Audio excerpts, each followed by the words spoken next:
to the flag of the United States of America and to the republic for which it stands, one nation under God, indivisible, with liberty and justice for all. Thank you very much. That was an excellent prayer and a wonderful call. We'll call our meeting to order. And I'm going to do some audibles, first of all, just to let you know. I'll do them so the microphone can pick me up as well. We're going to have the LPD canine unit first. They're well-controlled animals, but it's better if we have that presentation at the beginning anyway, for all things being considered. And then we will do our community service division after that. I also am going to make a change on the schedule so that you know it. We're moving item 3C1 to become item 4C3. So 3C1 will become item 4C3. And that's because the majority of our agenda will move very quickly, and that's the item that will take probably the longest amount of time, and that'll release the people that don't need to be in the room for that item to be able to be after other tasks. Okay, so with that, I am going to ask the Chief Garcia, who's gonna kick this off? Chief Garcia will kick this off, and you'll get to hear this annual program that we so enjoy commending. Good afternoon. Afternoon. Certainly pleased to come forward this morning and bring your K-9 unit back to you to tell you they're once again the Region 1 champions. So we want to bring those officers and their K-9 partners in, as well as our 4 new K-9 handlers and their K-9 partners as well. I think we've worked through the logistics of bringing them up on the elevator. These guys has all had strategic planning. They know not to put all 8 of them in the elevator at one time and try to bring them up. So, coming up on the stage, we have Sergeant Chad Whitaker, the supervisor of the unit, with K-9 Blizzard. And next is Officer Corey Boland with K-9 Valor. And Officer Ryan Back with K-9 Smoke. And Officer McLaughlin with K-9 Astor. Officer Chapman with K-9 Judah. And that is our Region 1 champion team there that just came back home. And we also have our 4 new handlers and their dogs, starting with Officer Perez with K-9 Dunn, Officer Rethwich with K-9 Kodiak, Officer Simon with K-9 Jeff, and Officer Skillman with K-9 Mako here in the front. We don't know whether to clap or not, because we'll just do whatever you tell us to do. Well, I was making sure everybody had a short leash up there, so it's good to clap. All right.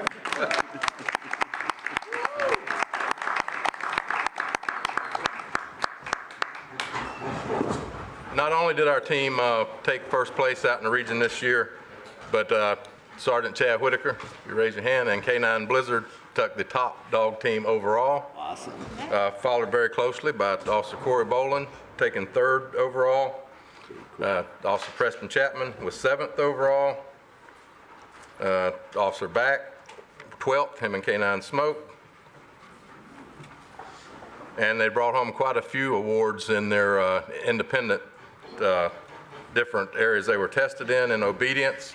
Again, Sergeant Whitaker and his K-9 partner was 1st, with Officer Boland and his K-9 3rd. In the search work, where they search for suspects and evidence, again, starting to see a theme here. Sergeant Whitaker took 1st place, Officer Boland 2nd place, and Officer Back 4th place.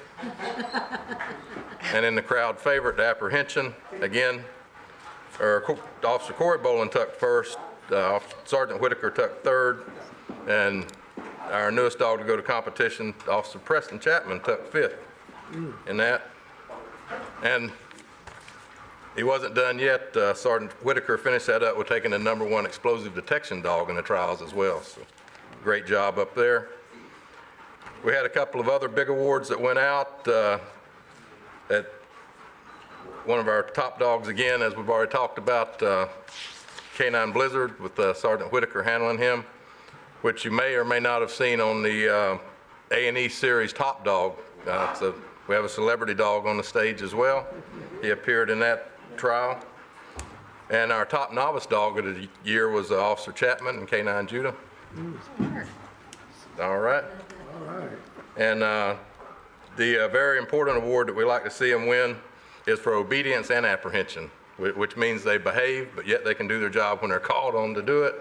And that was Officer Corey Boland and Canine Valor took that Fred Wheeler Award. That means a lot to us as well, by the way. Right. That is all good news. The only sad news I have to tell you is Canine Astor. This is his last public appearance. He'll be retiring. But after 7 great years of service to the city, so we wanted to just recognize him especially today that his well-earned retirement is coming soon. So he'll have a happy home, although Officer McLaughlin told me he doesn't like dogs. So not sure he read the brochure when he joined the canine unit, but he's done a great job in there with him anyway. All right. That's funny. Okay. Yeah.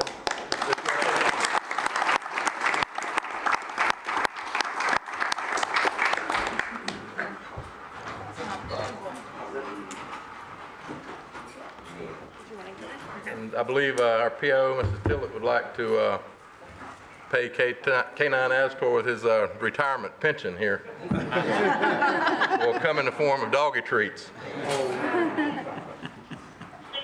No jealousy, other dogs. Could be a critical moment.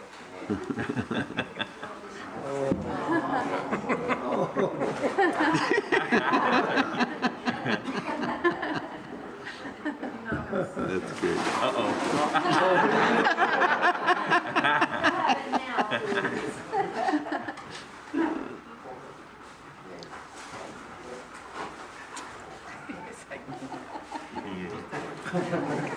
Doesn't want to quit.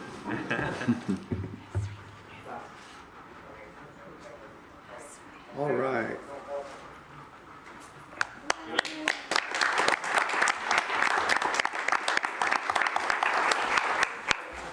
Great job, you guys. Thank you again. This is the Congratulations. Canine Unit. Congratulations, sir. Thank y'all. Congratulations. Thank you. Oh, there's socks. Thank you so much. Awesome.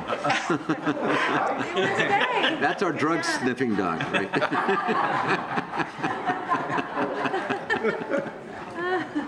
Still training. Thank you. Thank you. Thank you. They are wired to go. Mayor, may we ask some questions? Yes, can we ask some questions on that? Yes, Commissioner Reed. Briefly, for the general public would know, approximately how much training and hours they need and to acquire one of those dogs for the police department, if somebody wanted to make a donation or something, what would that cost? 2 great questions. For patrol work, they're trained for 480 hours, and then for detection work, it's another 440 hours that they're trained.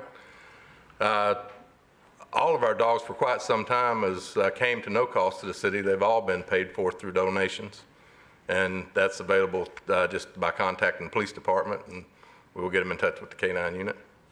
One of those dogs is about $10,000 to put Green out on the street before training. Before training. Before training, yes, Right. sir. Okay, thank you, sir. Great information. Commissioner McLeod. Thank you, Mayor. Thank you, Chief. How do you determine how many dogs a city our size, how many do we need? Our deployment scheme is we have 2 on each squad. Of course, like any other worker, they have sick leave and vacation leave, and we don't want to be without one. So we have 2 on each of our 4 squads, and then the supervisor has a dog where he can kind of backfill as needed Okay. when we have an absence. Thank you. That's how we end up with 9 dogs. Good question. Any other questions? Any from the public? All right, thank you very much. Next, we are going to do our Community Services Division School Resource Officer update, which you are going to do as well, sir. Feel like I was just here. One of our other exciting units that we're going to have the opportunity to spotlight to you today is our school resource unit and all the great work they're doing out in all the schools. Lieutenant Sean Collins will be doing the presentation, but I just wanted to introduce him as well as our school resource officers in the back of the room here and their supervisors. I can tell you when that program started probably 25 years ago, the average guy or gal that took that job was just looking to go out and interact with kids, and we really didn't look for our highest skilled officers to put in that job. I can tell you we absolutely look for our highest skilled officers now, because they have to be a counselor, they have to be ready to be a tactical operator, they have to be a lot of things when we put them in that school. And unfortunately, we've learned from some tragic events that that guy or gal that's on that campus is very key to how a tragic incident will unfold and how important it is to have the right people out there. So all year long, they're stuck at that school. Then when they pull them out, when the rest of the staff at the schools go home to enjoy their holidays, these guys and gals go out and they train so they'll be ready if called upon. So certainly proud to introduce our school resource officer unit to you today through Lieutenant Sean Collins.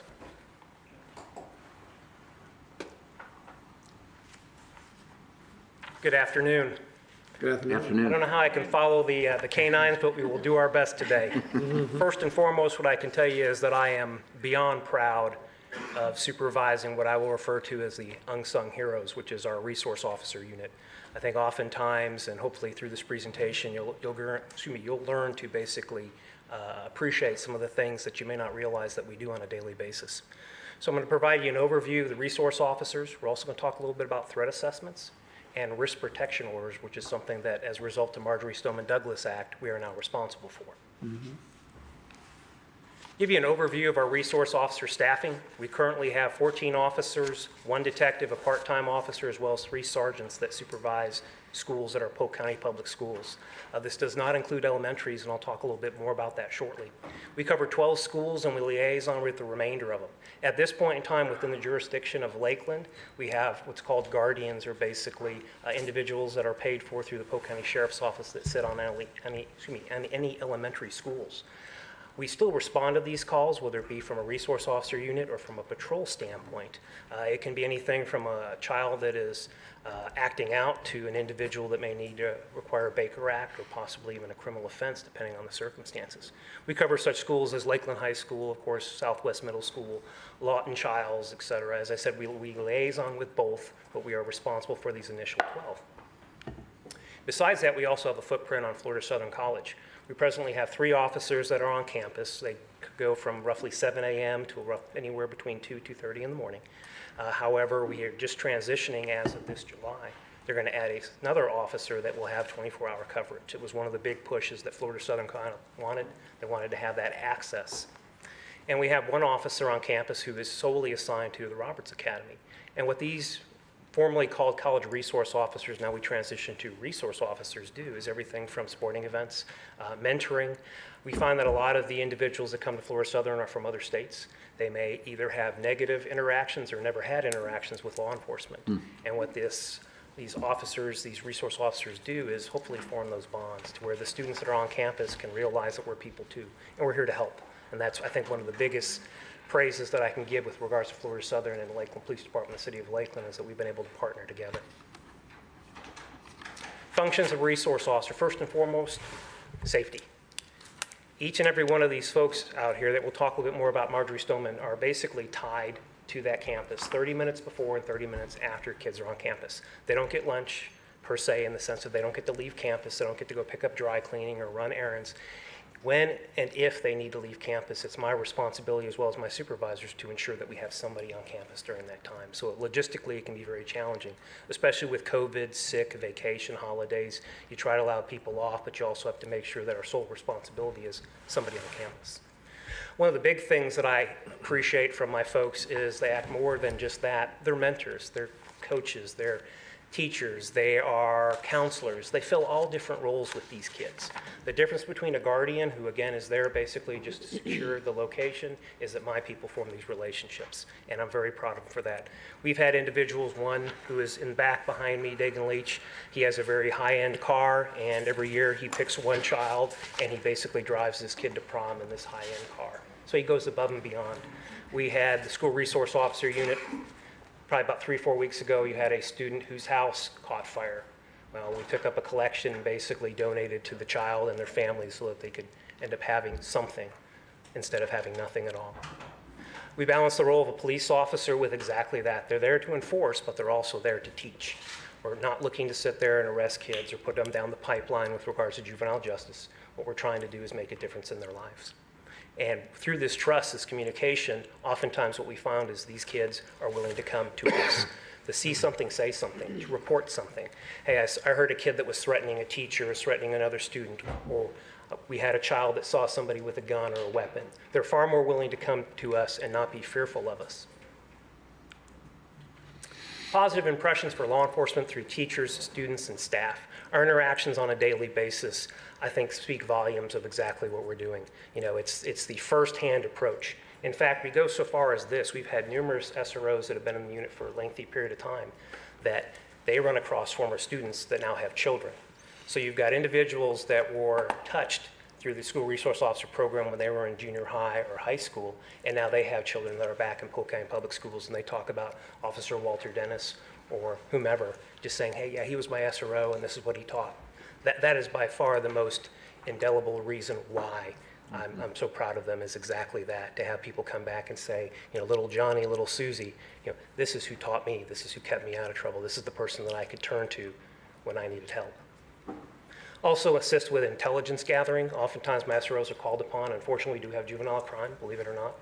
And my SROs are able to very easily identify, hey, that's so-and-so from that school. Yes, he goes to this grade, whatever the circumstances may be. It's been a benefit to us. We've assisted our criminal investigations division numerous times throughout the years just to say, you know, that's who you need to speak with right there.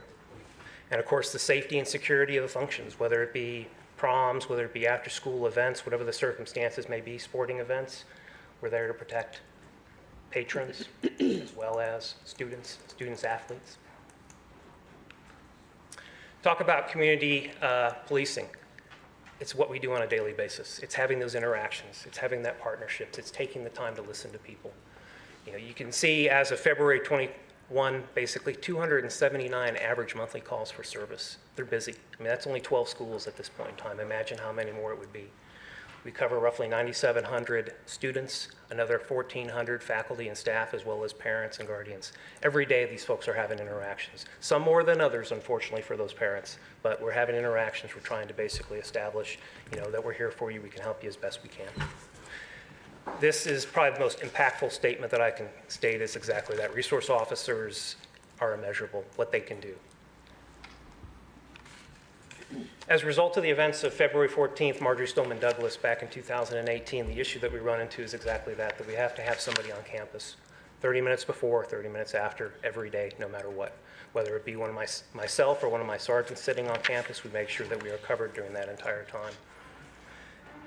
How, as you can expect with the logistics of this, is that even though I have 12 there plus another few with the Florida Southern College, we've had FMLA, we've had injuries, we've had COVID, so it can be very dicey at times. We do have the opportunity to use 2 guardians through the Polk County Public Schools that are available to us when we call. However, please understand that with that, oftentimes they're tied up too. Manpower, just to give you an average of roughly 17 hours a day for relief, whether it be court, whether it be training, whether it be vacation, sick time, whatever the circumstances may be. I'm going to talk a little bit about threat assessments, and then we're going to expand on it a little bit more here shortly. Threat assessments are basically where we end up having an individual that has made a threat to themselves, student, faculty, the school itself, where they threaten to harm somebody. We just did one. I did one yesterday. We were out for about 4 hours on it.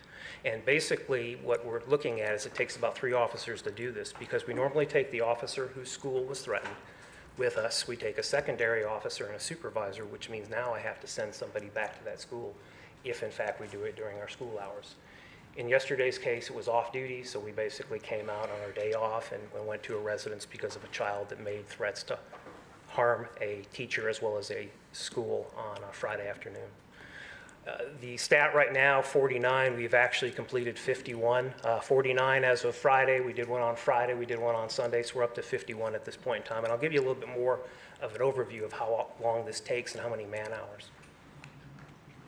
Idea of arrest activity. One thing I want to stress with the arrest, and this is for 2021 school year, is the fact that almost all these individuals were actually able to be diverted. This is the initial charge why they were taken down. However, we've been able to work with our local state attorney's office, whether it be a pre-arrest diversion that we have or an arrest diversion, which I'll explain, to where the majority of these individuals either never entered the juvenile pipeline or they were diverted to where they didn't end up getting criminal charges, whether it be some type of formal sanctions. The pre-arrest diversion is something I'm real proud of. We've been doing it for a while. When I came over initially as a sergeant in the unit in 2018, we never tracked it. What a pre-arrest diversion is basically this. You have individuals that are involved in a criminal offense, misdemeanor, and instead of actually taking them into custody and charging them, which we could do, the officers are allowed to use discretion. And the discretion is to basically transfer the case back to administrators at the school for administrative sanctioning. So they may get a suspension or whatever the circumstances may be instead of physically arresting them. As you can see at this point in time, from August to December, we had 106, and from January to present, we had 25 juveniles. So the numbers of arrests as compared to pre-arrest diversions is huge. This doesn't take into account any of the ones that we actually send to the state attorney's office, and they do a post-arrest diversion. Threat assessment, as I said, this is a little bit more involved here. Upon receiving a threat, in the case of the student on Friday, he threatened to harm himself, he threatened to harm his teacher, he threatened to harm the school. At that point in time, it starts the red flag to where now we are basically required to respond out to his residence. And what we're trying to do is just make sure that the child doesn't have access to any weapons or firearms. If they do, we want to make sure that they're secure.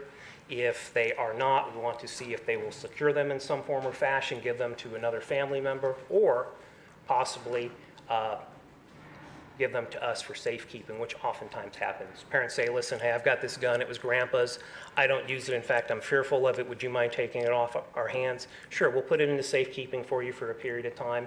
It's yours, at any point in time you figure you want it back, that's fine, but they just want it out of the household at that point. Okay.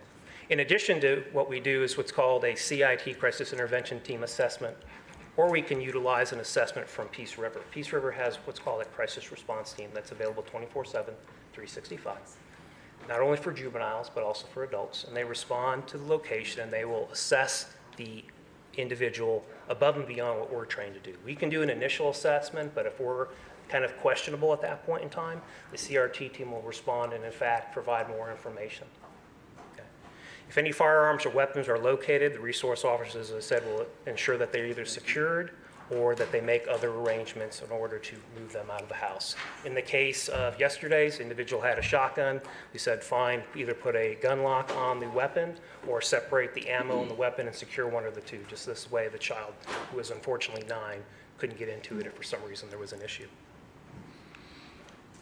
Risk protection order is the next step. So we have a threat assessment, which we basically have this initial threat. Risk protection order is the next step where we feel that the person is a clear threat. And again, we do them for juvenile as well as adults. Okay. In this case, it's solely to remove firearms, not from law-abiding citizens, but individuals that we believe are a threat. It's based on the goals of course, public safety as compared to your Second Amendment right, as well as your due process. So we're not looking to go into people's home and take their guns, but if they're a significant threat to themselves or others, or if the guns are unsecure and their children may have access, that's where the risk protection order comes into play. The important thing to understand is it's not a criminal process. It is very much administrative or civil in nature. Can be issued, and this is the odd thing, is it can actually be issued against a juvenile or a convicted felon, even though those two individuals are not allowed to own firearms in the first place.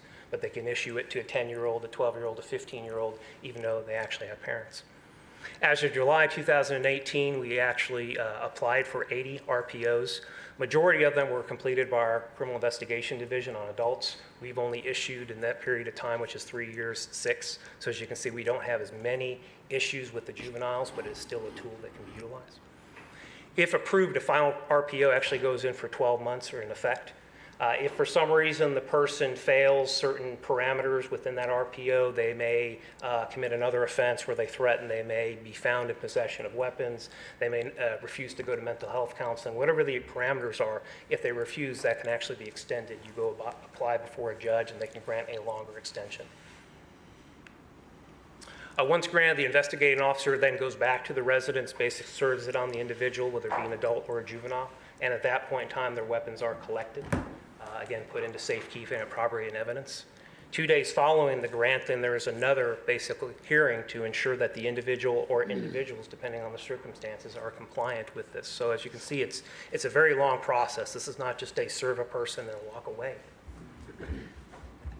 Give you an idea of what we've done with regards to threat assessments and RPOs over the last 3 years. Of course, in 2019, threat assessments alone for my group, 82. With COVID, of course, you had kids in schools, you had a lot more e-learning. As a result, we dropped down to 20, and this year alone, as I said, we're actually up to about 51 at this point in time. So pretty significant. We're seeing a lot more of this. We're also seeing kids that, even through e-learning, have issues where they make threats. The important thing that we need to understand with those felonies that were charged, Florida statute now made written threats to kill a felony second degree. So unlike a child that would verbalize it, which could be a misdemeanor, the moment that they send it via Facebook, Snapchat, send it via some type of inter-messaging via computer, that misdemeanor now turned into felony second degree, which means my hands are tied. I can no longer utilize my discretion or my resource officer's discretion. It's something that must go then before the state attorney's office to determine what actually happens to the child. For the risk protection orders for the resource officer unit, as you can see, we did 4 in 2019 and 1 in 20 and 21. The big push, of course, at this point in time was our criminal investigations division, which 35, 31, and 8. So they've been extremely busy where we only see a few at this time. Please realize that both our resource officer unit as well as our criminal investigation division, they do quarterly follow-up on these folks. It's not as if we just, again, let them go for 12 months unsupervised. Quarterly, they'll actually respond out and make contact with the individuals and just ensure, again, that they're following the parameters.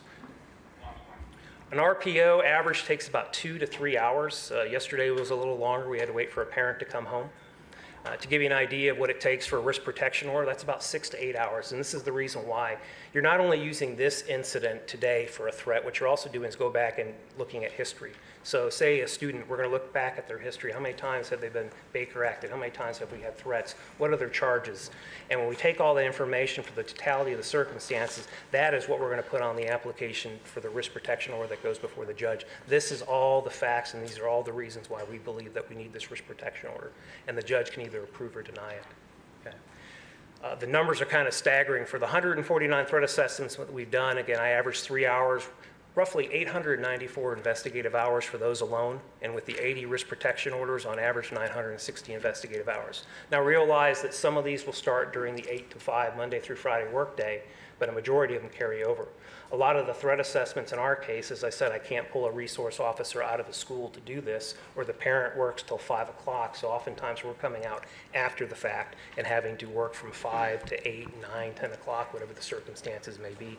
One of our risk protection orders actually took, I think we were into midnight, 1, 2 in the morning by the time everything came around. So this is investigative hours that go way above and beyond what we do now. Copies of any temporary or final RPOs are actually entered to FCIC and NCIC. So if for some reason these individuals, adults or juveniles, had interaction with law enforcement at some point in time, whether it be throughout the state or even nationally, they would be able to know that they had a risk protection order and that they could not have weapons, ammo, whatever the circumstances may be. And the important thing I want to stress is that all these, our general counsel is kind of the final say.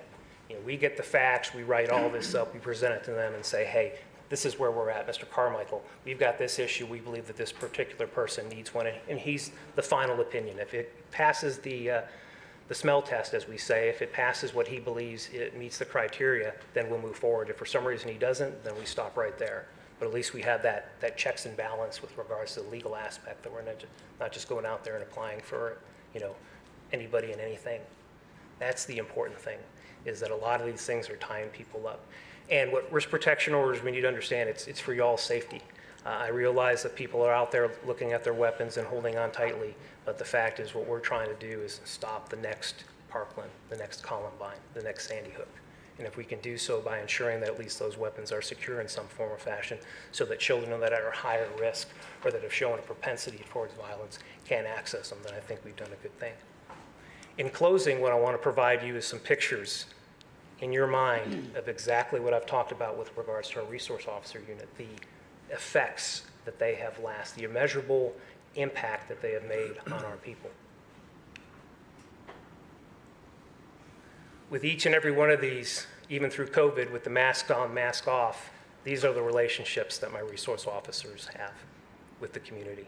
They get praised on a daily basis, whether it be teachers, parents. We just had one the other day from one of the officers that works the special detail down at Publix, from individuals say, hey, I appreciate what you do. You're down there at Publix at Lakeland Highlands Middle School. You're watching the kids who aren't paying attention to crossing traffic. They're on their phones and you're making sure that they're safe, and we appreciate you.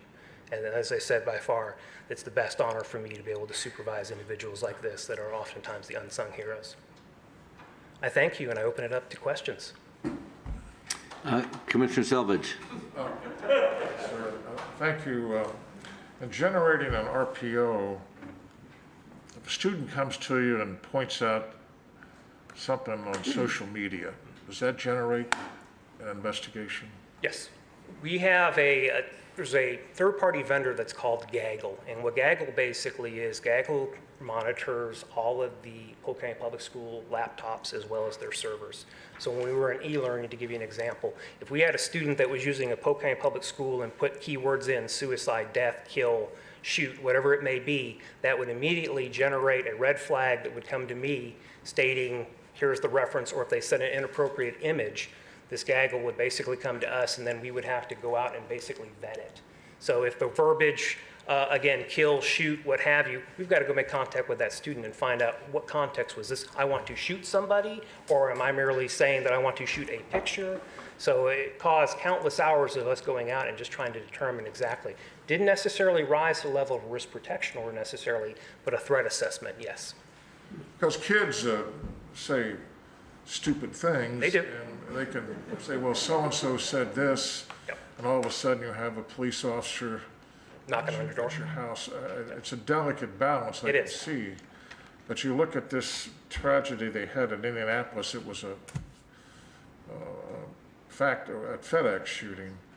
The parents had reported that their son had problems, and they did the investigation. They confiscated the shotgun, yet he evidently went out and purchased another weapon, or Yes. at least one.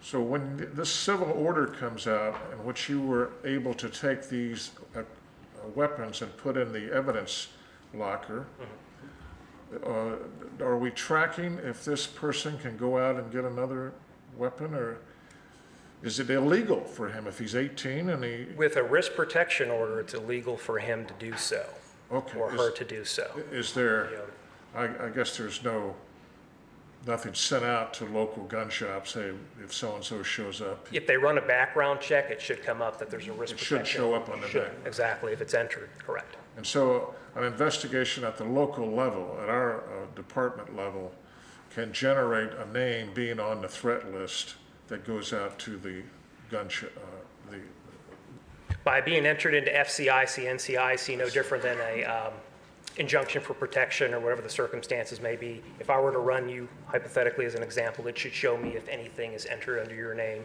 or any one of you. Thank you very much. Commissioner Walker. Sorry. I think you were first before me, Thank so you. I'm gonna be the gentleman, okay? Thank you, I appreciate that. Lieutenant Collins, thank you so much. I really appreciate this. I know as a parent who's been really involved from kindergarten through now, I have a senior at Harrison and a freshman at Harrison. I can't say enough about your officers, about the SROs that we've ever come in contact with. As a volunteer, as part of the PTA at Lincoln Avenue Academy, I was in lockdown. Not with my kids were on campus, we were on lockdown. You locked down the campus in probably less than a minute and a half. That was several years ago, but it was after Sandy Hook when everybody was really had a heightened awareness about it.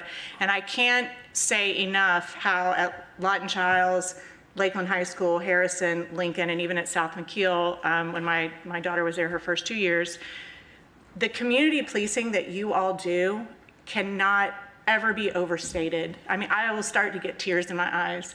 The things that these officers do on a campus every day, they know children by their names. When they get out of their cars in car line in the morning, they say hi and they make eye contact. And just for my kids who come from a relatively quote unquote normal home, we all have things, you know, that we go through. You all are these rock solid people who take care of our kids and love on our kids. And I don't typically get emotional up here, but seeing you in the background and seeing faces I know, and I will say to the RPO discussion, after Parkland, and we have friends that live in Parkland, and so their sixth grader, and my child was a sixth grader at the same time, was actually on that campus outside, had to go into lockdown in the media center because they have a joint campus, the middle and high school there.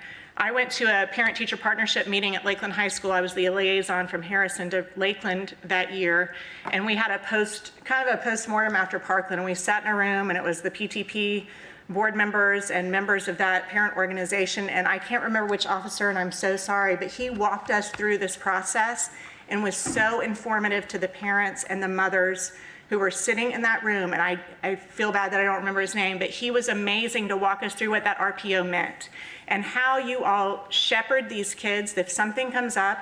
You know, kids have their mom and dad's numbers in their cell phones, and these officers are like, listen, you need to grab a Sharpie and write your mom and dad's number on your hand because we're gonna take you to Bartow and you're not gonna have your cell phone with you. Like, they take care of our whole child, and I just can't, and Captain Pacheco has heard me say this time and time again to him one-on-one. As a parent in the city of Lakeland, thank you.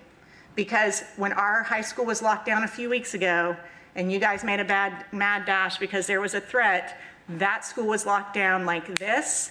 My kids were in closets, but safe, and they understand what to do, and the staff, of course, at Lakeland Harrison are amazing too and work really well with you all. But I'm sorry to get emotional about it, but it is something that I think our community, if you don't have a child in school right now and you're retired, or your children live somewhere else, or your grandparents, or you have nieces and nephews, you need to understand that the men and women in the back of this room will walk through fire for your children.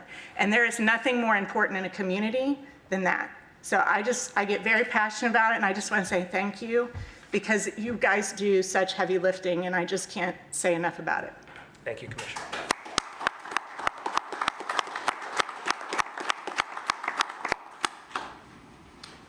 Well, let me just share and as well, and the thank yous I think will come from all of us, because we know the job that you all do. A lot of times it's thankless, but certainly appreciate all that you do to make our city safe and our children and families in our city safe. I want to ask though, with the pre-arrest intervention program, because I know when it comes to a lot of social media stuff, it's even where I think that Commissioner Sanders may alluded to, in some instances, it has no, there's no, I guess I'll call it no bias when it comes to racial situations and that kind of thing, because it happens for all levels. Yes, absolutely. But tell me, have you seen really a difference in our numbers? And I'm sorry we weren't able to see a lot of it before because of what technology situation we had there. But have you seen a difference when it comes to the pre-arrest intervention situations for our younger ones? Because I know that's one of the things we wanted to push, and you all did that with LPD. But certainly with the state attorney's office as well, some things we wanted to make sure we had intervention for. So we want to get these young folk with this record situation that could follow them through all the rest of their life, and then they got problems from that time at age 13, 14 on. So have you seen that difference? Yes, ironically, I did a presentation about a week ago on it. We are averaging anywhere between 93 and 95% of the juveniles that we interact with that are actually diverted, whether it be pre-arrest, where it's in the school setting with administrative sanctions, or where they've actually been sent down to the state attorney's office and they go to teen court. So Yes. Majority of our kids are not entering in the, again, what we'll call the juvenile pipeline. They're actually being diverted either pre or post. With school being out, of course, we don't have the ability with juveniles over the summertime for us to refer them back to administrative sanctions because they're no longer in school. But at least during that school year, we've seen a huge difference between them. You know, we're above the state average, which originally when it first came out was set for regular diversions, not the pre-arrest, at somewhere around 75. I said we're at 90, 93, 95, somewhere in that general area. We did see a decrease, of course, with COVID because, again, kids weren't in school. So we didn't have the interactions. My SROs were busy, you know, doing other things at that point in time, but that we didn't have the interactions. And I can tell you, each and every one of them, as much as they probably enjoyed a little bit of a break from being in a school, they missed their kids. They were happy that, you know, the first few days as these kids started coming back, and we saw the second wave in January, to go back and have those interactions as Commissioner stated, where are my children? That's what they're looking for, is they are truly invested as if each and every one of these are their kids. And as she mentioned, they would walk for fire, they would take a bullet, they would do whatever they need to ensure that these kids go home at night. And so we have seen that, and I want the public to make sure they get Yes, that, absolutely. because that was one of the things I know we kind of fought for here in our local community, to make sure it got implemented and was being well served and well used, so we can make sure our young folk, you know, who make this, as Commissioner Salvatore said, or alluded to, some just stupid mistake or some unkind situation, that they don't get slapped Correct. and risk it, you know, and get locked in a situation where they can't get out of because of that particular mistake. We do everything in our power from, you know, our discretion to do what we can. As I said, unless we are tied by a Florida statute such as the written threats, and even then, nothing wrong with calling the state attorney's office and say, hey, we had Johnny here that unfortunately did something foolish. He's a good kid, and see what they can do with regards to that. But of course, by that time, it's in the state attorney's office hands. And the one thing I want to point about the RPOs, one of the reasons why we may have a little bit less in our criminal investigations division, I do not know of one set of parents yet that has refused to allow us access into a house to at least check from a threat assessment standpoint, because we take the time, as she pointed out, to explain, hey, listen, all we're doing is making sure that the child doesn't have access. I'm not here to take your guns if I don't need to. If you have them secured with a gun lock, if you have ammo separated, whatever it may be, I just need to make sure from a liability standpoint that this child cannot gain access to what they're making threats with. And that's it. So that's, I think, one of the pat ourselves on our back, is the fact that very rarely do we have to do risk protection orders, because the parents are willing to, again, either voluntarily give them up or just take other measures to where the child no longer has access. Thank you, thank you. Welcome. Any other commissioner comments? Commissioner Madden. Thank you, Mayor.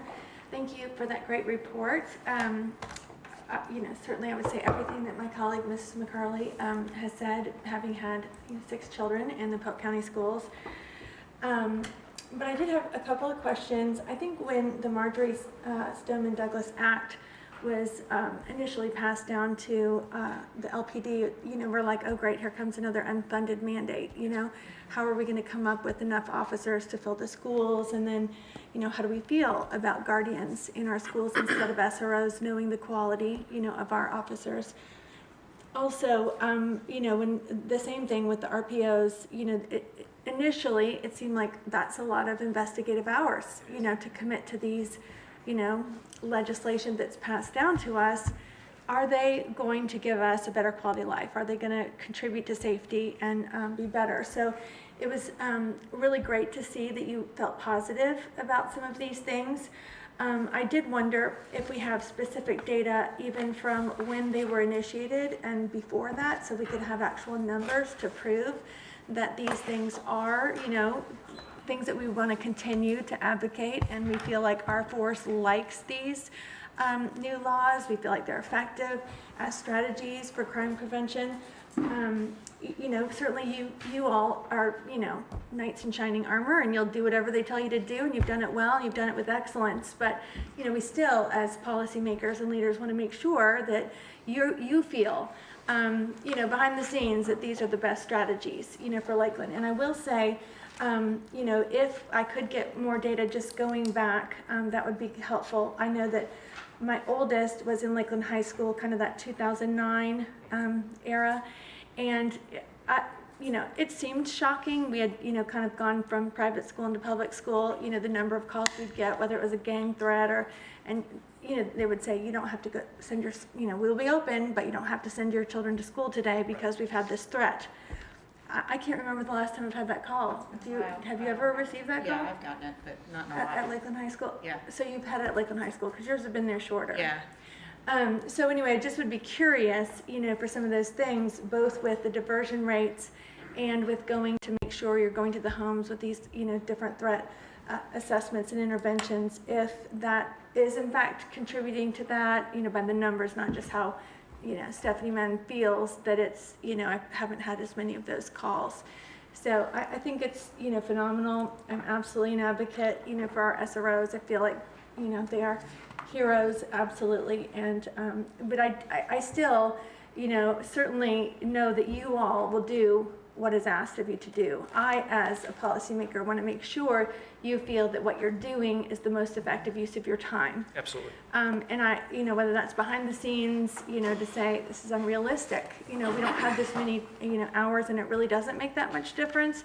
Or no, we were reticent at first to commit these hours, but now we know that they're absolutely, making a difference. So that's kind of the context with which I'm asking, to kind of drill down a little bit more on. Maybe it's, in one of our budget meetings or something, to hear how you feel, specifically to those Marjorie Stoneman Douglas Act requirements. And like I said, I was like, is this another unfunded mandate, or are these really going to help us? Because I know we're going to have discussions about, the budget and what we're contributing to, and there's a lot of different things, from body cams to, more pay to SROs in every school instead of guardians. And I just am appealing to you and the department and to the chiefs and the captains to give us as much feedback as we can, to make the best, decisions possible for our police force.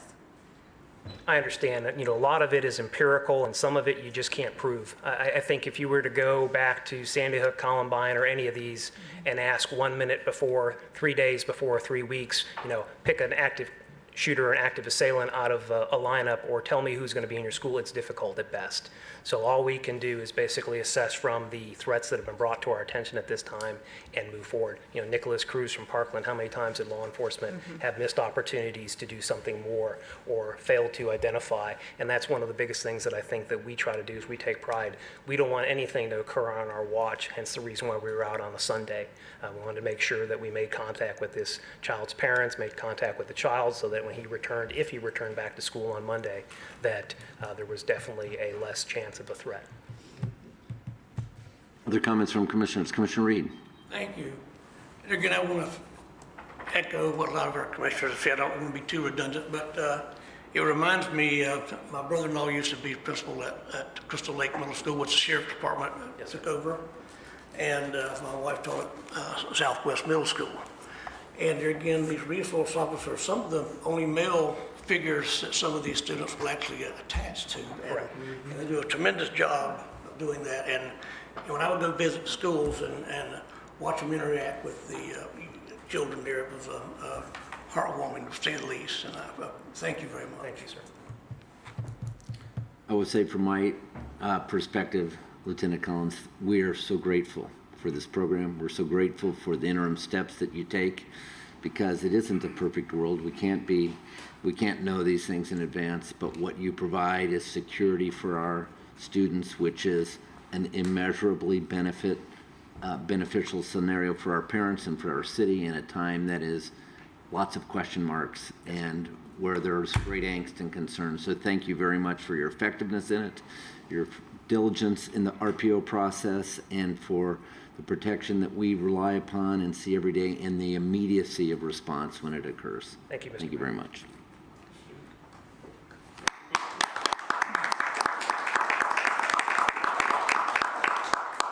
I have one question.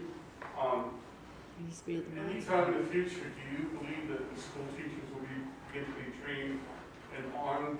Because Israel and every other country doesn't have the problems that we have so much, because all their teachers are armed.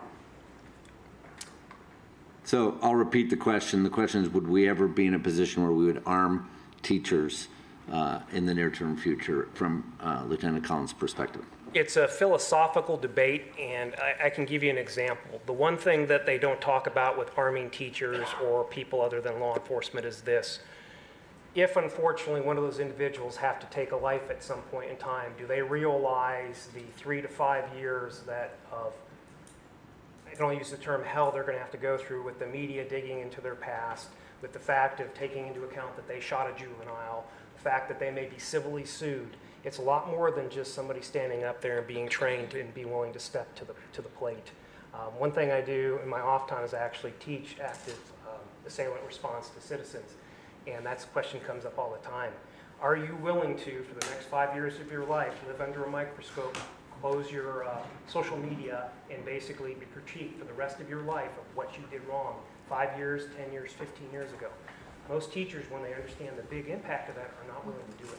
But from an officer standpoint, we just unfortunately lost one of ours a few months ago to a long-term disability as a result of an officer-involved shooting. He had certain medical ailments that he couldn't get over from the shooting. It was enough to the point that he could no longer perform the duties. So imagine all that stress on an individual for taking a life. And I assure you, each and every one of these folks, it is not something that they go out or wake up in the morning seeking to have to take any child's life. But if it's the difference between this person and the rest of the class, it's not only a religious, but it's a philosophical decision. Can you pull the trigger on somebody? Are you willing to? Israeli is an entirely different culture, you know, compared to this, but I don't think there's going to be that many students. The other aspect of it is what happens when individuals leave weapons behind. Many years ago, you may not remember, but we had a Secret Service agent during one of the presidential runs that left a firearm in the bathroom. This is a highly trained federal law enforcement officer that went to use the restroom and left a firearm. What happens when these teachers accidentally leave them?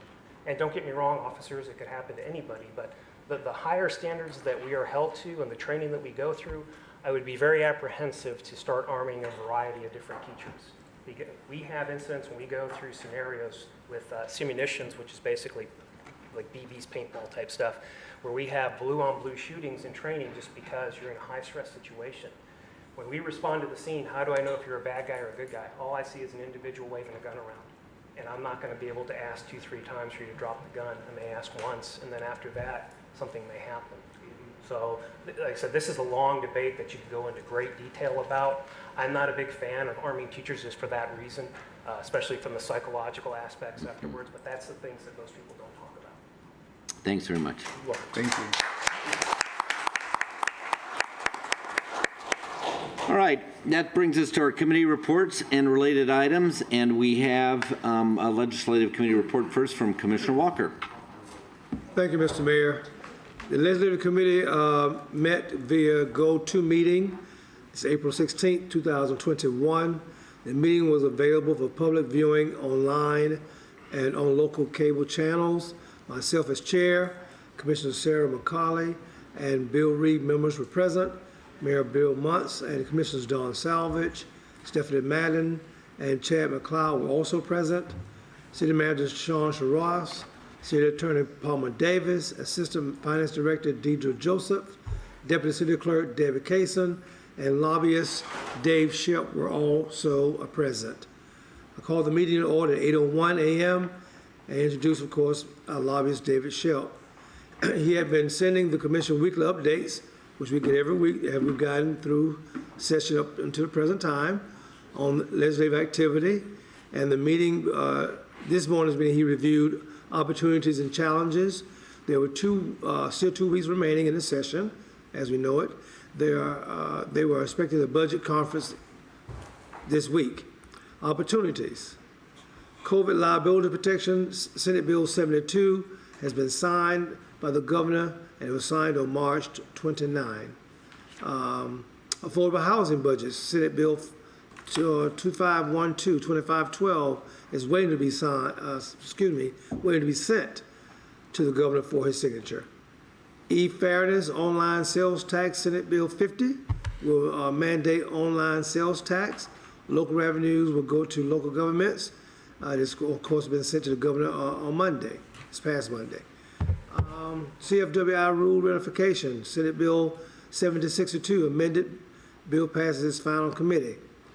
Additionally, Kelly Stargell, one of our local senators here in our area, is asking for new 2nd District Court of Appeals courthouse to be here in Lakeland and funding of course, appropriated for that. Challenges. Combating public disorder, House Bill 1, it passed, of course, when he shared with us, but this past Friday was yesterday, which has been this past Thursday, will be sent to the governor. Bill removes sovereign immunity for cities that do not provide reasonable protection during a riot. Broadband infrastructure, House Bill 1239 and Senate Bill 1592 would undo existing attachment fees for broadband internet on municipal poles. Both are in final committees. They were trying to reach a resolution. And just for an update, we learned this morning there's been an amendment proposed, of course, by Representative Joseph Tomkow. So hopefully we'll see some good come out of that. Reclaimed water, House Bill 263, Senate Bill 64. Bill was amended yesterday. Of course, that would have been Thursday this past. It will go back to the Senate, then to the governor if approved. Mid-block crosswalks, House Bill 1113 and Senate Bill 1412, asking for federal approval to have red traffic control devices instead of mid-block flashing beacons or remove them entirely. House Bill 1113 passed with final committee. Senate Bill 1412 is not on final committee agenda as of this past Friday. The commission discussed the following items as well. Any challenges with HB 1, home-based businesses, affordable housing budget, breakdown of budget figures, and no cuts to bright futures. Right, the commission, I thank Mr. Shep, of course, for his weekly reviews, and the meeting was adjourned at 8:17 a.m., and this is for you all's approval. Is there a motion to approve the committee report? So moved. Commissioner McLeod, and a second by Commissioner Madden. Discussion by commissioners. Commissioner Madden. Thank you, Mayor. Thank you so much, Commissioner Walker, for giving us, I feel like we've had more updates this session, and maybe it's because we're not going in person, but I really like hearing them Nice. Periodically, Yes. making sure that we're hearing where we stand. I did want to just mention, I reached out to Cindy Clemens, regarding the broadband initiative, because I know we were worried about that, and being the broadband chair, I feel kind of accountable to y'all to just share some of the things that she told us. And then if you have any questions with what she shared with me, then you know that you can personally reach out to Cindy anytime. She is absolutely available, for any questions that you might have. So initially it was, that this is a broadband expansion into rural areas, but the only tool in the toolbox was to just, make us give free space on our poles. In our territory, just municipal electric, not co-ops, not anyone else. And so we really don't even have that much unserved or underserved area in our territory. So, kind of, you could tell that the big carriers were just trying to get, a deal. They were going to also give, no state sales tax, to some of the things. But I think we all wondered how this money that they would save from having to attach to our poles would go into a big, wonderful, grant pot for rural broadband deployment, and didn't feel very confident that it would.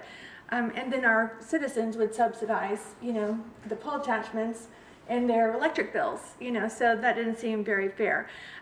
So now it seems like because of that, FMEA and Cindy and Dave Shep and a lot of advocacy, they added a whole portion into this, amendment about, really working with Enterprise Florida and with this broadband, department at the state level to really foster rural deployment through like a grant application process in underserved and unserved areas, which of course is wonderful. It even specifies working with folks like Smart Communities with the Polk Vision, that our former CIO Terry, he was involved in that for years, and that really makes more sense, to deal with folks on the ground, public, private, government, etc., to make sure we're deploying into these rural areas and giving some grant money instead of just, electric utility payer for the attachments. So that is the whole first section of the amendment. But there still is a provision to get municipal electric, utilities on board to kind of help subsidize a little bit.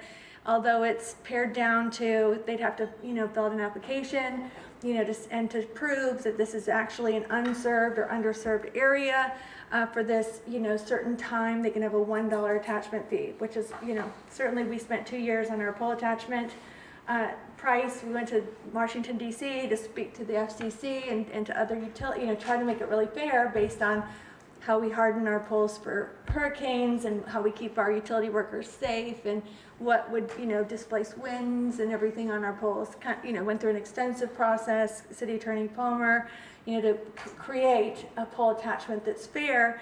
So giving a $1 attachment is, something very special and a great discount, but they would have to say that they're unserved or underserved. So the questions I asked Cindy is this in fact a very small number in our service area that would receive this $1? She said, yes, less than 400 poles in our territory have no broadband cables attached. This is per the FCC's map of unserved areas. As for underserved, which is not specified as much in this bill, as for underserved, we would need policy clarity from either the FCC or FPSC if SB 1000 passes as to who and how underserved is qualified. So that's a concern. Unserved is pretty easy. There's no cable, there's nothing. But underserved and what their speed, that'd be a little bit gray of what we would be giving them access at $1. Number 2, would this truly qualify to serve our goals regarding the digital divide? Because I said, well, if it's a small number and we're giving them $1 and we're committed as a commission to, contribute to the digital divide and we're working with someone like a Summit, then maybe there would be a way to allocate funds, to help offset these costs of giving them $1 on these 400 or so poles versus it just going to our citizens and their electric bills, for these attachments. She did not think it was. Her opinion was no, this bill still is a power grab by the providers. The example in this new language still prohibits government entities from pursuing state grants unless the private providers choose not to pursue them. Because I had also said, could we get the grant specified in the bill? But we could not get a grant to help offset these costs. And then, is there any grant money from the state? All the new language in the top section available to me. Oh, okay, so I said that, and she said no.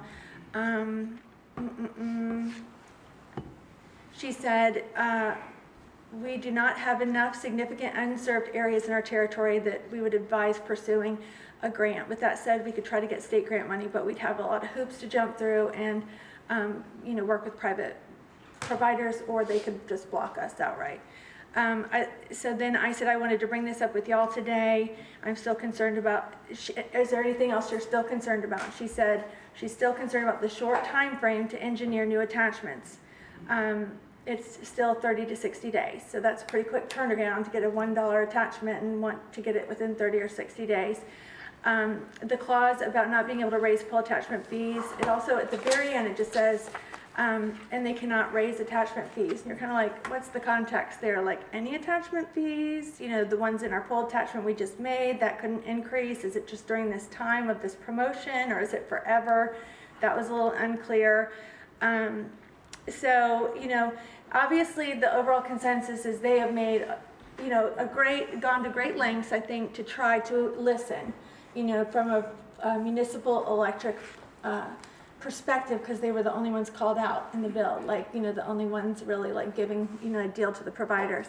But there still, are some of those things that would need to be thought about. And also the other thing about the age of the pole, so a lot of times when you put on 5G or, attachments, they might need it higher than our pole currently is. And so that they would want us to make the pole higher. And who pays for that? So that's, and in there it says if you're at the end, near the end of the life cycle anyway, they wouldn't pay. They kind of specify when they might contribute. The providers might contribute a little to a replacement of the pole, but predominantly falls on, the utility if they needed a higher pole. So things like that, but that's long-winded, but I just think it's really important, because this might pass. And so, and our citizens, we'll pay the bill and we get a dividend from our electric utility. So we, I think, are like the board of our corporation here, bringing in revenue for our city. So it's not just a debate on, private versus government. It's really, we're the, board that looks out for our Lakeland Electric and our revenue to the city, and giving people free attachments is just, gave us all, I think, great concern, at the beginning of this. So hopefully it's better, and I'm not sure if it'll pass or not, but if you have any more questions, be sure to reach out to Cindy, and if you want to reach out to your delegation just to make sure any of those particular nuances are cleared up for you, please do so. Well, if I may add, and not to make it long either, but I think we should be aware the contacts that were made to our local delegation, I think did help. Because speaking with both Senator Sargent and Senator Albritton, as well as Representative Tom Kyle over the weekend, I think helped along with what FMEA, FLC, and all the other utilities, municipal-owned utilities did their portions as well. And thankfully to, David Shep and even City Manager Rouse, and making sure, and Cindy, of course, and Joel Ivy, and all, just like you said, it brought it to, I guess, to the point where now, the amendment is needed, and we just don't know how it would be crafted, but we certainly hope it'd be in favor where we'll help, will help us as your public health utility. Are there any other commissioner comments? Commissioner McLeod. Thank you. Thank you for the update, Commissioner Madden and Commissioner Walker. And I think it just shows how the ability that we have to influence state level policy and get involved and make our voice heard. And so down the final stretch, I think we'll stay in touch with Cindy and staff and Dave Shep. And if we can, whether we need to continue to contact our delegation or change the message, but just be sort of on the ready for whatever changes might come down, and then we'll see what the final bill is and hope for the best, but be engaged along the way. So I think we've done a good job of that, and thank you to my colleagues for leading that. Any other commissioner comments? Any comments by the audience? This is a voice vote. All those in favor signify by saying aye. Aye. Opposed, same. Unanimously passes. That brings us to municipal boards and committees, and we have Chairman Madden as giving us that report.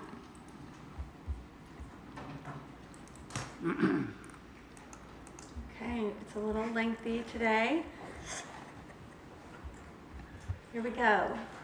The Municipal Boards Committee met at a meeting. It was available for public viewing online. Commissioner Stephanie Madden and Mayor Bill Mutz and Commissioner Sarah McCarley were present. Also, Commissioners Don Savage, Chad McLeod, Bill Reed, and Philip Walker were present along with staff.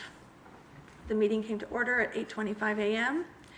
and we reviewed the recommended appointments as follows. Code Enforcement Board, recommendation from Jen Denny to reappoint Ryan Duke to an additional term beginning July 1, 2021 and ending June 30th, 2024 as a regular member. Action, Mayor Bill Mutz moved to approve the appointment. Commissioner Sarah McCarley seconded, and the motion carried unanimously. On the CRA Advisory Board, there was a recommendation from Elise Drumgo to appoint Tyler Zimmerman, Chris Ann Long, and Teresa O'Brien, each to a 3-year term beginning July 20th, 2021 and ending July 19th, 2024. Mr. Zimmerman will fill the Dixieland rep seat, Ms. Long will fill the downtown rep seat, and Ms. O'Brien will fill the at-large rep seat. Commissioner Sarah McCarley moved to approve the appointment. Mayor Bill Mutz seconded, and the motion carried unanimously. In the Public Improvement Endowment Fund, there was a recommendation from Mayor Bill Mutz to appoint Dave Applin to an initial term beginning April 19th, 2021 and ending December 31st, 2023. A recommendation from Sean Scharouse to appoint Carol Phillipson to an initial term beginning April 19th, 2021 and ending December 31st, 2024. Commissioner Sarah McCarley moved to approve the appointment. Mayor Bill Mutz seconded, and the motion carried unanimously. On the Lakeland Housing Authority, there was a recommendation from Mayor Bill Mutz to appoint Dewey Chauncey and Judy Moss, each to a 4-year term beginning May 1st, 2021 and ending April 30th, 2025. Mr. Chauncey will fill the Northeast seat. Ms. Moss will fill the resident member at large seat. Hina Gandhi for a 4-year term beginning July 1st, 2021 and ending June 30th, 2025. And Ms. Gandhi will fill the at-large seat. Commissioner Philip Walker wanted to ensure that there was a good, diverse group due to the clientele that were being served by the LHA. There was a discussion regarding that. Mayor Bill Mutz appreciated Commissioner Walker's comments and said it was an important balance to take into consideration. We want to work with all people who have applied, and those are the people who to fit into these positions. And of course, we also encouraged as many people to apply as possible so we can keep that diverse mix. Action was Commissioner Sarah McCarley moved to approve the appointment. Mayor Bill Mutz seconded, and the motion carried unanimously. On the Planning and Zoning Board, there is a recommendation from Matthew Lyons to reappoint Lyle Phillipson to a 3-year term beginning July 16th, 2021, ending July 15th, 2024, and Susan Seitz to a 3-year term beginning July 20th, 2021, ending July 19th, 2024. Commissioner Sarah McCarley moved to approve the appointment. Mayor Bill Mutt seconded, and the motion carried unanimously. On the Police Pension Board, there was a recommendation from Sean Scharouse to appoint Michael Wright and Earl Morse, each to a 4-year term beginning June 1, 2021, and ending May 31st, 2025. Mayor Bill Mutt moved to approve the appointment. Commissioner Sarah McCarley seconded, and the motion carried unanimously. The Zoning Board of Adjustments and Appeals, there was a recommendation from Matthew Lyons to appoint Gregory Kent to a 3-year term beginning April 19th, 2021, and ending April 18th, 2024, as a regular member, and to reappoint Kent Culberson to a 3-year term beginning July 1st, 2021, ending June 30th, 2024, as a regular member. Commissioner Sarah McCarley moved to approve the appointment. Mayor Bill Mutt seconded. The motion carried unanimously. Commissioner Stephanie Madden reiterated Commissioner Walker and Mayor Mutz's comments and said the opportunity to approve recommendations is as good as the pool of applicants. She encouraged everyone to apply and serve on a board or committee, and the meeting adjourned at 8:35 a.m. Is there a motion to approve the report? Move. Commissioner Reed, and then second Commissioner Walker. And discussion by commissioners? Any discussion by the audience? All those in favor signify by saying aye. Aye. Opposed, same. Unanimously passes. That brings us to the report by Commissioner Reed on Real Estate and Transportation Committee. We thank you for serving as its chairman. Thank you, Mayor. April 16th, the Real Estate and Transportation Committee met by go-to-meeting available through the public online as well as cables. The president was Commissioner Reed, Walker, Mayor Munt for members, as well as Commissioners Madden, McCauley, McLeod, Savage, and the staff. I called the meeting together at 8:15 a.m. The order of business today was to discuss a purchase of 2659 U.S. Highway 98 North. The purpose is the office on the 0.052 acres at 2659 U.S. Highway 98 North from the owner, the Patel family. The subject property is a vacant parcel, and the Water Utility Department owns and operates a significant sewer lift station adjacent to the property immediately to the north. The lift station has reached its useful life, and design to replace the station is currently underway. In order to construct the new station and keep the existing station completely operational, the city plans to build a new station on the parcel to be purchased. The subject property was offered at $200,000. An appraisal was performed by the city, conducted by the property at a market value of $100,000. After negotiating, the parties have agreed to a purchase price of $145,000. Subject to city commission approval, the closing costs and roughly split would be between the two parties. Staff recommended that the city commission approve the purchase of 2659 U.S. Highway 98 North for the purchase price of $145,000 and authorize the appropriate city officials to execute all corresponding documents on behalf of the city necessary to finalize the transaction. Commissioner Walker moved to approve the purchase. Mayor Munt seconded. The motion carried unanimously, and I adjourned the meeting at 8:23 a.m. Move to approve. Motion to approve by Commissioner McCarley, and is there a second? Second. By Commissioner McLeod. Discussion by commissioners? Any discussion by the audience? Here seeing no comments, all those in favor signify by saying aye. Aye. Opposed, same. Unanimously passes. That brings us to our consent agenda. And that includes the utility committee minutes, the commission meeting minutes, and the asterisk items in the city manager's report 5B and C, and in the asterisk items on page 3, which is 7A, and utility 8C1 and 2. Is there a motion to approve? Second. By Commissioner Walker and a second by Commissioner McCarley. Discussion by commissioners. Any discussion by the audience? All those in favor signify by saying aye. Aye. Opposed, same. The consent agenda passes. That brings us to requests to appear from the general public, and John Wing, who's been very patient, is ready to make a presentation on solar power. Thank you, Mr. Wing. Good afternoon. Good afternoon, sir. I'm here to compliment the city of Lakeland and Lakeland Electric for doing a whole bunch of things well regarding solar power. Within the past 2 years, utility-scale solar power farms have become the choice for new electric power throughout Florida. Cost of utility-scale solar power is already about 20% less than with natural gas, and solar cost continues downward at about 10% per year. Nearly all new electric power capacity in Florida this decade will be solar power, all the new power.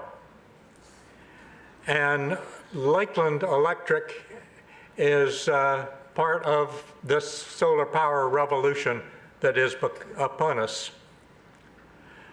Lakeland did well by joining the Florida Municipal Power Agency's Solar Power Farm project. When FMPA's second phase begins in 2023, its rate will be 2.8 cents per kilowatt hour. That is 1/10 of what solar power cost in 2010. I have a two-sided graph here, and the main thing to look at is that plunging red line. And especially by the time you get out to a couple of those green spots within the next year or two, we're at 1/10 of the cost for solar power compared to what it was in 2010. So if you're thinking in terms of 2010 for solar power, your 10 times is too high. Solar power is very cheap. The department, this chart is based on Department of Energy, and the goal for the Department of Energy is way out here at 2 cents per kilowatt hour by 2030 and 3 cents per kilowatt hour by 2025. And already the projection with the Florida Municipal Power Agency's promised rate that they would be charging, like the city of Lakeland and Lakeland Electric, 2.8 cents. That's below the curve. Now we have an advantage because we are in Florida, we're the sunshine state, so the Department of Energy's goal applies to Maine and Michigan and places that don't have as much sun as we do here. Of even more importance than the cost advantage is that the burning of fossil fuel in power plants emits carbon dioxide, which warms our planet and threatens our Earth. Solar power avoids damage by producing electricity without emitting these greenhouse gases. Thus, the benefit of solar power is far greater than its financial advantages. Coal power is obsolete because of its cost as well as the environmental damage. Closing of Lakeland Electric's aging coal-burning MAC 3 power plant was definitely the right thing to do. And I compliment the city of Lakeland and Lakeland Electric for accomplishing this. The U.S. Department of Energy recently announced plans to fund research and development for solar power with the objective to reduce cost of utility-scale solar power from current 4.6 cents to 2 cents per kilowatt hour within this decade. I believe that our FMPA project is already on track toward providing such clean, low-cost power to its members, including Lakeland. Lakeland Electric would benefit by supplying more businesses and home solar projects. These rooftop solar arrays help Lakeland Electric because they provide welcome capacity when it is needed the most. Middays are the highest power demand periods during most of the year, and we ask you to rescind the large monthly peak demand fees for such rooftop solar arrays. I want to compliment Lakeland Electric for its home energy audits, but these are very seldom used. And that would be a win-win situation for Lakeland Electric companies and would save us a lot of electricity and would save Lakeland Electric from having to produce that extra power. Thank you, Mr. Wing. Any comments or questions by commissioners? Commissioner Reed. Thank you, John, for being here. Again, You're welcome. to reiterate a little bit, when the hurricane came through, we had solar for our hot water and we had solar for our pool. And due to the roof damage, we had to take the solar power off, and they wanted full price to put it back on. So we did not redo it, and there needs to be some way to mitigate some of those costs. They're getting the insurance company, it wasn't damaged, but they had to take it off to do the roof, and they didn't. Roofers aren't solar installers. So that's just a little note that people will incur some costs at some time when they get a new roof on their homes. I understand. As an engineer, I'm involved a lot more with megawatts than with kilowatts. Megawatts are 1,000 times as big as kilowatts, and these big solar farms that are popping up all over Florida are like 75 megawatts. And it's the megawatts that we are talking about here rather than the Kilowatts. home rooftop. Right.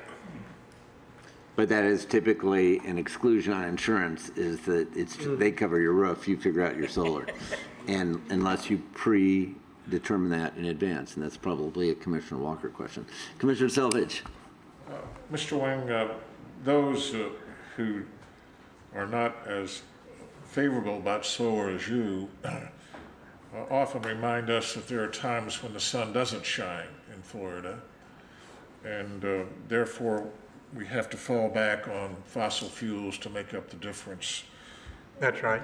Do you see technologically advancements in batteries that would mitigate that gap between when the sun's shining and power stored?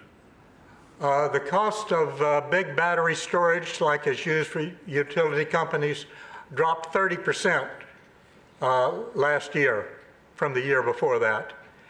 They're still expensive, but if it keeps dropping at 30% a year or 10% a year, it's projected that within a few years, batteries will be sufficient to see us through the night within maybe 5 or 10 years. So you foresee a time when our rooftop solar could store power in wall batteries or whatever that would then be used during the night? Yeah, maybe a decade or so from now, but you know, we're looking at 10 years down the road. Florida's power in general will be about 50% or more solar, and the rest of it from probably nearly all natural gas. And at that point, we're talking about the batteries are becoming so low cost and so efficient that About a decade out. Do you see any future for smaller nuclear plants or wind generation or algae generation for power? Stephanie brought up nuclear power to me. I'm an engineer. Stephanie was more on board regarding that, so don't count me as an expert on nuclear power. Thank you, Stephanie. You challenged me. And don't forget about hydrogen. That's for newer. But your prediction is that in the decades to come, solar will be the leading way we get power. And the power plants only last, 30 or 40 years. And so as the power plants begin to wear out, they would probably be replaced with these big solar farms. A 75 megawatt solar farm covers like it's a mile long. I mean, it's hundreds of thousands of solar panels. And for some reason, they limit it to 75 megawatts. And yet, I understand that there are enough solar panels in one of these big power grids to produce more than that, but they automatically will not go over that. Now, I don't understand the bureaucracy about that reason. I'm an engineer. Engineers do not understand bureaucrats. So, my 75, I don't know, but it's a lot. 75 megawatts will provide power for, say, Lake Wales, where I grew up. That's a lot of power. Thank you. Any other commissioner questions? Thank you, Mr. Wing. We appreciate your comments very much. It's a pleasure. Thank you. That brings us to public hearings. Item A1, under ordinances for second reading. Thank you, Mr. Mayor. The only ordinance for public hearing this afternoon is proposed ordinance number 21-017, an ordinance of the City Commission of the City of Lakeland, Florida, relating to investment policies, making findings, repealing ordinance number 4875, adopting an amended City of Lakeland investment policy, authorizing changes in investments in certain categories, providing for severability, providing an effective date. Is there a motion to approve? So moved. Commissioner Walker, and a second by Commissioner McLeod. Discussion by commissioners? Any questions or discussion by the audience? Seeing none, this is a roll call vote. Commissioner Walker. Aye. Aye. Aye. Yes. Aye. Aye. Resolutions, B1. One resolution that requires a public hearing under the Florida Brownfields Redevelopment Act, and that's proposed resolution number 21-027, a resolution of the City Commission of the City of Lakeland, Florida, designating property located at 2010 Griffin Road as a brownfield area, authorizing the city attorney to notify the Florida Department of Environmental Protection of said designation, providing for severability, providing an effective date, and this is actually the first of two public hearings. The Brownfield Act requires two public hearings, so we're not asking for any action on the resolution itself today. One of the resolutions under the act, one of the public hearings has to occur after 5 p.m. So I would ask you to vote to waive that 501 requirement for the second public hearing, which would come back to you on May 3rd at 3 p.m. So that's the only action I'm seeking at this time, is to waive that 501 requirement for the second hearing. Is there a motion to approve? So moved. Commissioner Walker, and a second by Commissioner Reed. Discussion by commissioners on the waiving of that time. Commissioner Reed. Palmer, is it common that we waive these two hearings? We do it all the time with land use cases, and this is about the only other context that I can think of where that's a requirement other than the budget hearing, but it's not unusual. Because it's not a real controversial issue per se with the general public. Any other discussion by commissioners? Any discussion by the audience? Seeing none, this is a voice vote. All those in favor signify by saying aye. Aye. Opposed, same. We will waive that action, sir. That brings us to the city manager, 5A. Thank you, Mr. Mayor. I have two items for presentation, and then if I may, I've got a few verbals after.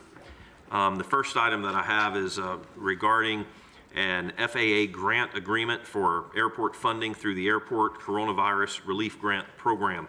The Coronavirus Response and Relief Supplemental Appropriation Act was signed into law on December 27, 2020, and includes nearly $2 billion in funds to be awarded as economic relief to eligible U.S. airports and eligible concessions at those airports to prevent, prepare for, and respond to the coronavirus disease in 2019 pandemic. To distribute these funds, the FAA has established the Airport Coronavirus Response Grant Program. The FAA will make grants to all airports that are part of the national airport system, including all commercial service airports, all reliever airports, and some publicly owned general aviation airports. Through the Coronavirus Act, the Lakeland Linder International Airport received a grant offer of $91,162. The FAA agrees to pay 100% of allowable cost related to operations, personnel, cleaning, sanitization, janitorial services, and combating the spread of pathogens at the airport, and also debt service payments. The grant amount was derived by a legislative formula. The airport intends to use the funds towards its operational expenses such as payroll and other operating costs or payment of debt services that were related. The grant requires the governing body to authorize the execution of the grant and certification from the sponsoring agency's attorney that must be completed by no later than May 6, 2021. It is recommended that the City Commission authorize the appropriate city officials to enter this grant agreement with the FAA. It's also recommended that the City Commission authorize an increase in estimated FAA grant revenues in the amount presented. No additional appropriations are required to accommodate this request. That completes staff presentation. Is there a motion to approve? Motion to approve? By Commissioner McLeod and a second by Commissioner McCarley. Discussion by commissioners. Any discussion or questions by the audience? Seeing none, this is a voice vote. All those in favor signify by saying aye. Aye. Opposed, same. Unanimously passes. We've already handled B and C on the consent, so that brings us to item D. Item D is a recommendation regarding the award of bid number 1005 to QGS Development to authorize the mayor to execute a change order for the water and force main relocation that's associated, and authorize the corresponding appropriation and increase in estimated revenues for the Lakeland Park Drive Connector project. The Lakeland Park Drive Connector is a 0.50 mile project that will connect Lakeland Park Drive with Carpenter's Way. This commission and the public has seen this project at previous city commission meetings. This particular agenda item contains 3 parts for the project. The first part is to award bid number 1005 for the project's construction. The city's purchasing division advertised for construction bids beginning December 3rd, 2020, and 5 bids were received on February 9th, 2021. Civil Serve, which is one of the city's continuing contract providers, and city staff have evaluated the bids and are recommending the award of this bid to QGS Development Incorporated in the amount of $6,309,597.76. The city's purchasing division published a letter of intent to award on March 9, 2021. The protest period ended without a protest filed. That's the first part of this item. Part 2 is to authorize the appropriate city officials to execute a change order for the water and force main relocation needed for this project. The Water Utilities Department has about 140 linear feet of new water pipeline and about 135 linear feet of new force main pipe to install because of their existing facilities conflicting with the new roadway. Water Utilities has determined that they do not have the staff or the resources to complete this work within the time needed to clear the project for the road contractor to maintain their schedule. Public Works has requested a proposal from QGS to relocate the water main and force main. QGS has presented a proposal in the amount of $122,134.25 DRMP, which is another one of the city's continuing contracts, and city staff have reviewed the proposal and find it satisfactory. This work is funded in the Water Utilities Capital Improvement Fund. Just a couple of comments to reiterate some of the things that I discussed with the commission on Friday at Agenda Study. Staff did estimate the cost for staff to complete this work and estimated it very conservatively at $114,000. We believe it would probably be a little higher and closer to the $122,000 that was quoted. Some of the things that we have to be concerned about, we're inundated right now with an awful lot of work, and because of the timeline that was referenced for the construction, should the city delay that timeline, it is possible that we could be charged with liquidated damages for the delay. And this is a project that had sat dormant for many years, and it becoming active again has put us behind on some of the work that staff has ongoing. So we feel that it's best at this time that we contract this work out. Part 3 of this agenda item is to address the funding variance for the project. The bids that were received are more than is budgeted for the project. We have more than a $2 million price increase for the Lakeland Park Drive Connector project. To cover the deficit, it is recommended that we postpone funding for collector sidewalk projects in FY '23 and '25 to FY '26 and '28. That we appropriate $500,000 from Transportation District 1 impact fees immediately, and that we borrow the remaining $1,600,000 in FY 2022 from the internal loan fund through the annual budget process. The debt service on the internal loan would be paid back from Transportation District 1 impact fees between fiscal years 2022 and 25 via the annual budget processes. Therefore, it is recommended that the City Commission, A, award the bid number 1005 to QGS Development and authorize the appropriate city officials to execute the construction agreement as presented. And also to authorize the appropriate city officials to execute the change order for the water and force main relocation project on behalf of the city. And finally, authorize the appropriation and increase in estimated revenues of $500,000 from the Transportation District 1 Impact Fee Fund to the Transportation Fund that will assist with FY 2021 funding of this particular project. That completes staff's presentation of the agenda item. We do have staff in the room to answer any questions. Is there a motion to approve this multi-phase recommendation? So By Commissioner Walker and a second by Commissioner McLeod. Thank you. Discussion by commissioners. Commissioner Madden and then Commissioner Reed.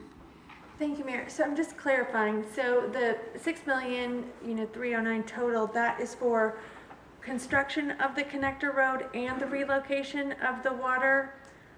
Or is it just, I was a little confused. I know that the change order is for the difference in amount, but does the $6,300,000, is that the total amount for the construction of the connector road? Yeah, let me call on Greg James. He can provide My question is 8.2 or is it clarity. I know 6.3? Commissioner had a question on Friday as well.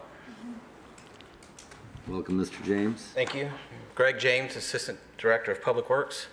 To answer your question, the $6.3 million is for the road construction, and then the additional 120-something thousand is for the water works. So you have it doesn't include, it's not included in the 6.3, so it becomes a $6.4 million Part 3 is out of funded. Okay, yeah, that it's 6.4 versus 8.4, to make a long story short, correct? Correct. Okay. 6.4. Why do you know why the increase was? Why did we miss it by $2 million? Well, I went back and took a look at and compared the bids versus our engineer's construction estimate. We had budgeted in the transportation fund. Of course, this has been a project that's been over the last 10 years being developed, and the budget that was in the transportation fund was last updated in fiscal 19. And so there's about $1 million difference between the construction estimate in fiscal 19 to the current fiscal year. And part of that, there's a lot of things that, of course, have happened in the construction industry over the last 2 years. Within this bid, we also looked at aluminum and PVC prices are, it's almost like you're purchasing gold right now. So we found that the bid for just the aluminum sheet piles that we need to cross the wetlands in the project was an increase of over $500,000 than we had estimated. We also added about $100,000 in landscaping that was involved with the right-of-way negotiation that we had between several of the property owners along the route. And then subsoil and embankment. So a lot of our earthwork came in about $345,000 above what prices we normally see. And part of that is because there's so much construction going on in this area, you're transporting soil or dirt into the project, so that just increases the cost. And one last question, and this is about a half mile total. So our half mile, including the work, our mitigation for wetlands and our acquisition costs, is that about $8 million or closer to 9 or closer to 10? We're around 6.3 for road construction. I think we paid somewhere in the neighborhood of maybe $700,000 for mitigation credits. And then right-of-way was roughly, I think we're around at $2.2 million total. About 10 million then? 9.2. So roughly, yeah, it closes in about that. It's 9.2. He's not me. I know at TPO meeting, we can't believe how much this road work costs, but it's that's the way it is. Commissioner McCarley. Just to piggyback on that for the public, can you explain very simply why our road projects take so long, like from, conceptual 10 years ago and then finding the funding, just if you can do that in 10 words or less. But, I think it's really important to Commissioner Reed's point at TPO, when you start talking about engineering and then getting the site prepped and ready and how much construction costs have gone up over the last few years, I think that the average citizen and even us as commissioners sometimes are like, you've got to be kidding that this is going to be a $9.2 million deal and that we have to plan it so far in advance. But can you succinctly kind of tackle that if you were talking to maybe fifth graders of how that process works? Sure. Typically, when we look at needs on our road system, we'll identify connections that we feel if they're made would be a benefit to relieving some roads or adding, I guess, more trips. And so typically you'll have a study would be the first phase, and that could take probably up to 24 months or 2 years, and then which has numerous public meetings. And then we move into design. Design can take up to 2 years depending on permitting and things like that are involved. Right-of-way acquisition is somewhat the wild card because obviously we do have eminent domain authority. However, we try to resolve these in friendly negotiation or as best as friendly as we can. So we usually take a little bit more time. So right-of-way could take 2 to 3 years. And then ultimately those parcels that we don't settle, we go to court.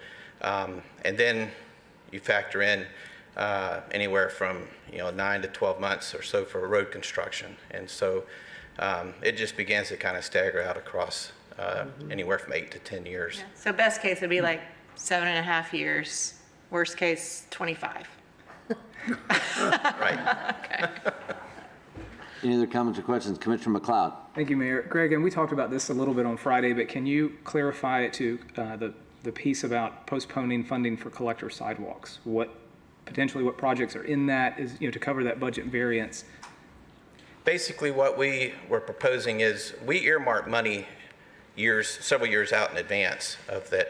For instance, in this particular instance, we were looking at spending $400,000 on sidewalks in 2 different fiscal years for the north half of the city. This would be Transportation District Impact Fee District 1. And so basically we haven't identified specific projects to use that $400,000 per year on yet. As we begin to approach that fiscal year, we begin to identify specific projects, and then that money gets broken into separate line items. And so in this particular instance, we're looking at moving out, 2 years for each one in order to give us enough room to have cash flow from that impact fee district to pay back the $1.6 million internal loan.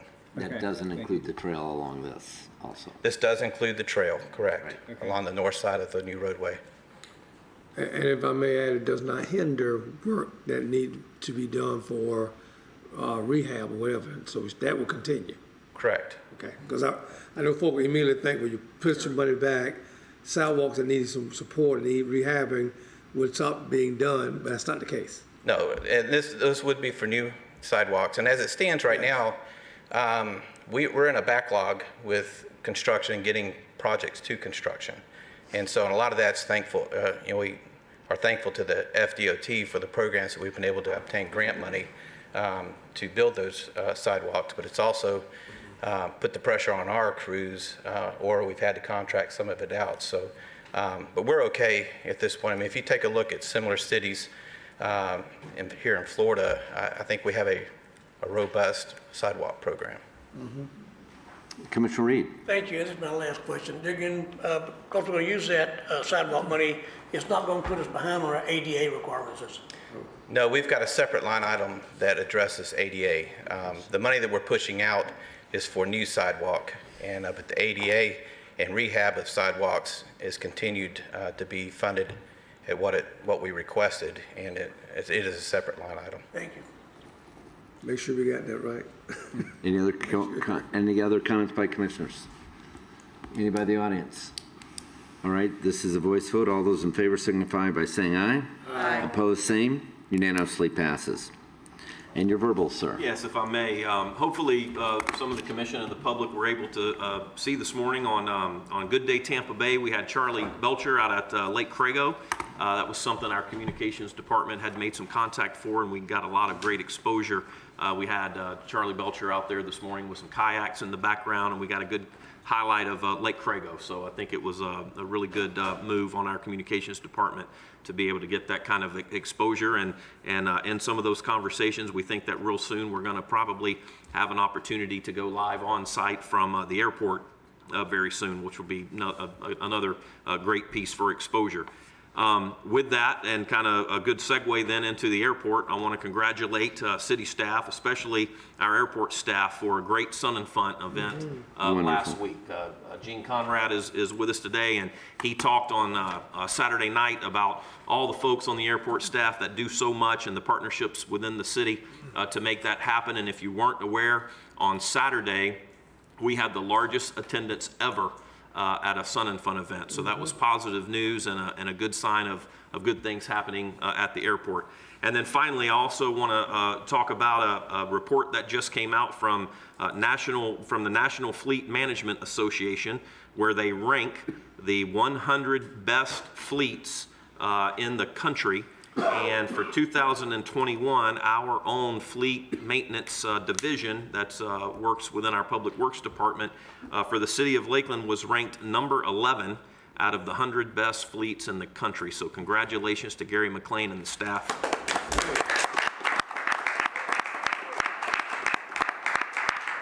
Thank you, Mayor and Commissioners, and that completes my verbals. That's fantastic. And they do such commendable work in that process. All right, that brings us back to City Attorney and item 6A1. Thank you, Mr. Mayor. We have one ordinance for first reading. This ordinance will be read by title only today, and will come back for a public hearing and consideration of adoption on May 3rd. That is proposed ordinance number 21-018, an ordinance of the City of Lakeland, Florida, related to pre-treatment requirements for dental amalgam, amending Article 2 of Chapter 102 of the Code of the City of Lakeland, Florida, to add definitions and requirements for the disposal of dental amalgam waste, providing for the repeal of ordinances in conflict herewith, providing for severability, providing an effective date. Once again, that will come back for a public hearing and consideration of adoption on May 3rd. We have several resolutions for action today. The first is proposed resolution number 21-028. A resolution authorizing execution of an agreement for the subordination of city utility interests located at US Highway 98 South within parcel 504.2, making findings, providing an effective date. Is there a motion to approve? So moved. By Commissioner McLeod and a second by Commissioner Reed. Discussion by commissioners. Any questions by the audience or comments? This is a roll call vote. All those, therefore, Commissioner McLeod. Aye. Yes. Aye. Aye. Aye. Unanimously passes. Next is proposed resolution number 21-029, a resolution of the City Commission of the City of Lakeland, Florida, supporting and approving the Polk County multi-jurisdictional local mitigation strategy, making findings, providing an effective date. So moved. Second. All right, and discussion by commissioners? Any discussion or question by the audience? Seeing none, Commissioner Walker. Aye. Aye. Aye. Yes. Aye. Aye. Unanimously passes. Next is proposed resolution number 21-030, a resolution authorizing an amendment of a grant agreement with the Florida Department of Transportation for improvements to taxiway E at Lakeland Linder International Airport, adopting findings, providing an effective date. Move to approve. Second. And a second by Commissioner Walker.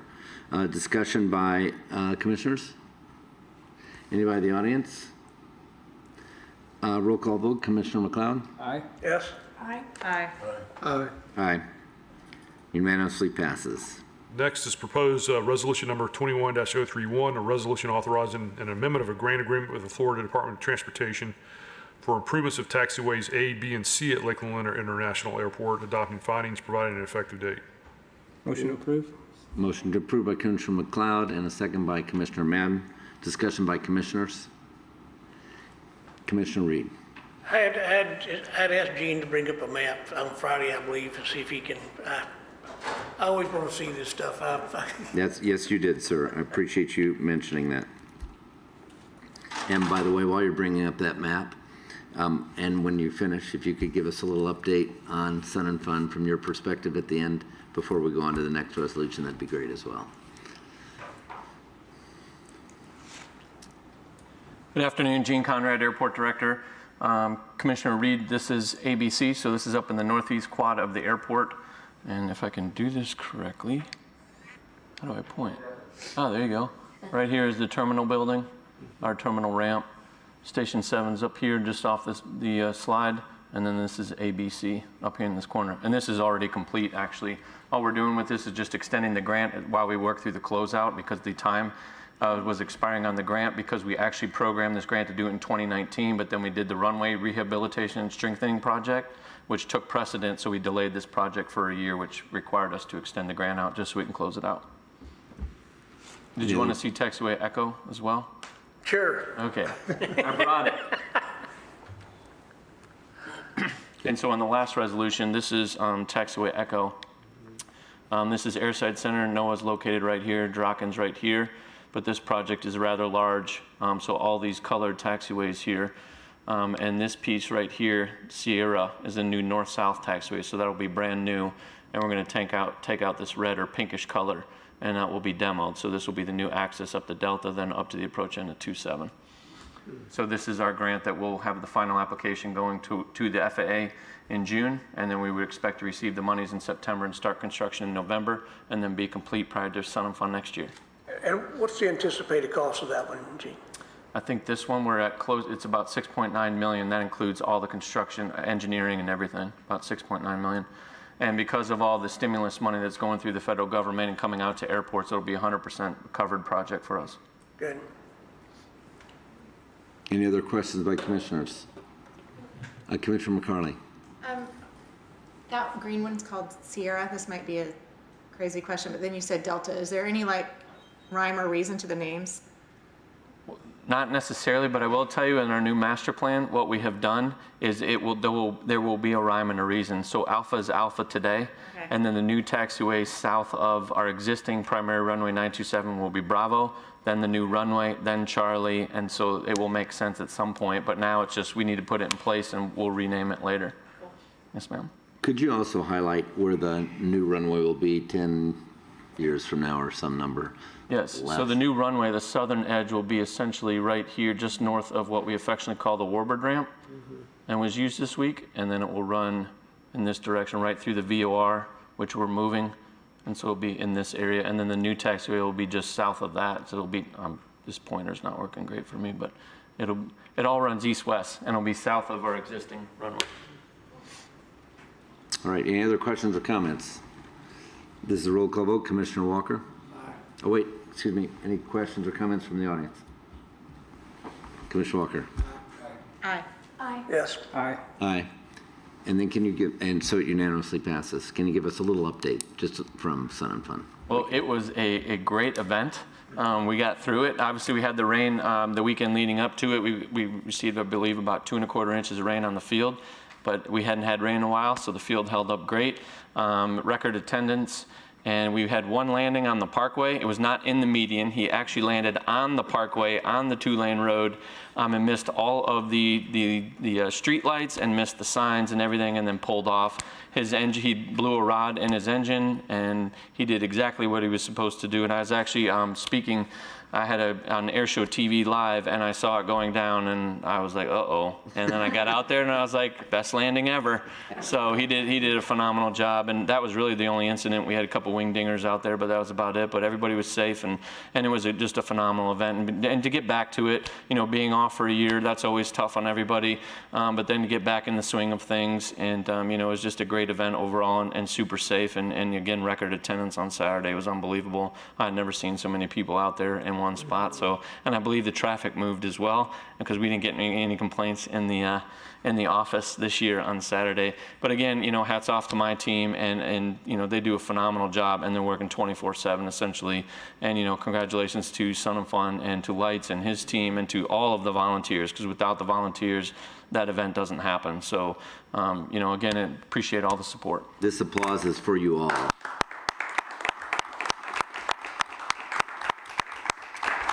Thank you so much, sir. That brings us down to item 5. Is there a motion to approve? Oh, wait, you have to read it first. Sorry, sir. Read that in. It's proposed resolution number 21-032, a resolution of the City Commission of the City of Lakeland, Florida, establishing meeting times for regular meetings of the City Commission and Utility Committee, making findings, repealing resolutions in conflict herewith, providing an effective date. Move approval. Motion to approve and a second Second. by Commissioner Reed. I was reflecting my own enthusiasm in that abbreviated introduction. Discussion by commissioners. Commissioner Selvage. Thank you, Mayor. I hadn't thought about the utility committee meeting, and I confess I'd never understood why the utility committee followed the commission meeting. And so I applaud you putting the utility committee meeting on Friday so that it follows in the correct sequence. Although it does cause the utility committee members to no longer take Friday afternoon for an early getaway, but I think it's the right thing to do. Well, your point is good, and we did discuss that because there is some of that reality in the way that we live. Because it's once per month, we thought it might be more plannable, and that's the other reason we didn't do it at 2 o'clock and chose to do it at 11 o'clock instead. And that would, if we did a workshop, we would be in the afternoon for the rest of the commission. So the commission would be here for agenda, utility, and a workshop could follow that. And then we could do a lunch for those who are not in the utility. I'm not trying to make the utility feel like they're joining our workshop, but thereafter. And so that sequencing, I think, will probably hold well. Thank you. Thank you for your question and comment on that. Commissioner Madden. I did, the same thing. You kind of think about things afterward, and you're like, God, it does seem like there's been so many people coming. Certainly, they've been lasting very late in the evening, and that's probably not fun for anyone.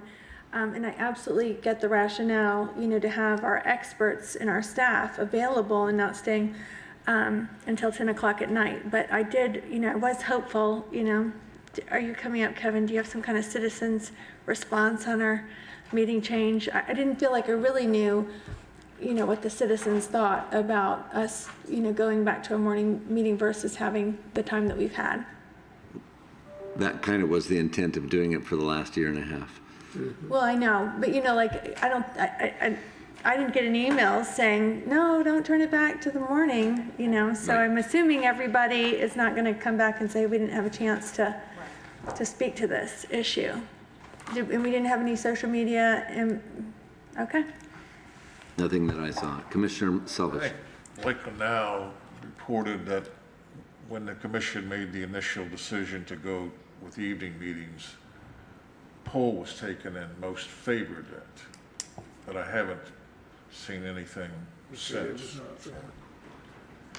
Well, the purpose for us was to try and see if we saw a demonstrable difference between the two meetings.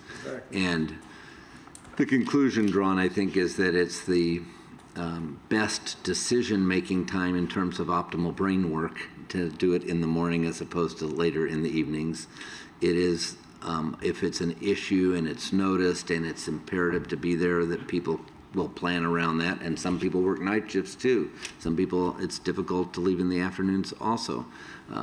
And truly, if you're going to try and have a meeting that's late enough, maybe start it at 6 so that everybody can be off, grab some dinner, and then we can get going. And there are commissions that do that, typically smaller cities.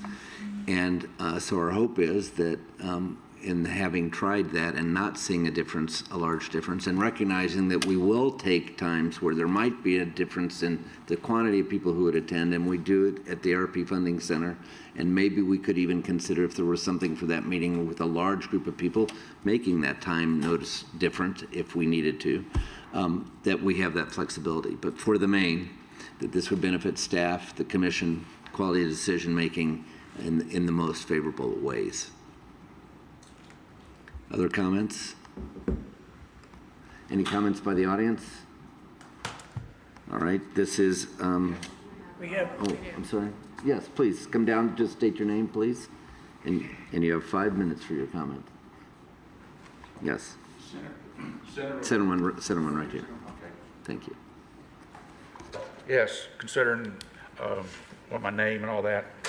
Yes, sir. Still give that, okay. Yes, sir. Paul Cunningham, Lakeland, Florida. Concerning the move to evening meetings, which everyone wants except you. Every incorporated city in Polk County holds evening meetings except Lakeland. That's 16 incorporated cities to 1, 16 to 1. Your refusal to allow evening meetings is an example of restricted access to government and voter suppression in Lakeland. It's an old wound that has festered in the hearts and minds of the people for years. Every daytime meeting is another reminder for us of your total lack of respect for the people you were elected to serve. You, on the other hand, prefer to keep this divisive us versus them environment in our community, and that festering wound will keep on festering, and our resentment towards you will continue to grow. We have the legal right to access to meetings and to participate in decisions affecting our money and our city. We are not mere spectators, and you are not dictators. Evening meetings have been brought up many times by many people with the same response, a defiant no. Yet evening meetings, when are held here, are always full. And your excuses are as pathetic as they are disrespectful to us. If you want to play hardball with the citizens of Lakeland, then we will return the favor and we will win. Give us evening meetings now, or we'll have no choice but to take it upon ourselves to make it happen.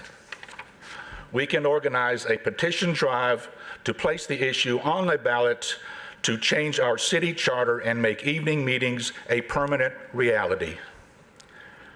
It's a sad day for Lakeland when its citizens have to take such measures to make you do the right thing for us. This unanimous decision to move back to 9 a.m. was made at an agenda study session with no public notice or input. And that's par for the course. Everything in Lakeland is decided by you without our input, except after the fact, like now. You've already decided. While all the excuses you gave were pathetic, there's one that is more insulting and offensive than the other, which was the statement that evening meetings were dismissed as more befitting a small town, not a growing city where commissioners make complex decisions involving millions of dollars. Well, the first part of that statement is a flat lie. Evening meetings are held throughout this state, throughout this country, in both large cities and small.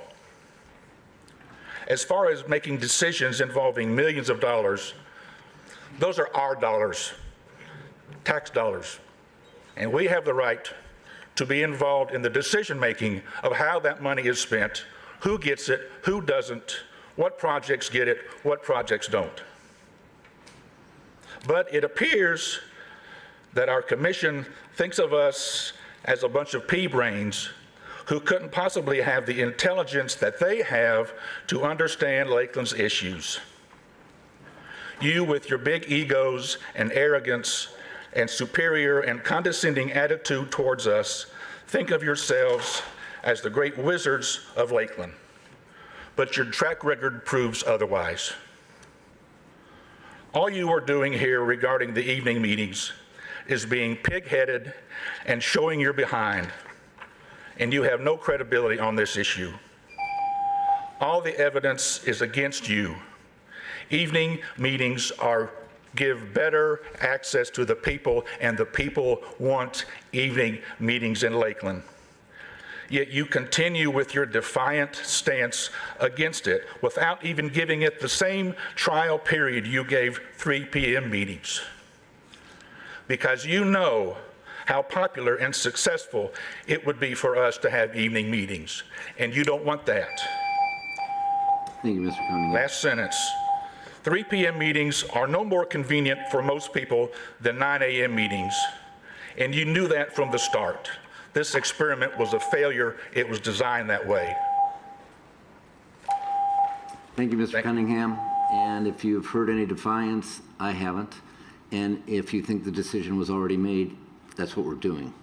So appreciate your comments.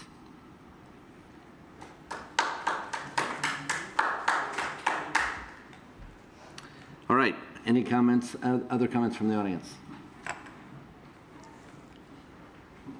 Just if you want to speak up here? No, I want to speak on the cell tower. Okay. This is just for this issue. Right. Okay, seeing none, this is a roll call vote. Commissioner McLeod? Aye. Yes? Nay. Aye. Aye. Aye. Aye. Thank you very much. That's 6-1. That brings us to miscellaneous reports, C1. Good evening. We have one agreement with Florida Disaster Consulting LLC for a Federal Emergency Management Agency Public Assistant Grant Management Services. This is for the FEMA Public Assistant Grant Management Services that will enable the city to meet the compliance requirements set forth to fully reimburse from FEMA eligible disaster recovery costs, which typically require extensive documentation for such reimbursement. Accordingly, the city's purchasing department issued an RFP. We received 4 responses. The selected contractor or firm was Florida Disaster Consulting LLC.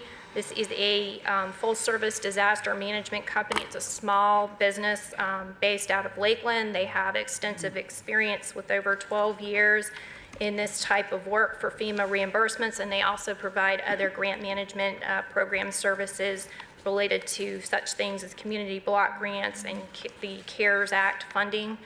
Pursuant to the agreement, they'll help the city identify eligible FEMA public assistance projects. They'll conduct meetings with city, state, and FEMA staff, perform site visits with FEMA and other stakeholders. They'll help prepare that project documentation, draft scopes of work, and other assistance in working with the Florida Division of Emergency Management. This is a 3-year contract. That term will be effective May 1st, 2021 upon City Commission approval, and contains a 5-year option to renew the agreement. The total cost of services will be paid in accordance with a fee schedule in connection with any city-approved services. Those are going to be issued pursuant to specific project tasks. Most of the fees that will be generated by FDC are direct administrative costs, which are reimbursable through FEMA. Specifically, 75% of the costs are reimbursable at the minimum federal share, with state and city splitting the remaining 25% at 12.5% each. We ask for your favorable recommendation of approval. Is there a motion to approve? So moved. Second. Okay, Commissioner Walker McLeod. And discussion by commissioners. This was very successful for us in our collection of the former damages, and is that comprehensive level that it would be difficult to do internally otherwise. Any comments from any citizens at all, or questions? Okay, this is a roll call vote. Commissioner Walker? Aye. Aye. Aye. Yes? Aye. Aye. Unanimously passes. The next item for your consideration is the West Polk Lower Florida and Aquifer Wellfield Implementation Agreement. This is a alternative water supply project that's been studied by the Polk Regional Water Supply Board and determined to be feasible. That will ultimately, at 2045 build out, produce 10 million gallons per day of alternative water supply. The agreement is between the city of Lakeland, Polk County, and several municipalities, Polk County municipalities. What will happen upon approval is that a project board will be created to govern this project. The board will be composed of directors from the different jurisdictions participating in the project, and there will be a weighted methodology used to determine voting by the project board based on the water allotment percentages of the various jurisdictions participating in the project. Since agenda study on Friday, Bartow, the city of Bartow, has also signed up for this project. They want 0.36 MGDs of water from this project. So that slightly changes the allotment percentages that are in the agenda memo. The city of Lakeland will still represent 78% of the vote on that project board, so clearly we'll have a governing authority for this project. Once the project board is formed, they will select an engineer to design the project, and this agreement is designed so that the different jurisdictions can see how much this is going to cost going forward primarily. So the engineering consultants for this project will develop 60% plans and present those to the project board. Then the different jurisdictions can decide whether they want to participate further in that project or not. If a jurisdiction decides to withdraw from the project at the 60% stage, they would still have to pay the cost to develop those 60% plans, but would have no further liability for further design to reach 100% plans or for construction of the project. The costs for the project are currently estimated at $6.16 million to develop 60% plans. Lakeland's proportionate share of that would be approximately $5 million. There's a SwiftMud grant that has been applied for that is looking like it will be available to co-fund this project at 50%. So SwiftMud, upon the decision to commence construction of the project, would reimburse 50% of those design plans. So Lakeland's share, a $5 million share, would be reduced to $2.5 million for 60% plans. The estimated cost to construct the project is $171 million, with Lakeland's proportionate share estimated at $70 million after co-funding by SwiftMud. Then the balance of the project would be funded by a Water Infrastructure Finance and Innovation Act, or WIFIA loan, through the U.S. Environmental Protection Agency. That would fund approximately 48% of the remaining project costs, and then the last 2% would be funded by a state revolving fund loan through the Florida Department of Environmental Protection. This project will be constructed in phases. It is estimated that the first stage would come online in the year 2027 and would produce 2.5 MGDs of alternative water supply for the city. So that is recommended for your approval. As we discussed on Friday at agenda study, this agreement is conditioned upon that SwiftMud 50% grant coming through for us. So the agreement would not go into effect unless SwiftMud approves that 50% grant for this project. Mm-hmm. And we have Bill Anderson is here, can answer any technical questions you might have about the project as well. Is there a motion to approve? So moved. Second. Commissioner McLeod, and second by Commissioner Walker. Discussion by commissioners or questions to Mr. Anderson. Commissioner Reed. Palmer, what's the interest we typically pay for those type of loans from the state? I think it's around 2%. It's pretty low for the state revolving fund loan, and it's around 2%, I believe it is, and the WIFIA loan is going to be around that as well. Are those amortized or just kind of as pay or interest only, or a balloon type thing? What do they normally do? Annual principal and interest, our finance director is saying. Our finance director is saying that it has annual principal and interest payments. Okay. So.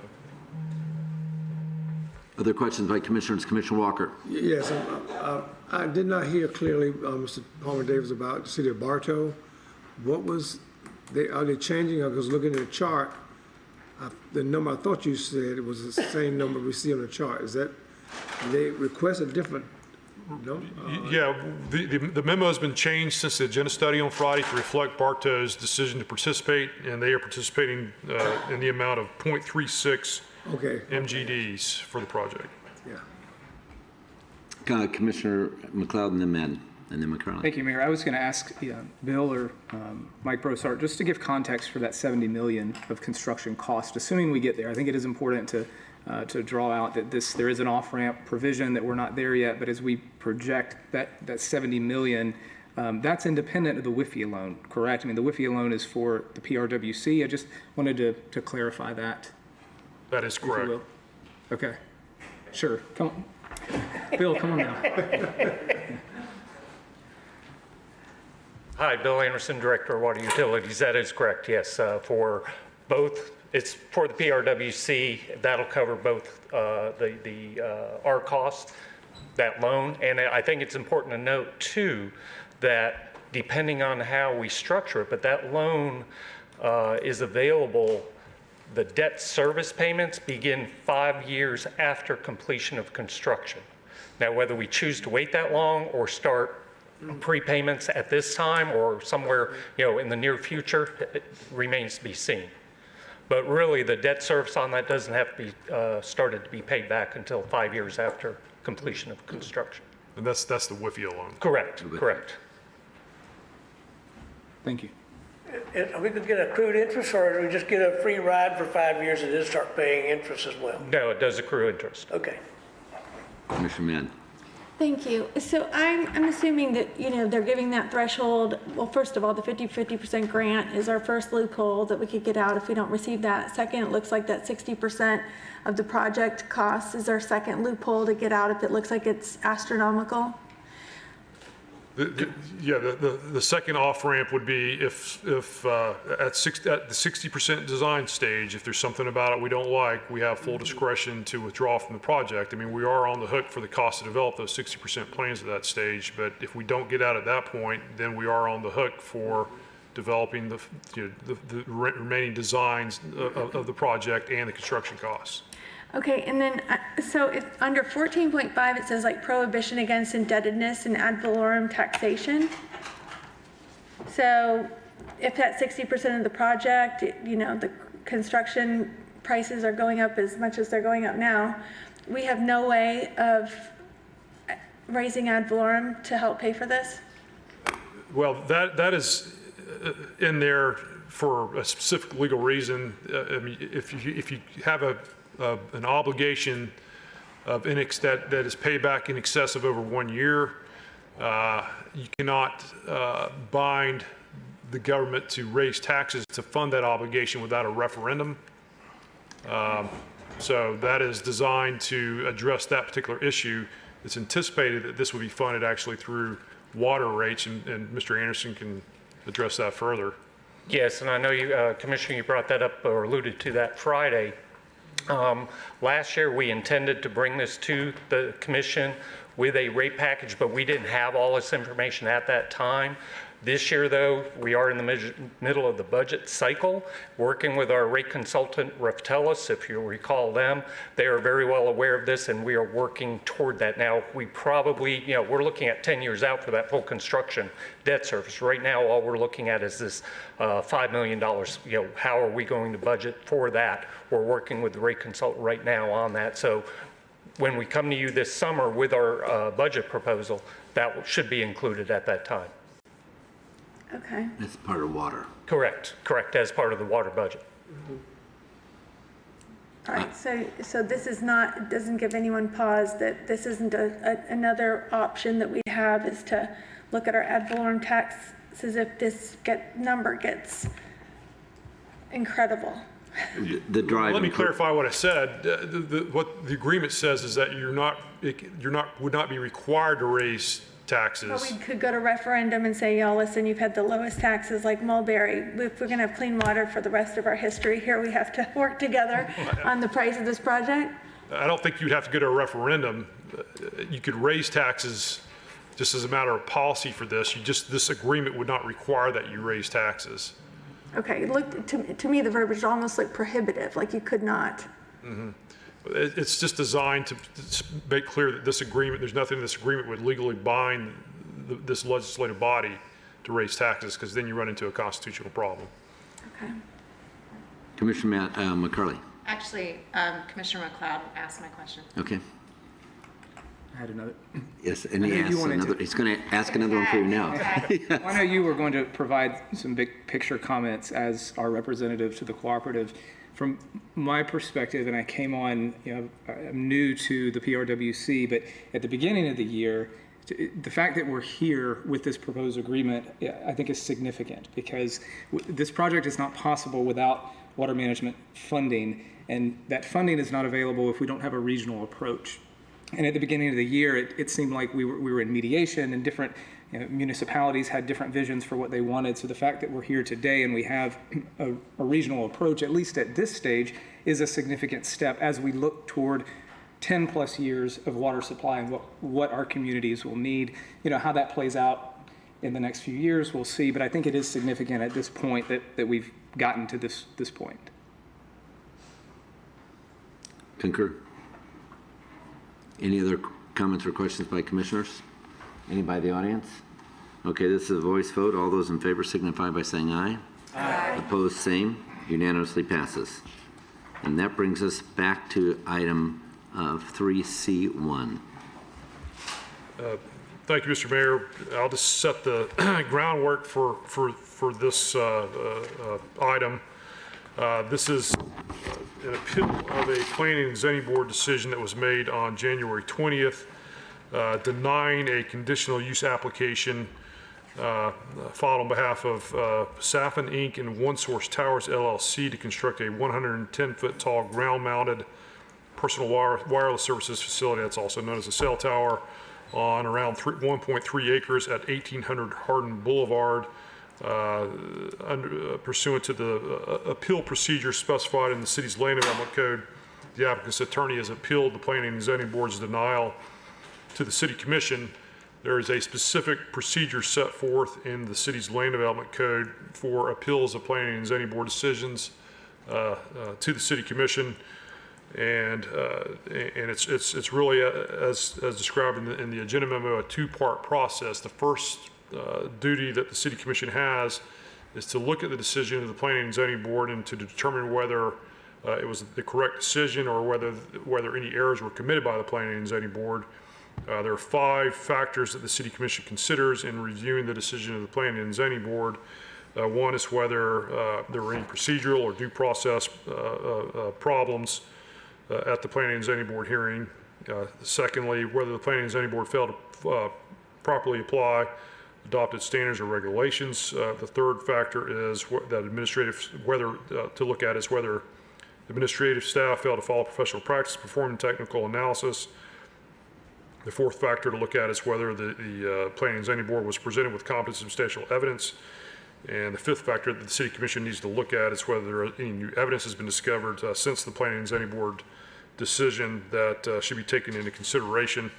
The applicant's attorney in this case is not raising procedural due process issues, is not raising a lack of competent substantial evidence or that there's new evidence that should be considered by the City Commission since the Planning and Zoning Board's decision. They are arguing that under the Federal Telecommunications Act, the Planning and Zoning Board's decision had the effect of prohibiting wireless service in the area to be served by this tower. So the first part of today's appeal hearing should be focused on whether the Planning and Zoning Board made a correct decision or committed error in their decision. Only if you find that the Planning and Zoning Board made an error in their decision should you then start considering new evidence that that would be presented at a de novo hearing, either held today or at a subsequent meeting. We discussed on Friday having the community development staff actually provide their staff report first, just to provide some context for you, and then it would be appropriate to hear from the applicant's attorney and their argument. So I'll turn it over to Teresa to provide that background and context. Good evening. For the record, Teresa Maya with the Community and Economic Development Department. This application was originally filed back in September of 2020. Again, the request was for a 110-foot tall ground-mounted personal wireless service facility or cell tower.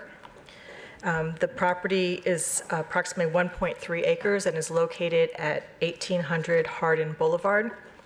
As was noted, the Planning and Zoning Board denied this request at its January 20th, 2021 general meeting after a public hearing that was held on December 15th of 2020.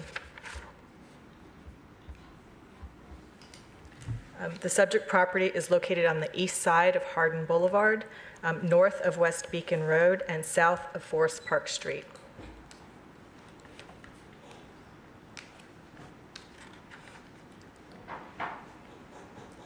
Prior to the late 1990s, this property was owned by Ford Oil Company, and it was used for the storage and distribution of petroleum products. The remnants of the previous concrete foundation for the above-ground storage tanks still remain on the north side of this property. Located to the south of the storage tank facility is a dry cleaning business known as Touch of Class Dry Cleaners. A Phase 1 environmental site assessment provided by the applicant does indicate that there are soil contaminants as a result of that prior use, and any redevelopment of subject property will require soil remediation. In September of 1998, the subject property was brought into the city through annexation. Following that annexation, the property was assigned a mixed commercial corridor future land use designation and light industrial zoning. In addition to the light industrial zoning, there was a conditional use placed on the property, and that was to recognize the pre-existing dry cleaning business, which is considered a level 2 industrial type service establishment and is not permitted by right within the I-1 zoning district. Looking closer in at the site, the star on this map indicates the approximate location of the cell tower and the surrounding compound. Again, the dry cleaner is located to the south. To the north, you can see the boundary for the Autumnwood Apartments. Over on the east here is the boundary for the Citrus Colony Mobile Home Park. Hardin Boulevard is on the west. And to the south, there is a office commercial park. I'm going to present some photographs to give the context of the surrounding area and the subject site. This is looking east into the site. This is looking somewhat south and east with the dry cleaner off to the right. This is looking north and east with Autumnwood Apartments shown on the left.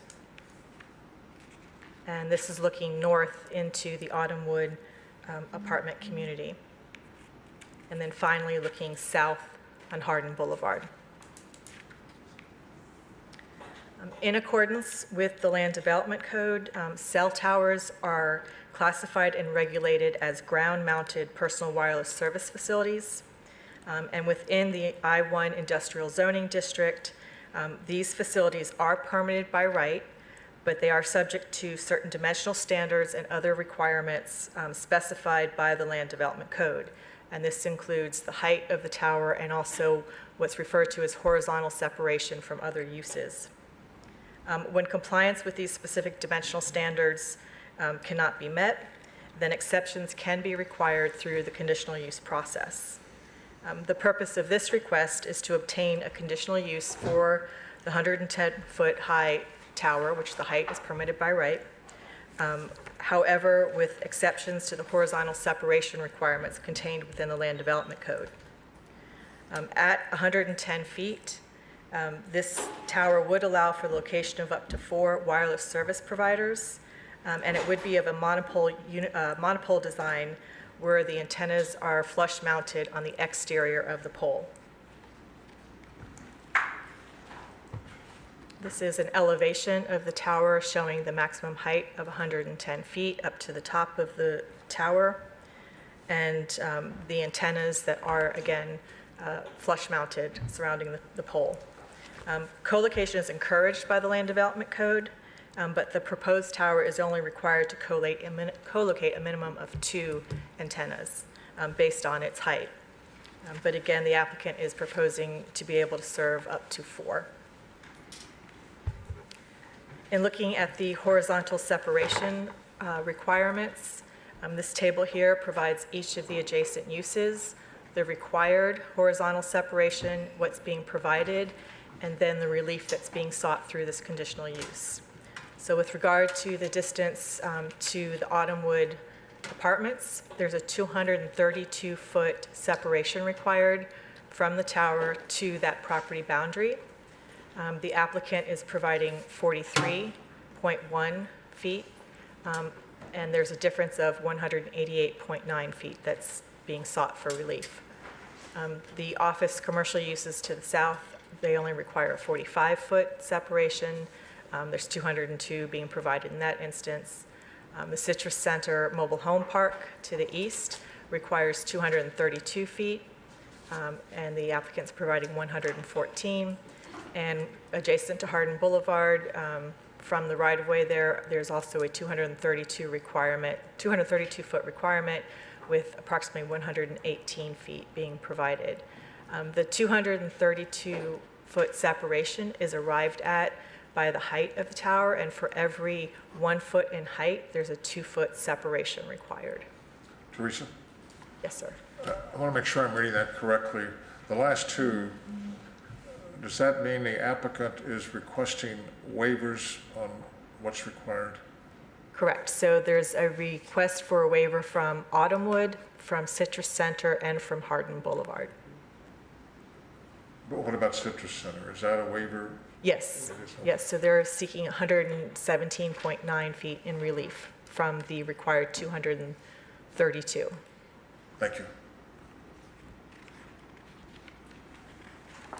In reviewing the request for conditional uses, there are several criteria that the city and city commission, city staff and city commission and planning and zoning board look at. These are listed here, and I will go through them in order, and then also the findings of the staff recommendation and then the planning and zoning board with regard to each. So the first is the height and visual obtrusiveness of the facility. The subject property is located on Hardin Boulevard. It's a modern 4-lane divided arterial highway with an approximately 200-foot wide cross-section. This corridor is primarily defined by a mix of low-rise office, commercial, institutional, and residential uses, with the existing I-1 uses on the subject property being somewhat of an anomaly. While the proposed tower is consistent with the maximum height requirements for I-1. It is of a monopole design with exterior antenna mounts and exceeds the maximum height for such facilities when located in office and commercial zoning districts. So in other words, if this tower was located on one of those adjoining properties with commercial zoning, it would not be allowed at this height.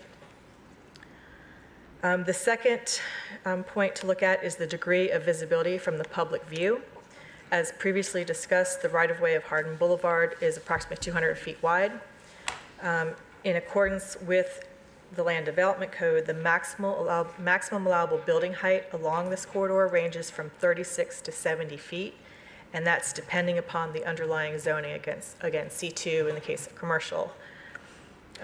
Based on the analysis of the existing land use pattern and the zoning classifications along the corridor, the vast majority of the uses are limited to 36 feet because they are commercial uses and or located on that on C2 zoned property adjacent to this parcel.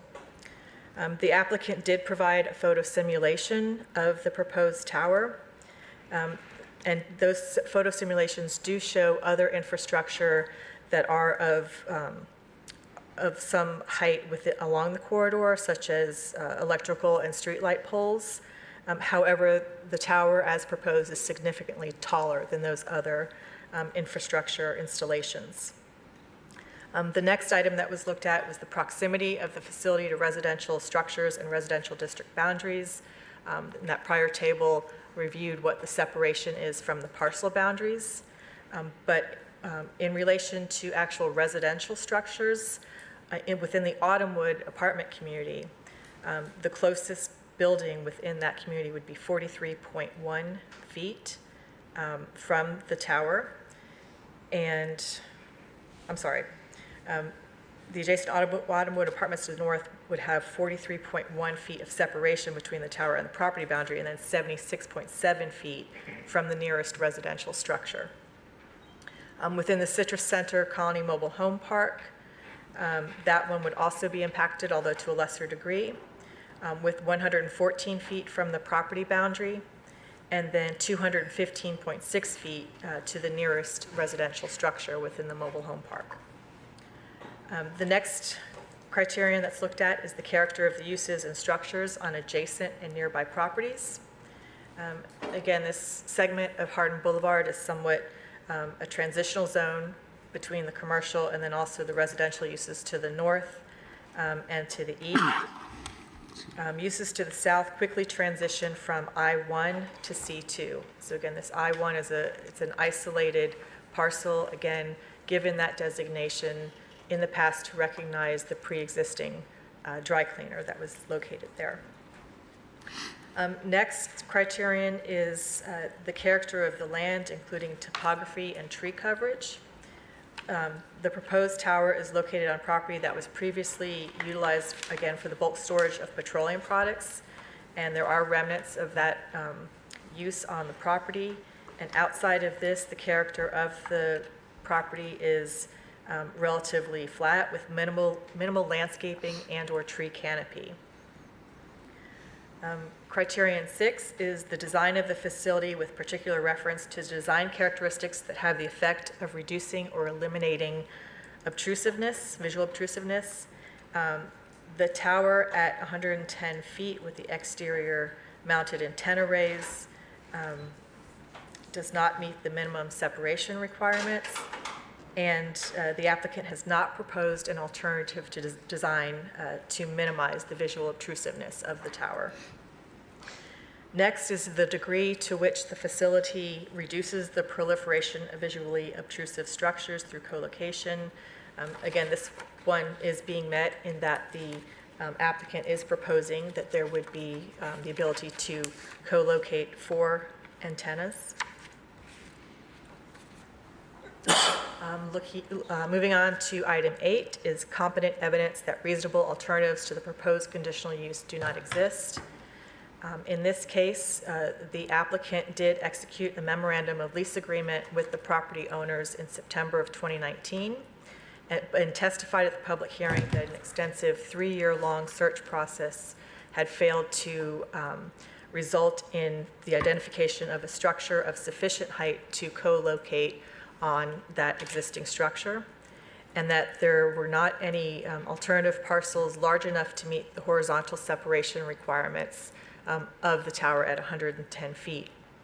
The applicant also provided evidence that there are no other towers or adequate co-location opportunities within a quarter mile of the proposed tower. So taking these into consideration, the staff found that the degree of nonconformity that was being proposed with the separation standards was substantial, and that the applicant had failed to provide a design that mitigates for the visual impacts of the tower. At the Planning and Zoning Board general meeting or continued public hearing at which they made their decision, they took into account all of those 8 criteria, and they voted to deny based on the city staff recommendation as this being an incompatible use with the adjacent uses, and that it would be detrimental to the character of the Hardin Boulevard corridor as the location is highly visible within public view. They found that the tower does not meet the minimum horizontal separation standards of the Land Development Code, and that it would be highly visible to adjacent residential uses as well to the public traveling along Hardin Boulevard. So with that, the Planning and Zoning Board did vote to deny the request.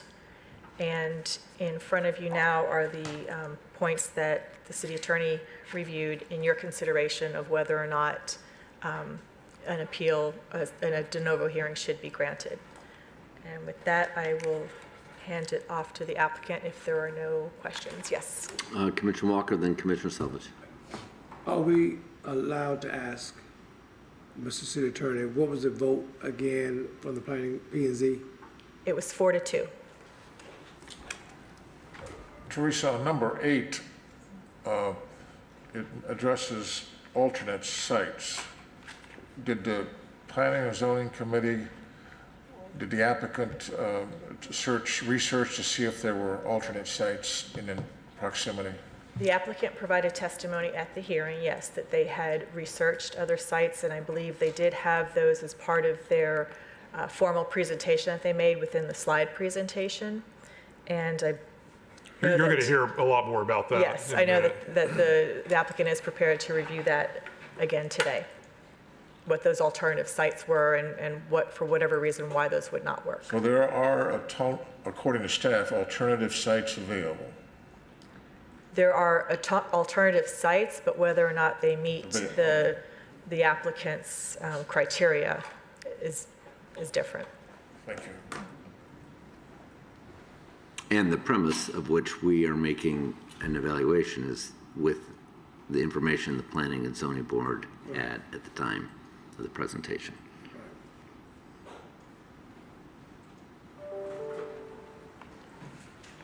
Thank you. No other questions? Any questions by the audience? Well, I think it'd probably be better to hold the audience questions until after the applicant's presentation. So this is a... Sure. So we'll do both presentations and we'll follow up with questions. Okay.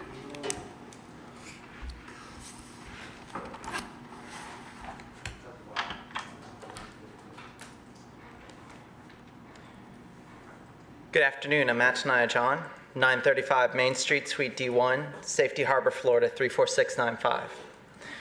I have Santiago Torres with Verizon Wireless here to testify on Verizon's RF need. I also have Justin Dinnert to testify on their search for alternates. And finally, I also have Michael Swords with RMC Contracting should any questions come up about the tower structure itself. I'd like to begin with a minor correction of the facts. The analysis of the alternates that Mr. Dinnert will be discussing today was actually provided in the record and available to the Planning and Zoning Board as part of our application. So what you are going to hear talked through today was actually available to them in written form when they made their decision in January. My presentation is a bit long. It is 75 minutes focusing on federal law. I apologize for that, but since this all turns on federal law and its interaction with your code, it is necessary to determine whether the Planning and Zoning Board made a misstep. I am going to discuss a couple of the facts just to give context so you can plug that into the analysis when we get to the federal law portion. So I come before you today discussing a 110-foot tall flush mount style monopole communication tower located at 1800 Hardin Boulevard. And the parent parcel is developed as a dry cleaner. This is an aerial showing the location of the monopole. It is the green marker on this map. Up is north, and the yellow line immediately to the left of it is Hardin Boulevard. You can see that as you extend out to the east, let me see if I can make the pointer work. Single-family homes are located under mature tree canopy, and there's also a tree line to the west. This is a closer view again. Up is north, and the road immediately to the left is Hardin Boulevard. The green marker, again, is the monopole. And with this closer view, you can also see that there is vegetation providing partial buffering along the north and east portions of the property. The other thing to keep in mind is that this lot immediately to the east of the parent parcel is a storage lot as part of the mobile home park to our east.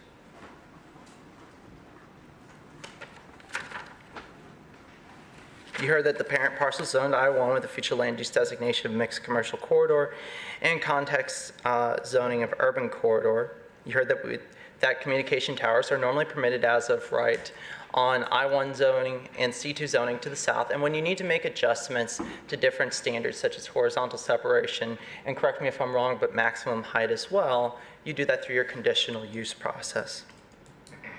We're not requesting any variances, we did not request any variances at law as part of this application. Another thing that was presented is that the monopole will have a dull gray surface and be completely dark at night. You heard that the monopole is designed to co-locate up to 4 carriers, and that is important because your code discourages the proliferation of communication towers within the city and the overall number of communication towers within the city. That also comes back to Verizon's RF analysis, as you will hear later on. One of the things that was discussed with the Planning and Zoning Board is that the height and the design are both compromises in this, Verizon originally wanted a 150-foot tall monopole style communication tower, which means all of the antennas are located on an external platform that is away from the body of the tower. Much like, and this is an example of a monopole style tower. So you can see that there are antennas on a triangular platform, and it gives it more visual bulk and profile. And then this is a flush mount style tower.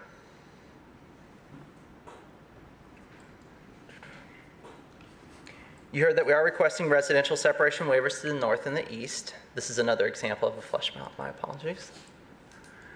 This is the elevation that was before the Planning and Zoning Board, showing that the antennas would be bolted directly to the side of the tower. There was discussion that the antennas are on the outside of the tower instead of the inside because of space within your unipole style canisters. And also, in addition to needing space to point and aim these antennas, you also need airflow for the equipment. Otherwise, they will overheat and fail.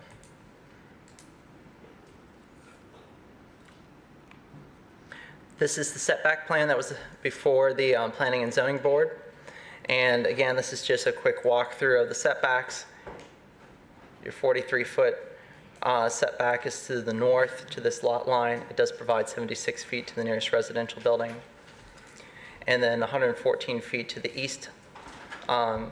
Here is that storage parcel. And then 215 feet to the nearest structure. Again, that's against that 232-foot setback. They meet the required residential separation to the west. And they did request a roadway separation waiver to the east, or to the west. And basically, they were trying to balance the separations between staff's concerns about protecting the visibility of the roadway and also providing separation from the residential to the east. As far as separation to the north, if I could run to the south end of this parcel and provide all the required separation, I would. Unfortunately, there is a building down here. Lastly, it should be noted on this plan sheet, this circle immediately around the tower, which is located right where I'm pointing, and you see a circle. That's the fall zone radius. And the monopole is designed with a fall zone radius, so in the unlikely event of structural failure, it wouldn't just collapse, it would actually fold over upon itself. Fall zone technology is something that's been around for a while. The federal government actually uses it on the interstate for the tall lamp posts.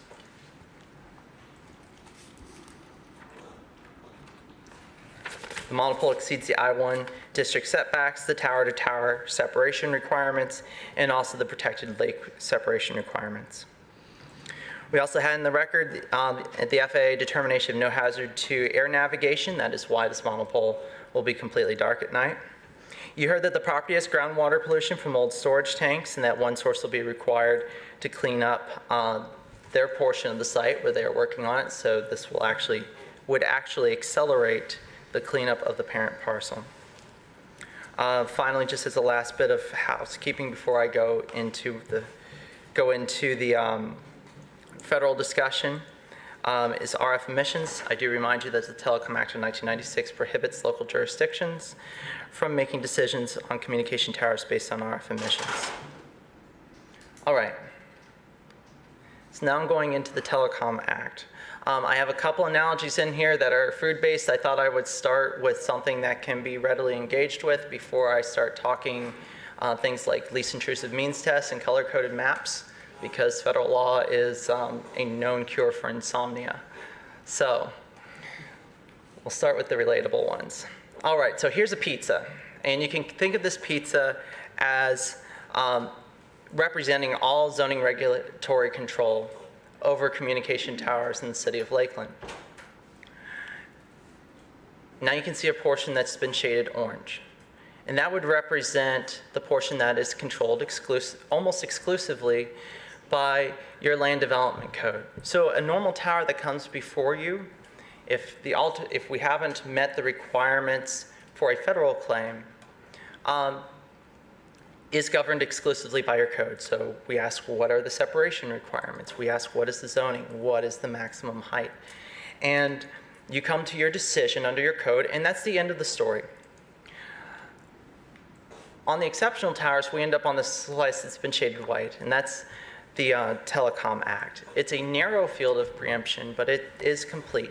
So most towers are in your LDC, but the occasional tower is controlled by the Telecom Act. And since this is something that is unusual, it does make sense that the Planning and Zoning Board would punt on dealing with the Telecom Act issue and go back to their code, since that is what they normally deal with.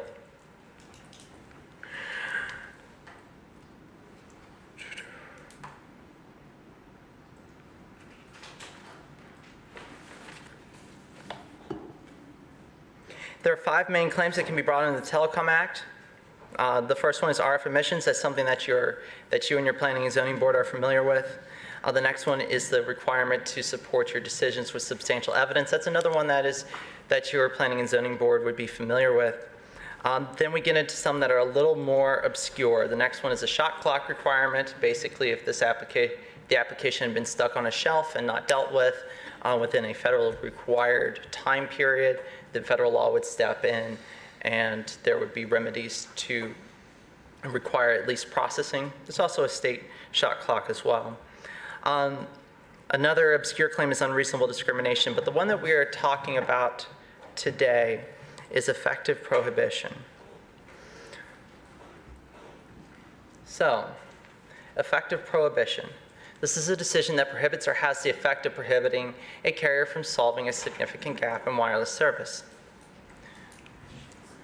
And this is independent of the substantial evidence requirement. So you can have a decision that is supported by an incredible amount of substantial evidence and would survive state level certiorari all day long.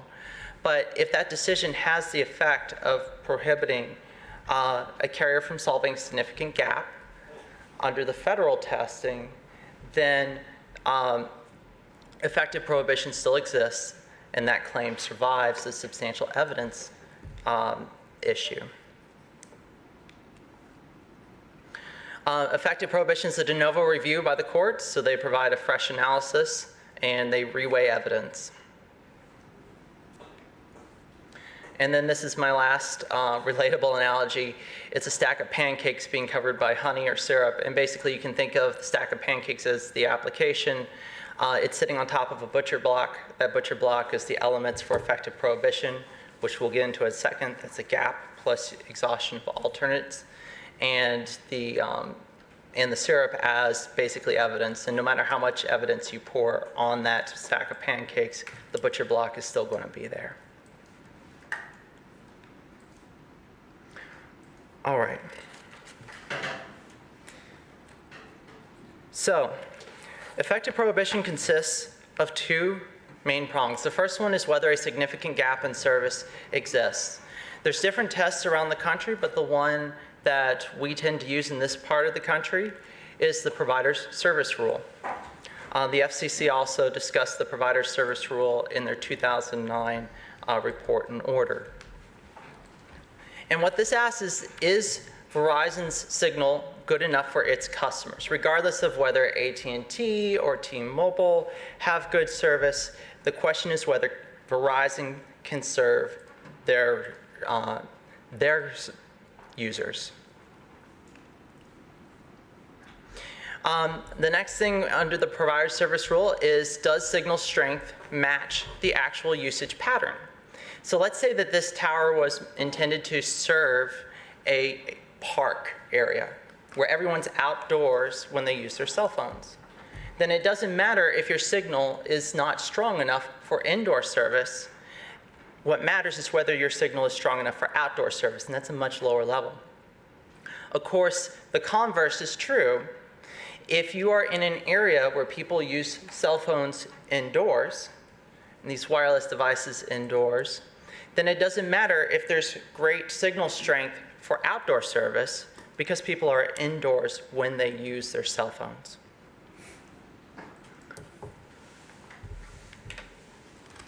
And then you run into other factors that are based upon the actual look and feel of the gap area. The first one is the area big? And that's something that depends on where you're at. So for example, if you're in suburban Jacksonville where it's single family homes, this is just taking this from the Middle District's last decision on effective prohibition. 0.29 square miles, so 0.2 of a square mile, is enough for the gap to be big, for it to be significant and not just a dead spot. Now, if you were out in, say, rural Calhoun County, where maybe there's 5 people in a 0.2 of a square mile area, you might have a different question before you. And this ties directly to it. Are there a lot of people in the area? People who live in the area, work in the area, and travel through the area. So when you're looking at a gap, you're looking at the development pattern, you're looking at whether there's major roads that go through the area. For an example, the Central District of California determined a road with 26,000 cars a day was enough to help make a gap significant, and that's in your memorandum of law. And then also are there things like shopping centers in the gap area. And lastly, this comes from the FCC's Order 18-133, is capacity lacking.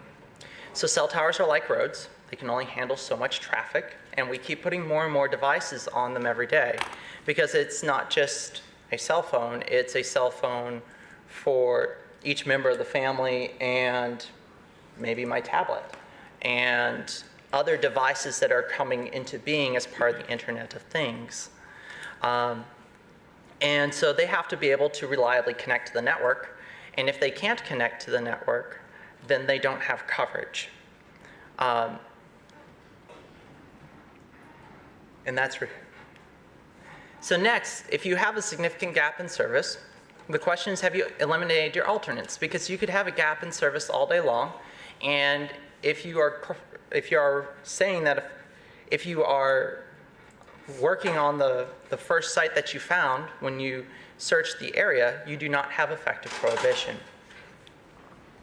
You need to engage in a reasonable search for alternates, or applicants have to engage in a reasonable search for alternates. And this is only a reasonable efforts. So this is what a reasonable site acquisition agent would do. The average 9 to 5, put in their solid 40-hour work week, competent work person. In this part of the country, we use the least intrusive means test. Again, that's going off the most recent ruling from the most recent decision from the Middle District of Florida. And that asks, is the tower that's being proposed is the least intrusive feasible design? So in other words, for an example, if you can't put your antennas inside of a unipole, and even if you could try to cram them in there, it would overheat them, a unipole is not a feasible design. But on the other side, if we were asking for some big lattice with a cross section, that would be more intrusive than just a simple monopole with the equipment bolted directly to the side of it. So that lattice would not qualify as the least intrusive design because you have the flush mount monopole. Next, is the site the least intrusive feasible site? And a feasible site is a site that is available, physically buildable, and approvable. So in other words, you can't do things like take the site out of compliance with its parking requirements, its open space requirements. You can't impinge upon its stormwater structures, things like that would take the parent site out of compliance. So assuming once you've reduced your sites down to your feasible sites where you could actually build a tower, if you have more than one in a search area, then you balance which one's the least intrusive one. If your site is the least intrusive site, then effective prohibition exists. If another site is less intrusive than the one that you are proposing, then effective prohibition would not exist. At this time, I'm going to take a quick sip of water, if I may, and I'm going to bring Santiago Torres up so that way he can discuss the documents that were before the Planning and Zoning Board in the record.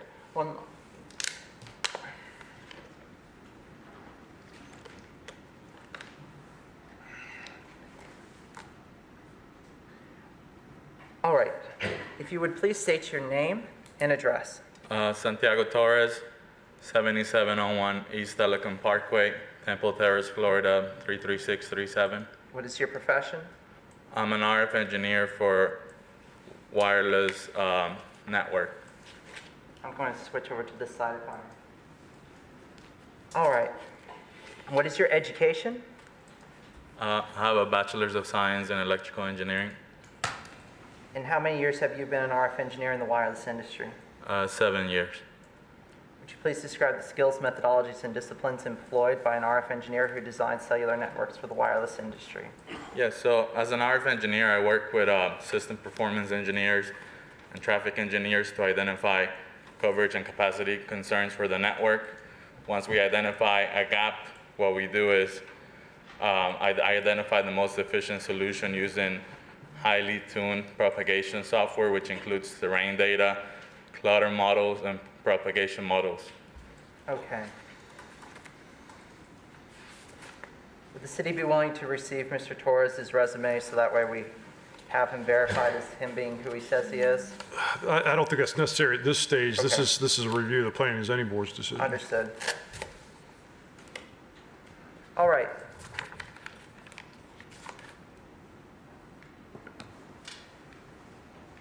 Mr. Torres, do you recognize this document? Yes. All right. And how do you recognize it? This document was created by the Florida RF team.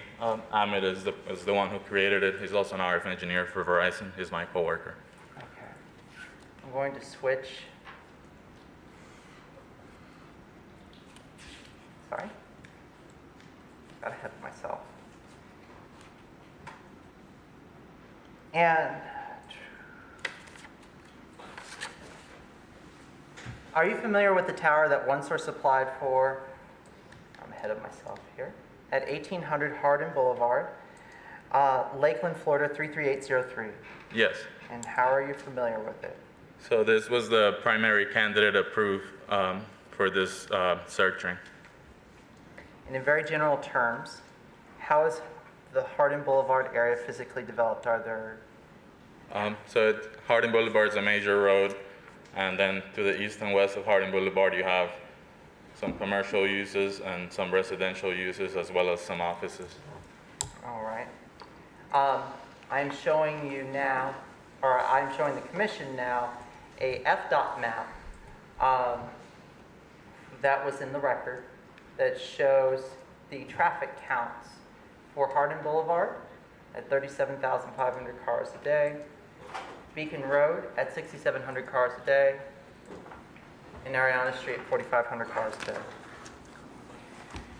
Mr. Torres, what's the predominant type of cellular use that Verizon observes in the Hardin Boulevard area?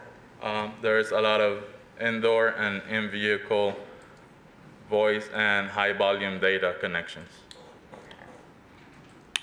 And is this type of use typical to the cellular use that takes place in areas physically developed in similar manner to Hardin Boulevard? Yes. And just going back to your RF package, is Verizon currently experiencing a gap in indoor service coverage in the Hardin Boulevard area? Yes. Okay.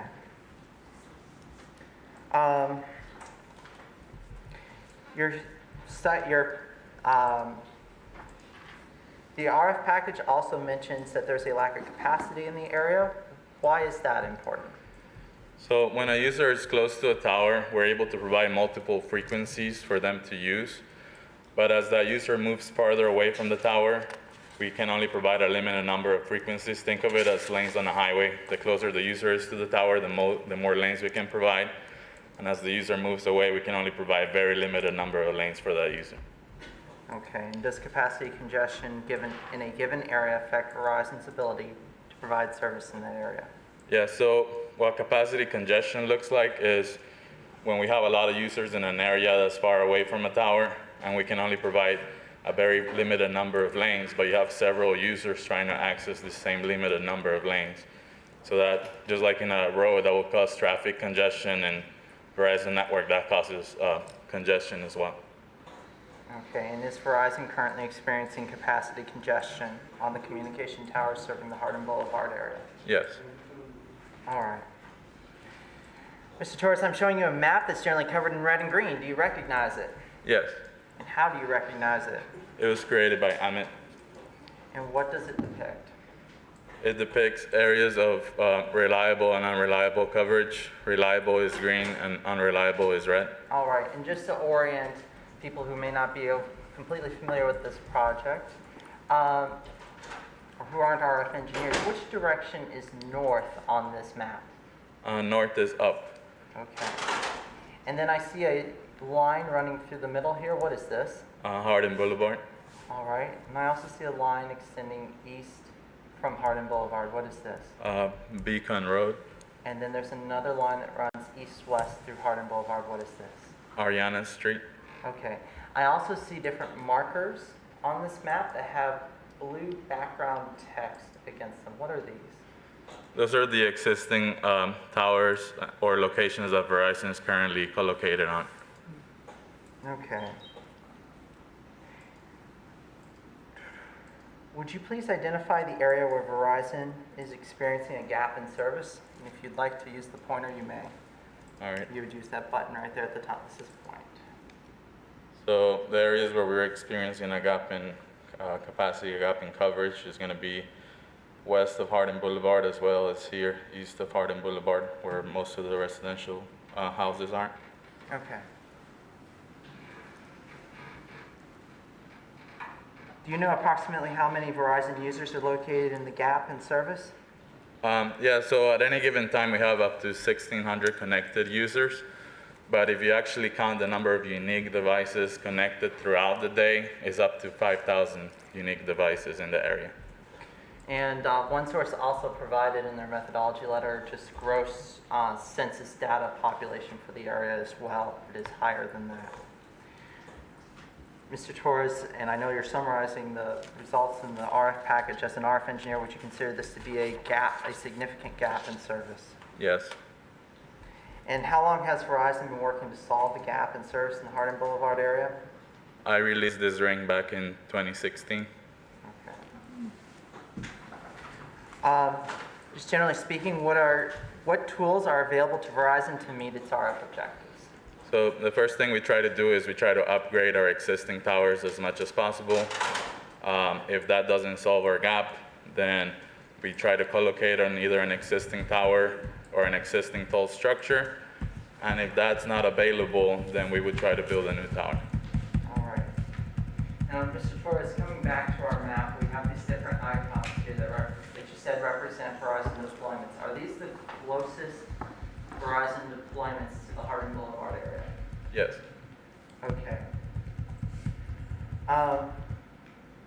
I'm now showing you a street map with distance is called out on it. Do you recognize it? Yes. How do you recognize it? It was created by Amit. What does it depict? It depicts the distance from the existing towers to the proposed tower location. How does this map correspond to the one that we just saw? It basically lines up with the previous map. All right. And these markers again with the blue text, what are these? Those are the existing towers. And what is the marker with the gray text? The proposed tower. Okay. These existing towers, Has Verizon upgraded these co-locations to improve their capability to serve the Hardin Boulevard area? Yes. Are there any additional upgrades that Verizon could perform to improve their ability to cover the Hardin Boulevard area? No. In light of the status and position of Verizon's closest co-locations, what tools remain available to you? Either attached to an existing structure or tower, or build a new tower. Okay. And other than the towers that Verizon is currently co-located on, are you aware of any other towers or tall structures of sufficient height in the Hardin Boulevard area that Verizon could currently co-locate their antennas on? No. Now, did staff ask your team to look into any towers or tall structures prior to this application being filed? Yes. And what is the name?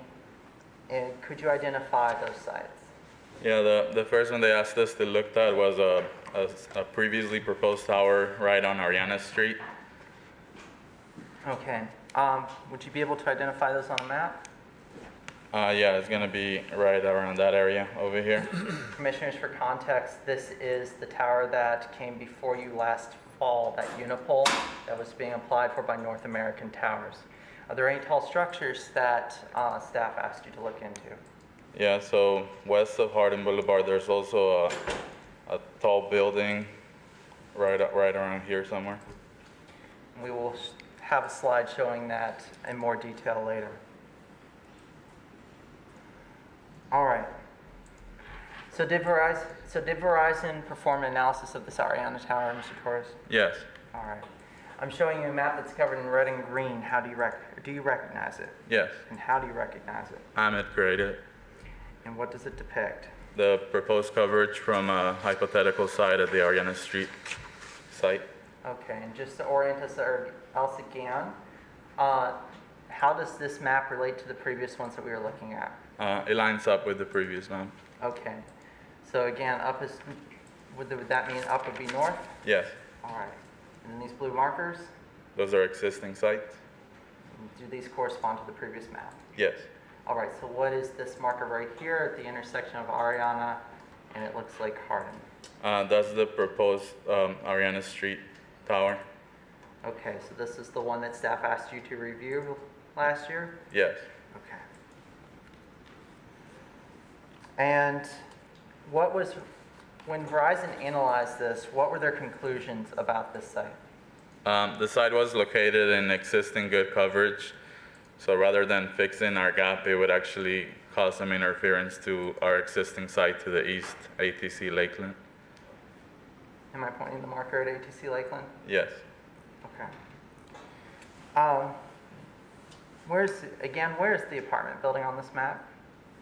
It's directly west of the proposed Ariana Street tower.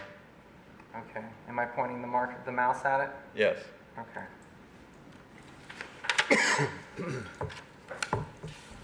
So did your team review that apartment building? Yes, we looked at it as well, and we identified the same issue. It was too close to ATC Lakeland and an existing good coverage, so it would create interference. And additionally, the building, I believe, was only 60 feet, which wouldn't give us the height required to close our gap. Okay. Now I'm going to move on to some sites that were brought up in December by persons who spoke in opposition, and we presented slides on those in January. All right. Mr. Torres, do you recognize the map that I am showing you? Yes. And how do you recognize it? It was created by Emmett. And how does this map correspond to our previous maps that we've seen tonight? It shows the same existing locations. All right. And when you say same existing locations, are you referring to these markers with the blue text? Yes. All right. And what is this marker here? That's a hypothetical tower west of Hardin Boulevard, south of Ariana Street. And commissioners, to provide a little bit of context, in the December hearing, the speaker in opposition had asked why didn't Verizon analyze putting a tower off to the west and so this was provided in the January hearing. Mr. Torres, based on Verizon's analysis that they submitted, would the Ariana West site meet Verizon's RF objectives?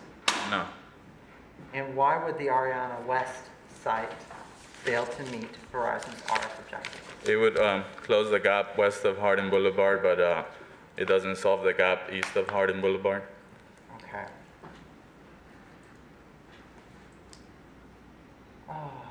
All right. Another map, another site that was brought up was Lakeside Village. Are you familiar with that co-location? Yes, we currently have antennas on top of the Lakeside Hampton Inn in Lakeside Village. Would you be able to identify that on this map? Yes, it's going to be down here. Okay.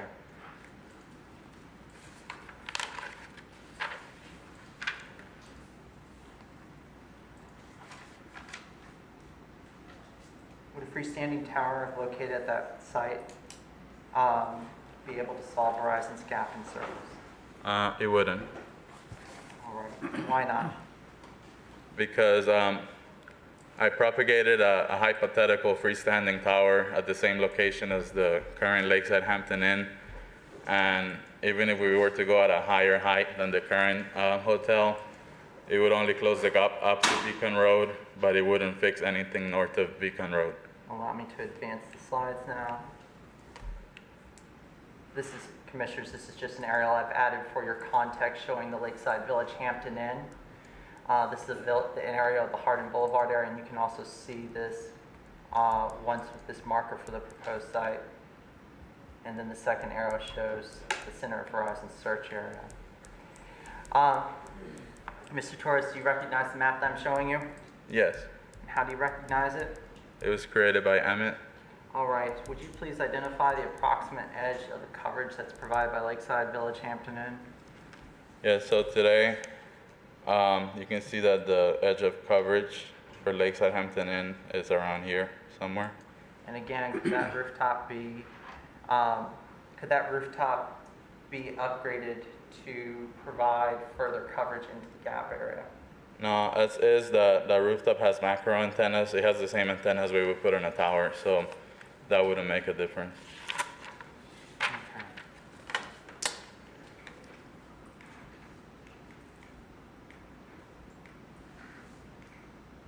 Mr. Torres, do you recognize the document I'm showing you?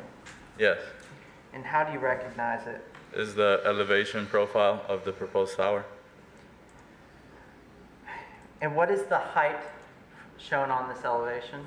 So the top of the tower is 110 feet, and Verizon's antennas would go at 105 feet. Am I pointing at Verizon's antennas? Yes, Are they located at the top of this tower? yes. And why are these antennas located at the top of the tower? Because that's the minimum height that we require to close our gap. Is this 105 feet antenna height, 110 foot tower, top of steel tower height, the original height that Verizon wanted when they began their research for this project? No. What was that height? We originally asked for 150 feet. Okay. And so what's the difference in height between the 150 that you originally were wanting and what's proposed now? You're talking about a 40-foot difference. And is this 40-foot shorter height a compromise height for Verizon? Yes. Okay. Mr. Torres, do you recognize the document I'm showing you? Yes. And how do you recognize it? This is the search ring map I created back when I released the ring in 2016. And how does this document affect Verizon's review of the proposed site?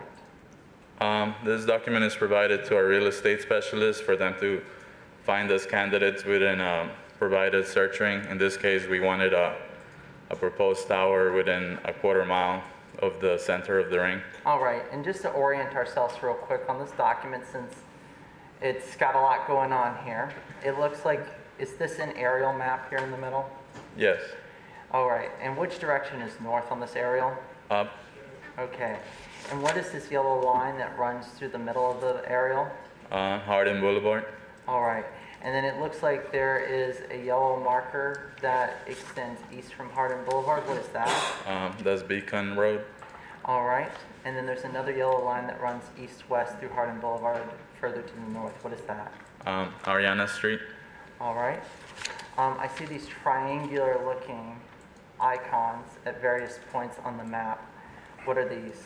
Those are our existing sites. Do these correspond to the sites that were shown on the other maps?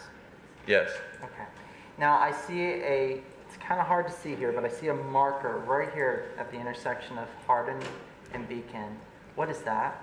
That's what I would consider the ideal location for a tower from an RF perspective. And then I see a red circle around that marker. What is that? That is basically where we tell the real estate specialist to look for candidates. Okay. Is the proposed site located within the search ring? It's not. And why is it not located within the search ring? Because the real estate team didn't find any viable solutions inside the search ring. All right. And what happens to the efficiency of Verizon's deployment as you move away from the center of the search ring out towards and beyond the edges? It decreases. Okay. Is the location of the proposed site, as generally depicted in the RF analysis, a compromised location to solve Verizon's RF gap in service? Yes. Okay. I've added a yellow marker just to assist in visual. Does this generally reflect the search area? Mr. Yes. Torres? Yes. Okay. I'm now showing you a map that is covered in red and green. Do you recognize it? Yes. And how do you recognize it? It was also created by Emmett. Okay. And does this map correspond to the other maps that we've been looking at today? Yes. All right. So again, what are these blue markers? Existing towers. And this yellow line that runs to the middle? Hardin Boulevard. All right. And which direction is north? Up. Okay. And then what is this marker right here in the middle? That's the proposed tower. Sorry, my hand drifted. All right. So how does Verizon's network coverage and capacity change after the proposed site is added? This location will close the current capacity gap that we have. And does it solve any other metrics of your gap in service? Yes, it also solves the coverage issue as well. All right, thank you for your time, Mr. Dennert. Are you, Mr. Torres? Do the commissioners have any questions for Mr. Torres at this time, or we can have him come back up later? But if you have something that's popped up in your head before I do 30 minutes of Mr. Dennert talking through his analysis letter he had in the record, he is available. I have a question. Mr. Mayor. Why does it not cover the lower area as well? So, Mr. Mayor, when you say why does it not cover the lower area, are you referring to the red area that's located Yes. here? Okay. Yes. Mr. Torres? Yeah, so the current purpose of this ring is to solve the coverage and capacity issues east and west of Hardin Boulevard and north of Beacon Road. The area that you're referring to that's closer to Florida Avenue and south of Beacon Road, it's also an area that we provide good low band service today is what we refer to. But as you can see, there is a gap in high capacity, high band coverage. So this is something that we also need to address, but it's not as high priority as the current ring. Mr. Torres, in layman's terms, can the signal from this tower reach down here? No. Okay. So if you were to move the tower south to try to close this, how would it change its interaction with these other towers? Yeah, I mean, as we previously spoke, the ideal location would be right there on Hardin Boulevard and Beacon Road. It would allow us to not only solve the current gap, but it would provide better service to the area that you're speaking of. So basically, if you move south to Beacon Road, it will be perfect, right? But if you keep moving south, then you start opening a gap closer to our current needs. Okay.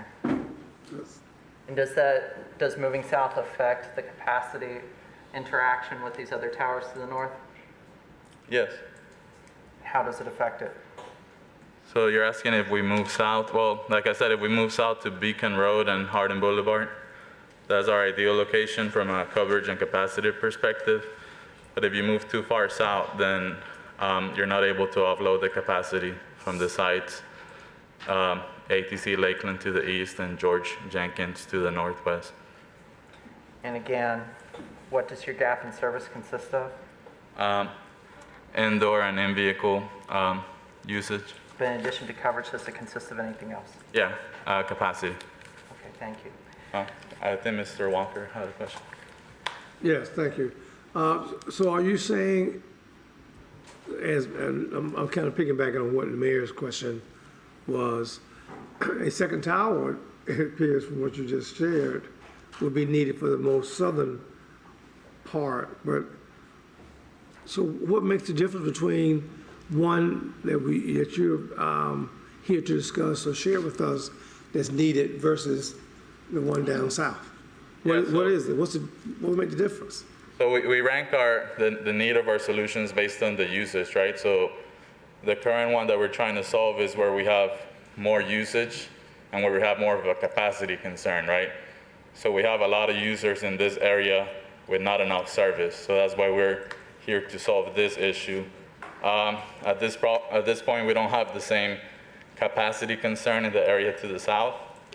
But once we do, we would create a ring, and then I will have to propagate it and find what the correct solution would be for that area to the south. Mr. Torres, just generally speaking, if you were to place a tower to serve this area, would it be able to solve this gap? No. So is this a completely separate ring area than the project we have before the commission today? Yes. If I'm out of line, you can tell me I'm out of line. You can say, Walker, shut up, you don't need to talk no more. But if there had been, because you brought this up, if there had been a tower at the Ariana property that was not approved a couple months ago, however long it's been now, would we have had a problem there in the area now, where we are? In the area to the south, yeah.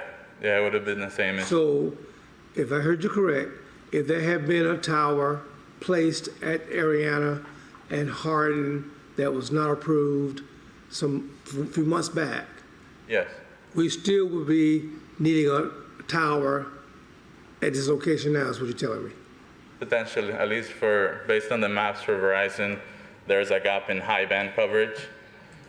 So, I mean, of course, we would prioritize the capacity need, right? So there's two things, right? There's the coverage need and the capacity need. And what we're looking at here is not necessarily low band coverage, which is our lower frequencies. We're looking at what we call our high band frequencies, which are the high capacity frequencies that we provide to our customers. Mr. Torres, if I may, just to help in case there's some talking past each other, could Verizon have ever used a tower located at this spot right here, the intersection of Ariana and Hardin? We wouldn't have picked it as a candidate because it wasn't an existing good coverage. So it would create interference to the site to the east, ATC Lakeland. Okay. Commissioner McCarley. Is this exclusive to Verizon users? It's over there. So this map is only for Verizon, it doesn't include anybody else, or is it? That is correct. Talking about all users of any kind of device? So this is specific to Verizon needs. Of course, for public safety and 911, in case of an emergency, anybody who has a phone could use our tower for those kind of uses. Thank you. And Commissioner McCarley, if I may, just to circle back to my original synopsis, on the Telecom Act, we used the Middle District used the provider service rule in its last decision. The provider service rule asks, does Verizon have a gap in its service, regardless of whether AT&T or T-Mobile have good service or not in the area? Okay. All right. Any other questions for Mr. Torres at this time? Okay, Mr. Torres. I have one. Oh, we do. Well, we're ready to talk. That needs to be held till the end of the We're going to hold presentation. all the comments from the No, public this to is a then. question for him especially. He'll be here. He'll be here to ask. He will be here. Okay. That way we're consistent with the procedure. All right. At this time, I'd like to bring Mr. Dennert from One Source Towers up to discuss the team's research into alternates. So Mr. Dennert's going to be discussing the methodology letter that was, yes, I do, that was located in the record and submitted with the application. Would the commission indulge me just to take another sip of water real quick? Thank you.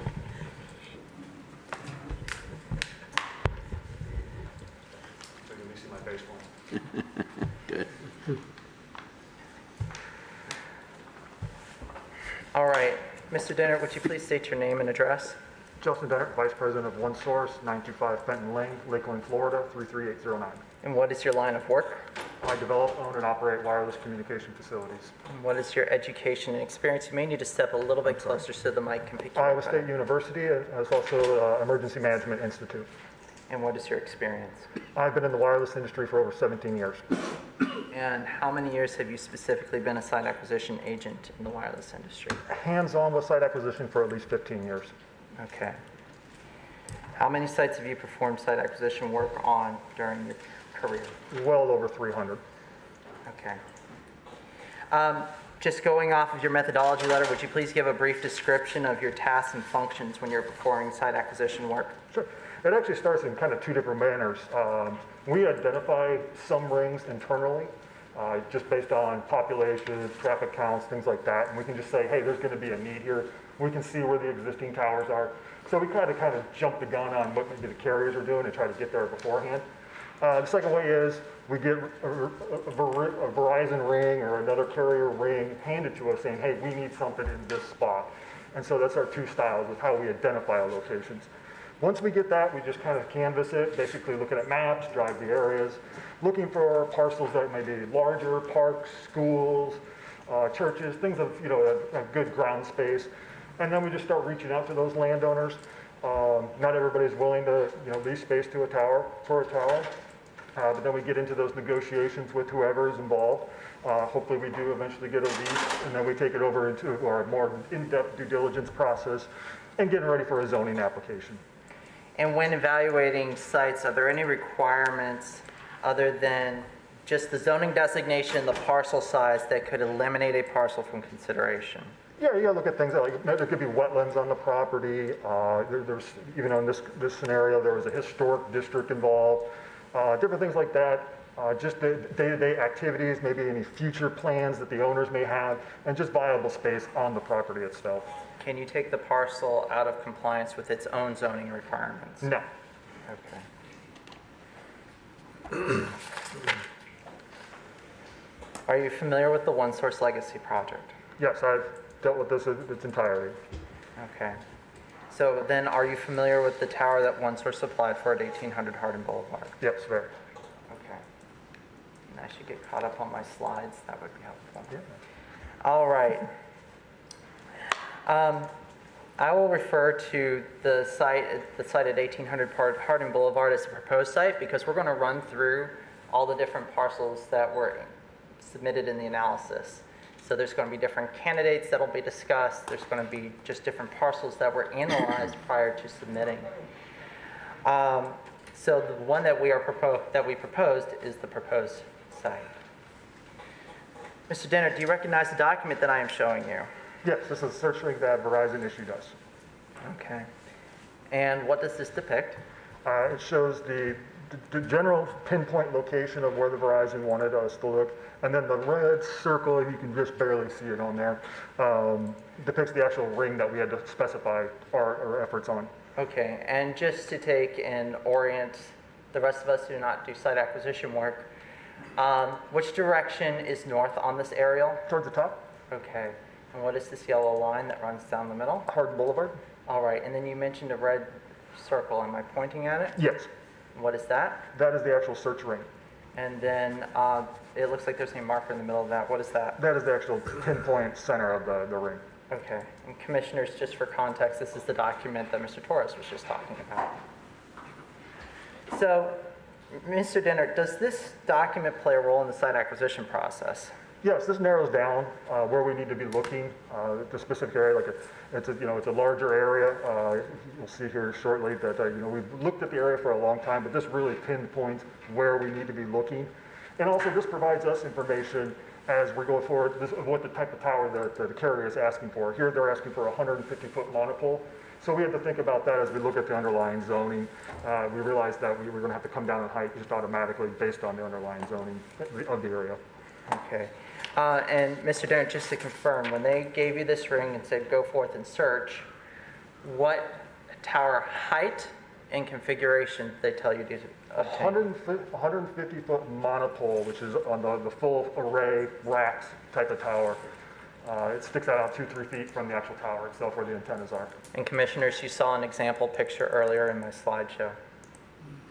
Mr. Dennert, how many properties do you typically need to investigate before you find a suitable site? We always try to at least start with 3. Process of elimination. And approximately how long does the site acquisition process take for a typical site? It could take anywhere from a year to over 3 years.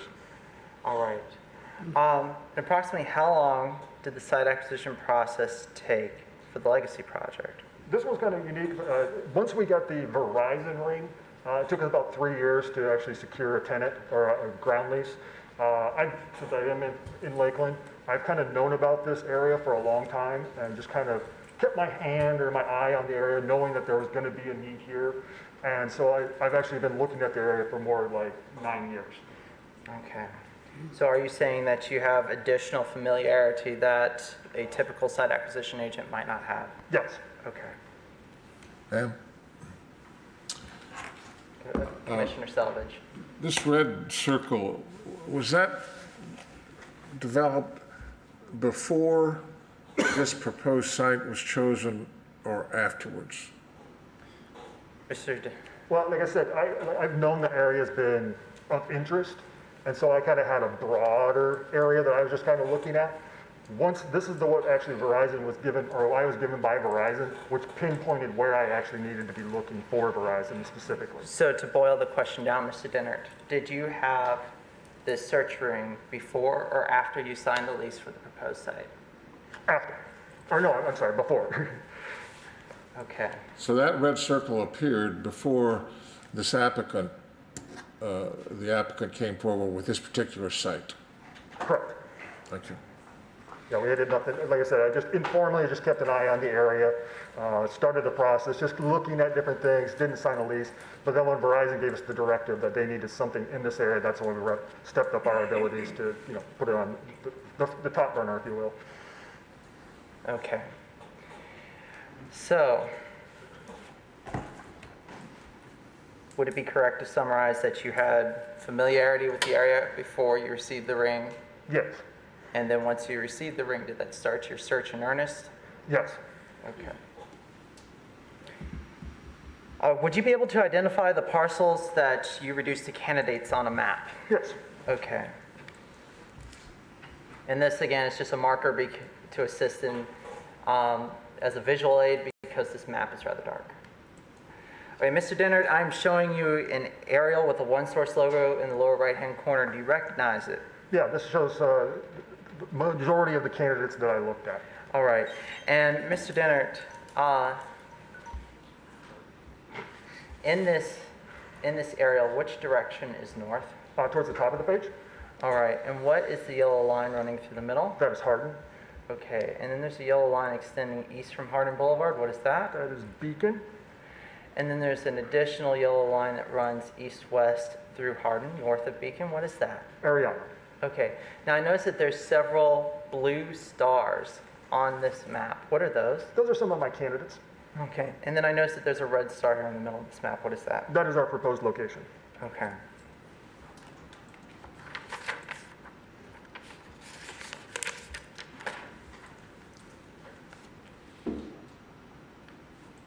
Mr. Dennert, do you recognize the aerial that I am showing you? Yes, this is just a zoom in of the previous map. Okay. And again, just to orient ourselves, what is the yellow line? Which direction is north on this aerial? Towards the top of the page. Okay, whoops, that is not, okay.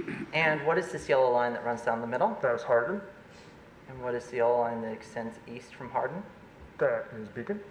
And then there's the yellow line that runs through Hardin further to the north. What is that? Ariana.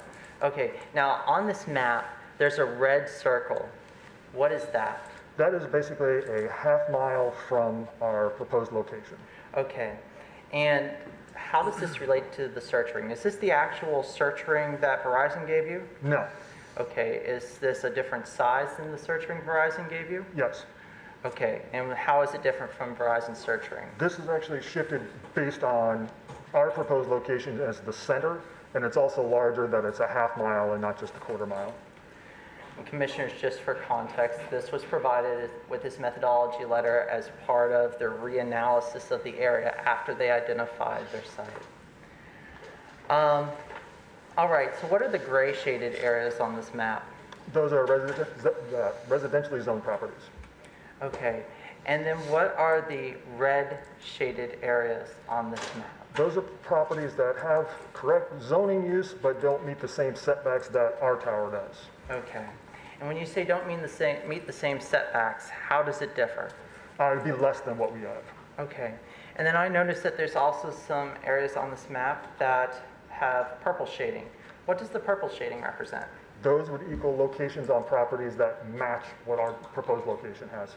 Okay, and then there's also, it looks like 3 areas where there's blue shaded properties. What are those blue shaded areas? Those would meet the required residential setbacks. And when you say required residential setbacks, what is that required under? From the city's code. Okay.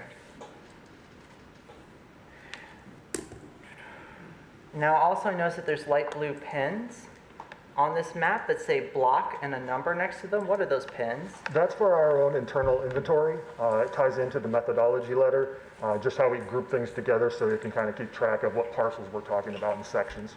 Okay, so when you read through the methodology letter, does this tie back to it? Yes. Okay. And then also I see there's blue stars on this map. Those are some of my candidates that I identified. Do these correlate to the previous map we were just looking at? Yes. And there's also a red star and a green marker in the middle. What is that? That is the proposed location. Okay. Do you recognize the aerial that I'm showing you? Yes, that's our block 1. And what does it depict? It shows just the initial group of parcels to the north of the area. When we had first identified this area, it was under a historic preservation, and so we stayed away from that. And also there was wetlands on the property. Okay. And Commissioners, just to kind of draw a contextual tie back, you heard Mr. Torres analyze this because this is where that proposed tower was last fall. It was right on this parcel. And Mr. Torres provided Verizon provided an analysis that a tower located in this area would fail to solve the gap in service because it would actually cause interference with another existing site. And that would be the primary reason it failed, but they had additional reasoning that's in the documents. Mr. Dinner, what is this? What is this aerial depicting? This is our block 2. We did reach out to the school. They had no interest in having a cell phone tower or negotiating a lease with us. So, Okay. Am I pointing at the school? yes. Okay. You can see we have our candidate up there to the north, I believe. Yeah. All right. And then I see that there's 2 additional parcels to the east and 1 to the south. Did any of those 3 parcels become candidates? Apologies. No, the 2 to the east are also controlled or owned by the school. The 1 to the center south, I don't know if you want to highlight that real quick.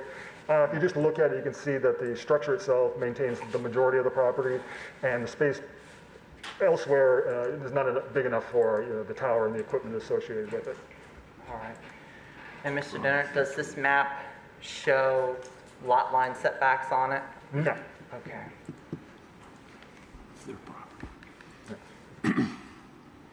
Mr. Dennert, what does this aerial depict? This is our block 3. All right, did any of the parcels within this block become candidates? No. Again, the majority of the property is owned by the school. There's a smaller parcel to the north. Am I pointing at that parcel? Yeah, that's correct. That is also owned by the school. And then the parcel to the southeast, it's further off the... Am I pointing at that Yeah, parcel? it kind of runs along there. It's further off the corridor. It's in probate, and it looks like it's being used by the school. We can't fully determine if it is, but again, we just believe it's going to be tied in with the school and under their control. So, and again, like I said, it's off the corridor, further into the residential area, so we just stayed away from it.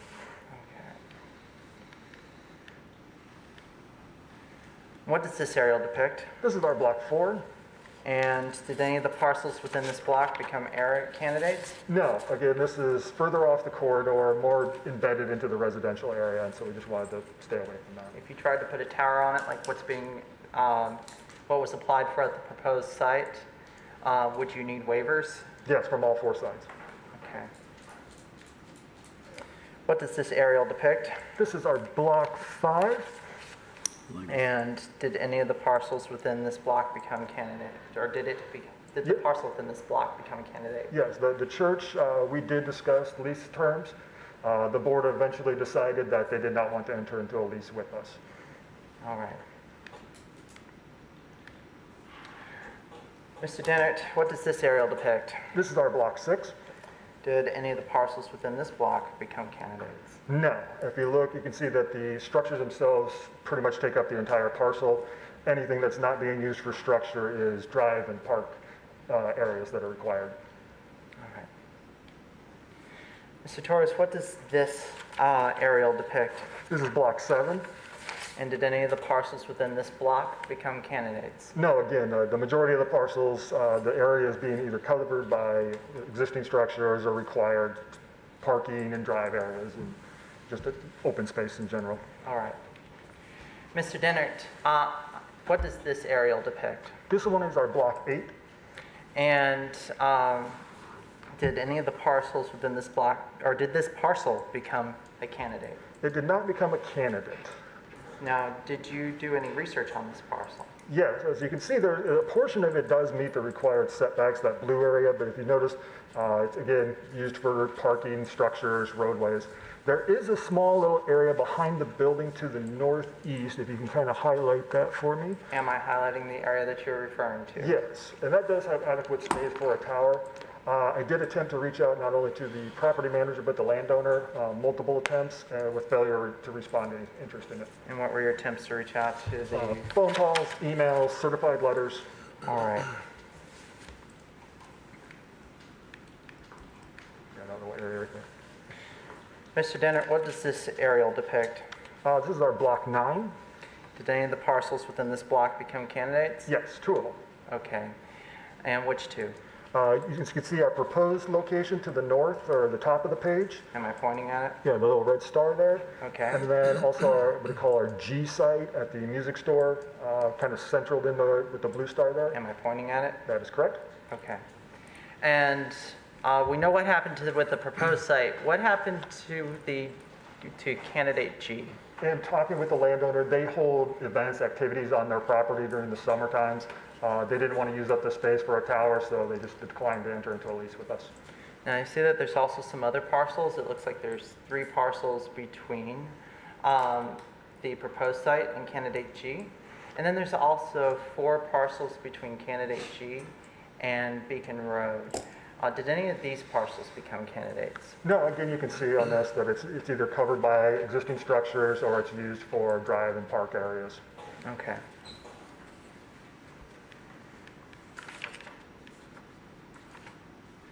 Mr. Dennert, what does this aerial depict? This is our block 10. And did the parcels within this block become candidates? No, this is kind of being the norm in the area. It's either used for structures, parking, and drive areas. And is there anywhere within this block that would provide setbacks similar to the proposed site? No. Okay. Mr. Dennert, what does this aerial depict? This is our block 11. Okay.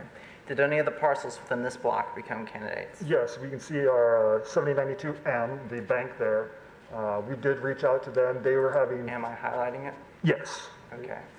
They, when I reached out to their real estate department, they were planning to be selling portion of that property, and so they did not want to enter into lease negotiations with us. All right. Did any other parcels within this block become candidates? Yeah, the two parcels to the north are controlled by the same person, the gas station owner. Speaking with him, he has future plans of expansion, and so he did not want to pursue a lease with us either. And am I pointing at these parcels? That is correct. Okay.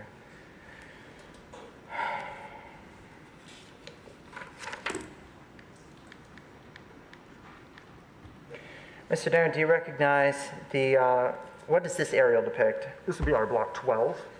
And did any of the parcels within this block become candidates? No. All right, and why? Again, ground space, you can see that the same, what would meet the same setbacks as what we have is being utilized for parking and drive areas. There's also a small creek that runs behind this property, so we wanted to avoid that whole area behind the property, or behind the building itself. Okay. And when you say and just to, since we've been running through a lot of properties, when you say you need ground space, what do you need that space for? It's not just the tower itself. You have to think of the carrier's equipment. And then at the same time, we design our towers to have 4 tenants, so you got to times that by 4 on the ground itself. Now, with this, would there even be space for a tower with fewer carriers? No. Okay. And does that hold true for the other parcels that you discussed that have lack of space? Yes. All right. Is there anything else going on with this block that? Like I said, there's a small creek that runs along the backside of this property. I think it. It kind of goes from the north. Do you want to use the pointer? No, go ahead. Okay, and where is that creek? I believe it runs from basically the northeast corner to the southwest corner. Okay. Am I generally running Yes. the pointer along where the creek is? Yes, that's correct. Okay. I think there's a line. Mr. Dennert, what does this aerial depict? This is our block 13, the shopping center. All right.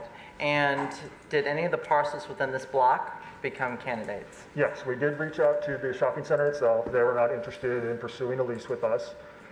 We also reached out to the parcel to the southeast, the Am I AutoZone. pointing the pointer at it? Yes, we did reach out to their real estate department, and this property is not available for sublease. Okay. And commissioners, just to provide a little bit of context, the tall building that Mr. Torres was talking about that was too close to the ATC Lakeland site that they are already co-located on is right over here. So you're talking a site that's basically the next door over. So this never made it to RF. We don't have an RF review on it, but just to give you context for the RF, give you the context of Mr. Torres's testimony on RF coverage and how those towers interplay. Mr. Dennett, did any other parcels within Block 13 become candidates? Yeah, the parcel to the southwest, when we did a pre-application meeting with staff, they asked us to explore this. It's actually owned by the city. Am I pointing? Yes, the southwest there, that's correct. It's the American Legion. The property is actually owned by the city. Staff asked us to research it, see if it'd be available for a tenant or for a tower. We contacted city legal, and they informed us that within the lease that was already on the property, that they were not allowed to sublease, so they denied our offer on this location. Okay.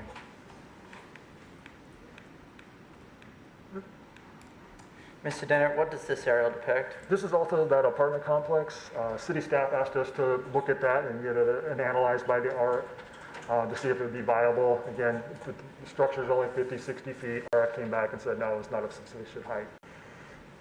And again, commissioners, you just heard Mr. Torres testify on the RF analysis that this apartment building is too short and also would cause interference. Okay. Mr. Torres, Mr. Denner, my apologies. We're coming back to your map that we looked at before we looked at the shaded map. And when we look at this, it looks like there's additional parcels or additional sites that you identified as candidates that are outside that shaded area. Is that correct? Yes. All right. And why did you research these sites? like I said, I knew about this area. I kept an eye on it for many years before Verizon came to us with a need in this area.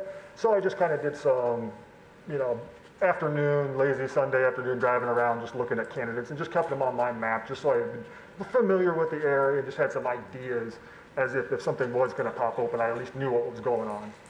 And based on the initial and follow-up guidance you received from Verizon during the site acquisition process, would any of those sites be acceptable? None of the outlying ones. Okay. All right, thank you, Mr. Dennert. Do we have any questions for Mr. Dennert at this time? Yes, Commissioner Reed. Why didn't you consider the site down called Edgewood Extension? Which one? Eastwood Extension? Edgewood Extension. Edgewood Extension. There's a massive piece of property there. You wouldn't interfere with anybody. Would you help me identify Edgewood Extension? He knows where it's at. He's lived in the neighborhood. Well, It's just on the bottom of your map. Okay. Are you Right? referring No, to this? no, right. Keep going left, right there. It's a whole big piece there. Big, about 30, 40 acres there. I'd have to bring Mr. Torres back, but Mayor Mutz asked about whether a tower could be placed further to the south here. Mr. Torres provided Okay, I heard that. testimony Okay, I that just wondered why he didn't. it's the next ring over. It's a different gap. We don't know whether it would ever qualify for Get all federal the people that you didn't have in that other area though, but I was just, you answered my question. Thank you. Just tying back to Mr. Torres' testimony, you're the next area over. It's a completely separate gap area. All right. Thank you. Thank you. I have a question. You listed the three criteria of picking a site as availability, approvable, and buildable. Is affordability one of the categories? Criteria? So remember, at the end of the day, the Telecom Act is a reasonableness test. So on the one end, if OneSource came to you and said, this is our site where we can make the most profit, it's the easiest to build and costs the least amount of money to develop because we don't have to do things like put in landscaping and remediate environmental concerns. That would be unreasonable. The federal law would not protect that at all. But on the other hand, let's say you had a site where OneSource would never see a dime, right? They're going to build it, and there would never be any rent revenue that comes off of it to even pay the cost of constructing that tower. I would submit to you that that is also unreasonable. In that case, federal law would step in. Stuff in between, if you're above the profitability line, I would not dive into what a federal judge would guess would be the fine line, but I would submit that a site that's never going to be able to even pay for itself would be unreasonable, and a site that would be insanely profitable would be unreasonable. So there's your extremes. So were any of the alternate sites deleted because it was not affordable? Our candidate S, I believe you had the slide there. May I go over to the computer so I can, I can briefly talk about it. You can kind of highlight it real quick. I'll show you which one it is. Our candidate S, it's the extra space storage to the south. Am I pointing the marker at it? Yeah, that is correct. We did enter lease negotiations with them. The area on their parcel that they wanted to go limited us to 2 tenants. And in the lease negotiations, they were going to require that the first 2 tenants' revenue goes directly to them. So basically the tower, all the profit from the tower would go to the landowner. The cost of constructing the tower would be on our budget, and we'd have no way to recuperate our costs whatsoever. So obviously we're not going to be building that tower. And so you would declare that unreasonable? Yes, Commissioner Selvage. The goal of the Telecom Act is to encourage rapid deployment of reliable wireless coverage to the American people. And if you are pile driving companies and Congress chose to do that through a private scheme, through a private regulatory approach, which is having carriers and tower companies construct this infrastructure. They're not entitled to make great profits, But on the other hand, you can't ask them to pile drive themselves into the ground with a site where they won't even be able to at least recuperate what they spent. Thank you. Thank you. All right. So just to conclude my direct, if we were under normal circumstances, I wouldn't have just taken your time. But we're under exceptional circumstances. You heard that Verizon has a gap in service, that there's 1,600 devices per peak hour, and 5,000 unique connections per day. You heard that the service strength is not equal to the usage pattern because it tends to be inside. And you heard that capacity is lacking. You also heard that the design is the least intrusive, technically feasible design. Again, it is 40 feet shorter than what Verizon had determined to be their most efficient design, because federal law will not protect your most efficient design. It is physically slimmer because it is not that full array monopole. Instead, it is the flush mount with the equipment bolted right up against the tower. Let's see. Just to provide a little bit of context, when I went into the pre-application meeting, I did go in with a full array monopole design. There had been emails passed back and forth with your staff to attempt to discuss stealth designs. Ultimately, it kind of came down, since a unipole is not feasible, it came down to a tree which was not well received, and a bell tower, I would submit that a bell tower wouldn't make sense on that property. You also heard that one source pursued their alternates rather exhaustively. There were 13 sites that registered candidates prior to the pre-application process, and you saw how they went through and eliminated them. Then there were 3 additional sites that were explored at the request of your staff over the 6 months that followed the pre-application meeting. And they also reanalyzed that half-mile shaded area that we just ran through during that time. Well, just to go back and say, well, now that we changed the design, we're providing smaller setbacks, is there anywhere else that would work? One source even addressed other locations brought up by, or the team even addressed other locations brought up by the speakers, such as at the December hearing, such as the Ariana West propagation and the rooftop mount. So given those factors, we do respectfully submit that in this instance, the Telecom Act does apply because of these unique facts in this very specific instance, and that because of that, it would necessitate approval, again, for this unique case, not as a question of general applicability. That concludes my direct presentation. I and my witnesses are available for any questions that you may have. And we would respectfully request that you overturn the P&Z Board's denial. Commissioner Walker. Appreciate all the information you shared with us, but I have this reservation in my mind hearing what you said about the act, the federal, of course, legislature that you bring before us to say why it should continue. But I'm trying to understand if that's the case, and the waivers that need to be taken care of that we have been shared with from our staff, that doesn't have any bearing on the federal law. Federal law just says, okay, here it is. You know, this is why we say it should be taken care of because of, I call it disconnect in service. But still, what about the challenge that we may have with the waivers that we're saying that still present a challenge, somewhat of a challenge for that particular community, that area? So federal law only steps in to necessitate approval of the tower over the waiver requirement if you have the least intrusive feasible site. So let's say one source had brought the 3rd site they looked at. They didn't do all this other research, right? And they just said, we looked at 3 sites, we didn't really look at the area. Federal law says you need to approve this. In that case, federal law would not step in to necessitate approval, but because there has been such extensive research and that they've worked through all these alternates, and tried to pursue alternates that could provide at least similar, if not better setbacks, then yes, federal law does necessitate for this particular instance. And again, you have to do all of this homework, all of this research to get there. So it's not an everyday occurrence.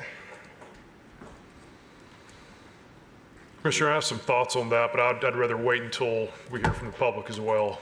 Okay, thank you. I want to hear those thoughts. Any other commissioner comments before we go to the public? Yes, Commissioner. Ma'am, since you're there by yourself, would you mind taking off the mask? Absolutely. I'm sorry, I'm having trouble hearing you. So is the appeal because the Planning and Zoning Board failed to take into account provisions of the federal law? Yes, Commissioner Selvage. That is what you're claiming? Yes, Commissioner Selvage. Because what you presented really was a retrying of the application itself. So what I presented was the analysis that was in the record and available to the Planning and Zoning Board when they made their decision. And the discussion of the law was included in my project narrative. The methodology was included in the application package, and then you also have those RF packages that were also before them as part of the package. And in your appeal, you say that the board failed to take that into account or considered it and came to the wrong decision? Correct. So our position is that the board defaulted back to their code, because that's what you would normally do if this didn't exist. And under your code, they came to a conclusion under it. And normally that would be the end of the story. But because this has these extra parts to it, that required an analysis, that required them to dig into the federal law components. And the applicant brought that to the attention of the Planning and Zoning Board, presented it to them? Yes, Commissioner Selvage, we did take and run through it in summary format because we didn't have as much time as we have now. I see. Thank you. Commissioner McLeod. Thank you. Just two comments. You present an interesting case, Ms. John. I think as you talk about the question of federal law, to me, that's a decision that would be for the courts. Even reading through your appeal, there's some murkiness on where the 11th Circuit is. And as I look at the facts, I don't see anything to where I would say that planning and zoning made a mistake. For that reason, I vote in support to affirm their decision. The question of, is it a violation of the Telecommunications Act? I'm not sure I can answer that. I'm not sure this body can answer that. It is an interesting argument, but I plan to support affirming our Planning and Zoning Board decision. If I may bring one thing to your attention, there is at least one court that has encouraged local jurisdictions to perform analyses of effective prohibition to confront that at the zoning dais to presumably and to hopefully avoid impacts to a judicial economy and also implement the act. Thank you. Commissioner Reed. Thank you. Go ahead. Thank you. There again, it's in a precarious position. I used to be on the county zoning board as well, and several adjustments and board of appeals, all kind of things. And so, likewise, we get unfunded mandates in the state. We get all kind of things handed down that we have to live by that we don't necessarily like. And I'm not a big favor of the federal government right now, particularly. Most people here know that. And when we have to answer to the people out here, these are the people that live in our neighborhood, and I have a problem with number one, compatibility, or two, compatibility and separation. And considering those things, likewise, if you want to have another case, another swing at the ball, that's okay, but you're probably not going to get my vote. It's going to be very blunt with you. So I think I've said what I need to say from that. So since we don't have something we're voting on yet on the docket, let's listen well to in the interim period of time, I think. So let's talk about specific questions we have based on this presentation. Commissioner Madden. So my question would be to my colleagues, if they've gone through this extensive research, and certainly we want to listen to our citizens who live in this area, but there are probably just as many citizens, if there is this gap in coverage, who would like to have reliable service and capacity going forward. So I would suggest that, if not this spot, and we already denied another spot that planning and zoning approved, what spot are we going to vote for? Now, Commissioner Walker. That goes back to my question I asked before. Where do you land? If you find not having service for a community that's warranted, that needs service, we denied something, a few months back, and now here we are again.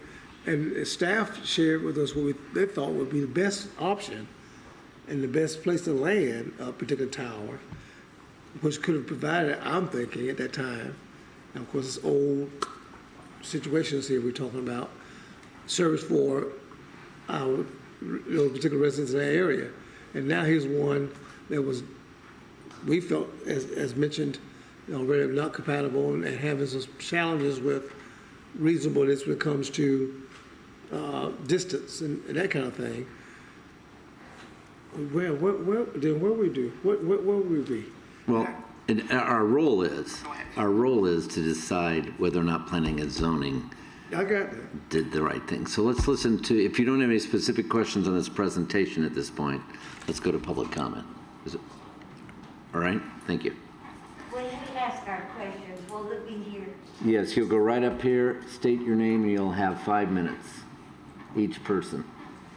I'll go first, who's older. And a woman.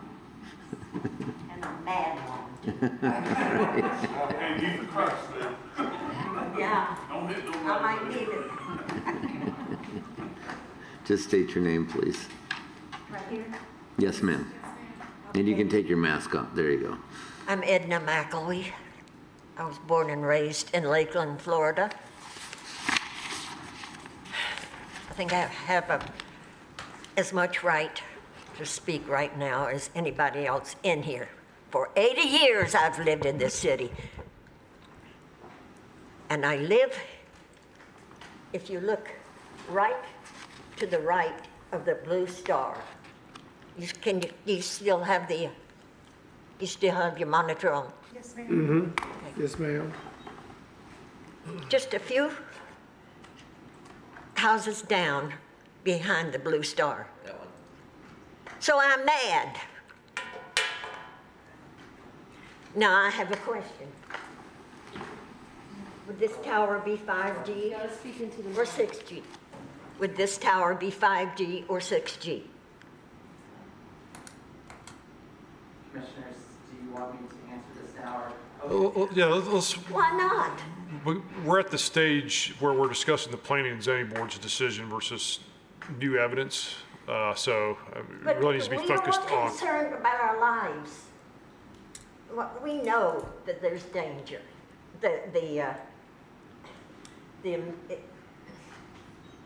Emission. You're concerned about The emission. emission of radiation. That is what I'm concerned about. I have a house here. Would you build this tower? You want to buy my house and live in it? Well, no answers. All right. Thank you, ma'am. And just while the issue's there, as the applicant's attorney indicated at the beginning of the hearing, Federal Telecommunications Act prohibits this body from considering the health effects of, yes, the RF emissions. Yes. My God, who cares? I have one who cares. You pass this evil thing on us. You'll be knocking at your door. Thank you, ma'am. Yes, sir. I'd like to say a couple words.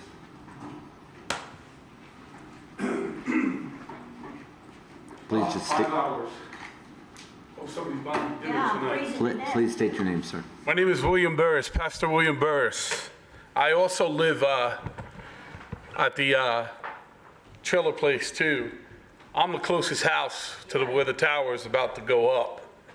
And I want to ask you this question. The Lord's telling me what to say. You have children. You have grandchildren. If someone was going to take a tower, you know, a Verizon 5G tower, and they were going to place it in your backyard with your children in the house, this thing doesn't shut off. It just constantly pushes radiation. Our whole neighborhood is next to us, our children. In the school, I handed out 500 flyers over this for the children, your grandchildren. Would you allow yourself to live in that home after it was put up? And I just looked at Google again. 90% of people cannot sell their homes once that thing goes up. You can't. So I want you to think about that tonight when you go home. You know, put yourself in our position. And there's a lot of elderly people that live where we live. And I help a lot of people in my community. But the bottom line, a serious radiation up to 984 feet minimum comes off that baby. And it's a microwavable radiation. And it's going to be hitting everyone around us. So it's that simple. I want to ask you this one last question because I won't take long. Would you be here tonight if it was going in your backyard? And what would you want to do about it if your house couldn't sell, or your children would suffer, or your grandchildren would be in danger of what this is about to do to our community? You know, Mr. Reed, I appreciated you. You said, there's a place on Edgewood that has 40 acres of land. Why don't you go knock on that door where it's away from people? I saw what he was saying. Not one single person up here today was agreeing to their towers. And I'm sorry, all I saw was a sales pitch. And I hope you guys don't have Verizon. I have Spectrum that uses Verizon, and my system stinks where I live, but I'd rather it stink. I can't even use my phone in my house. I have to go somewhere else because we use Verizon towers. But I hope we don't make a decision because people are using Verizon here as your thing saying, wow, man, maybe we could use better. You know, we have to think as a community. You have to think as a team. This is your community as much as it is our community. And you got to think about how important we are just as much as your family would be in this issue too, okay? So take that moment, please. And he's got the idea. Get these towers away from people. I hope that's your next plan here. Get these towers away from children and grandchildren. You know, our bees are all dying from the towers. Once we lose the bees, we lose our food supply.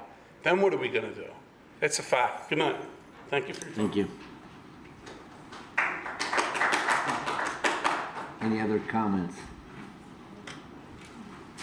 In regards to the people and non-people, if you look up where I live, look at all those people. We need to get that on the mic if you could make more comments. I am. Oh, good. Thank you. Hello.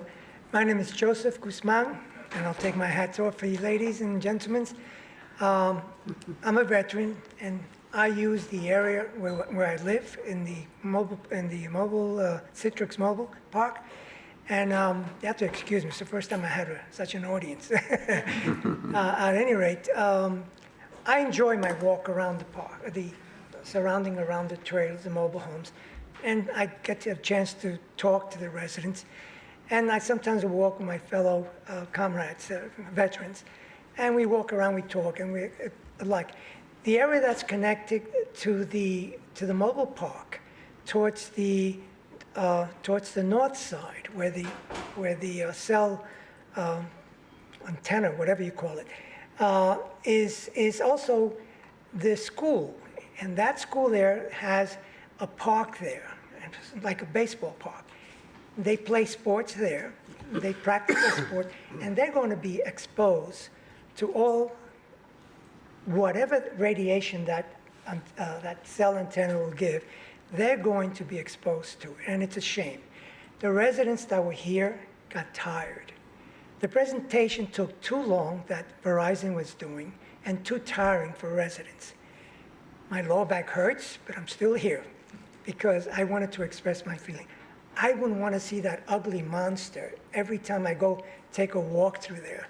That is the most disgusting looking thing to have around your home. And I love my home. I'm there to stay there until God says, okay, it's time. I hope that's not for too soon. At any rate, that's it. I hope you choose not to have this monster put in so close to our property and so close to that school that they had no idea that that's an area, that a big empty lot that's there, that's the area where the children play and practice their jumping and their sports. Thank you very much. And I wish I had cappuccino for all of you because I'm sure you can all need it. Thank you very much. Thank you, sir.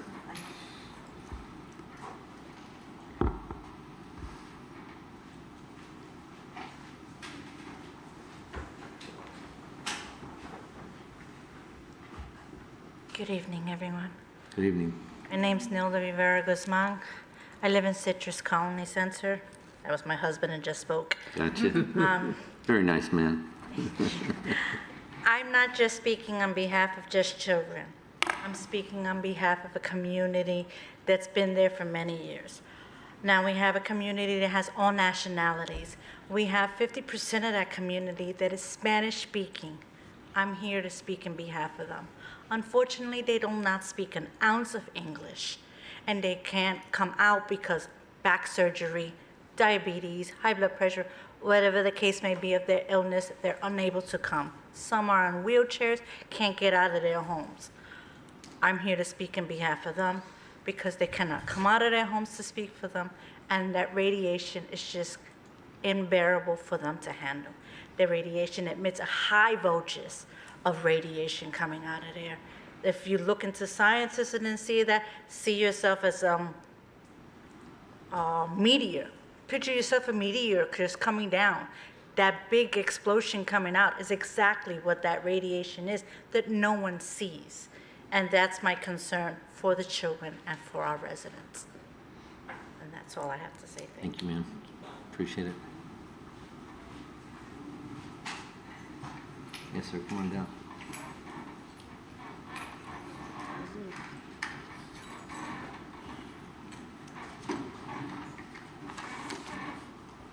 Hello. Please state your name, sir. My name is Marco Aguilar, 1545 South Webster Avenue. I'm a principal software engineer with over 16 years in the tech industry. I have a degree in information technology, College of Engineering from South Florida, University of South Florida, with a focus on programming, databases, networking, human-computer interaction, web systems, cybersecurity to meet technology requirements of business, government, healthcare, education, and other organizations. It is essential for the work that I do today to have a reliable internet, phone, and data connection at home. It is also essential to have that reliable connection for my kids doing virtual school and my family to do telehealth. We do live in the middle of downtown. We do not live in the middle of nowhere. We live in an established neighborhood near downtown with no new subdivisions or new highways. Our neighborhood has an infrastructure with reliable coverage options available to me and my neighbors that include AT&T, Cricket Wireless, T-Mobile, Boost Mobile, Spectrum Mobile, TracFone, Verizon Wireless, just to name a few. We are Verizon Wireless customers. In my professional experience with upgrading and building new systems, one of the first steps we take is to analyze system-specific data, such as potential issues to solve. We validate that data by matching it with user feedback or user needs. This helps us prioritize and identify the path and risks to help us define a solution. Finally, we develop an action plan and proceed with changes. I looked at the RF packet that was provided to our city staff by the applicant and found my home in the red zone of the map. What does that mean? I depend on technology at my home, and I have not contacted my carrier, Verizon, to express any coverage issues.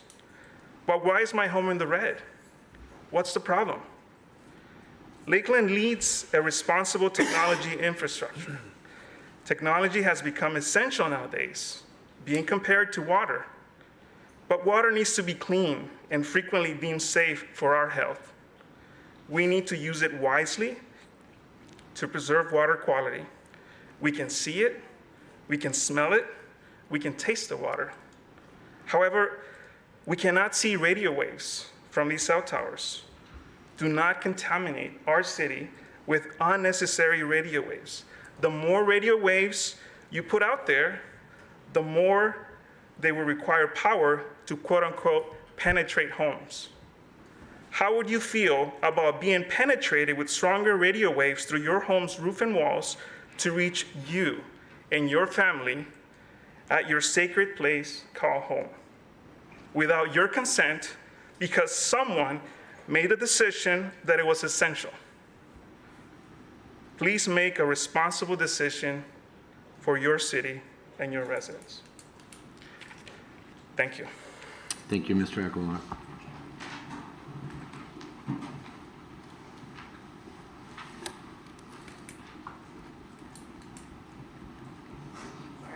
Good afternoon. My name is Jennifer Aguilar, 1545 South Webster Avenue, Lakeland, Florida, 33803. It's kind of like deja vu, I feel. I received my Master of Science degree from Florida State University's College of Communication and Information. I am a portfolio manager of information systems and have over 15 years of experience in determining information needs of organizations and users, designing technology to meet those needs, and delivering the right information to the right people at the right time based on continuous data measurement and risk analysis.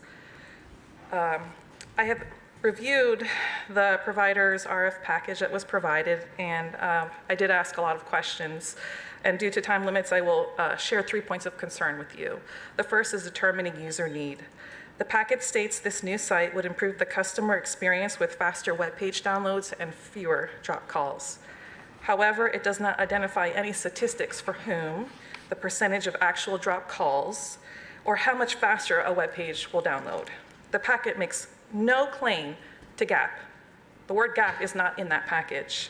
Therefore, the problem's significance that must be solved today and otherwise continues to be detrimental for our community is difficult to determine. Second, timing. As a portfolio manager, priority is used to organize relative importance based on a set of criteria. For example, seriousness, customer satisfaction, cost of investment, resource capacity, and size of impacted population. And I also wanted to mention that the search ring, the original one, it had a minimum height of 100 feet that was listed. And the Tampa 2 RF department prioritized this search ring as a C. The full criteria was not identified in that why was it not an A or a B.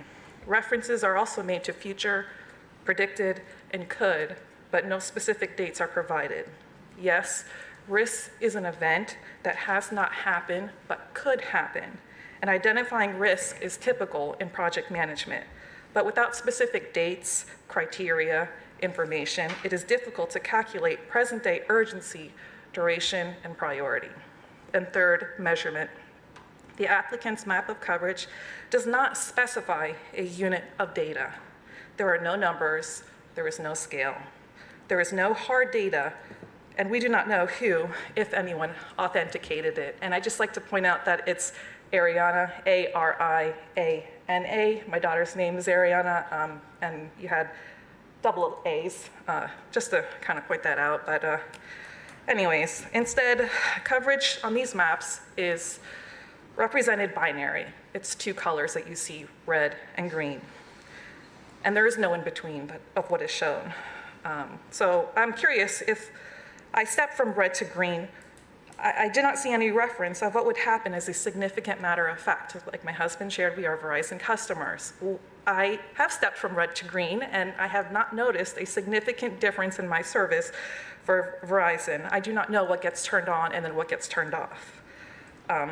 And again, we have the highest level of coverage that is offered to Lakeland customers for Verizon called 5G nationwide, and I did send this map in that shows different kinds, I guess, of service you can have in the area, and it's a scale. It shows all of the area here in Lakeland, and you can see it goes all the way down to no coverage, and that is not displayed anywhere here. So in our household, no one has missed a virtual class or call-in meeting, and we can connect to the Verizon network, yet my neighborhood is in red.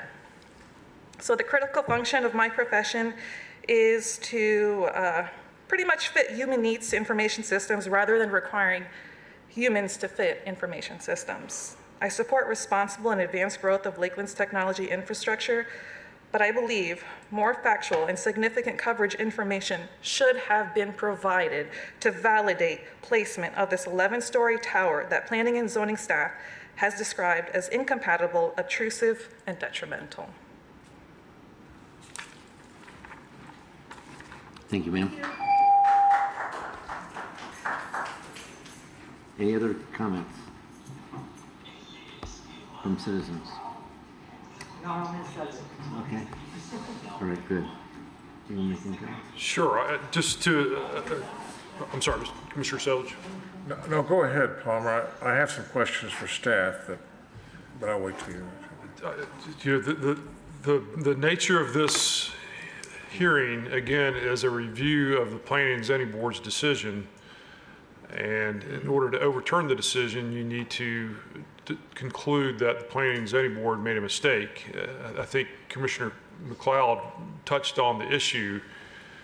Is the law clear enough in the 11th Circuit to conclude that the Planning and Zoning Board made a mistake? And in my opinion, it is not.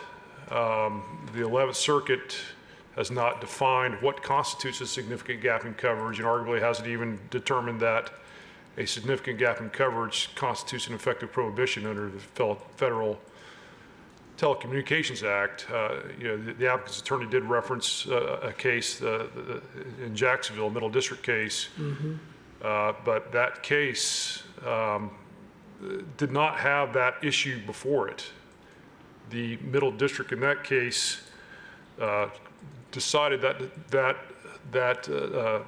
controversy on the issue of whether the applicant had explored sufficient alternative sites for the tower.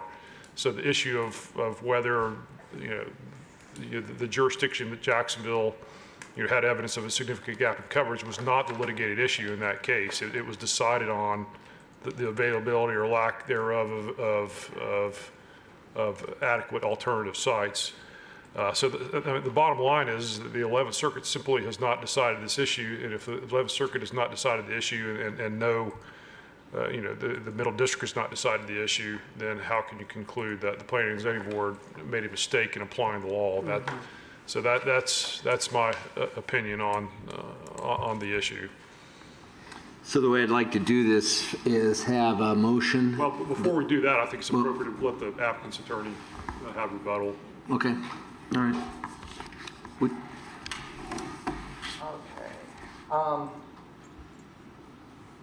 Let's see.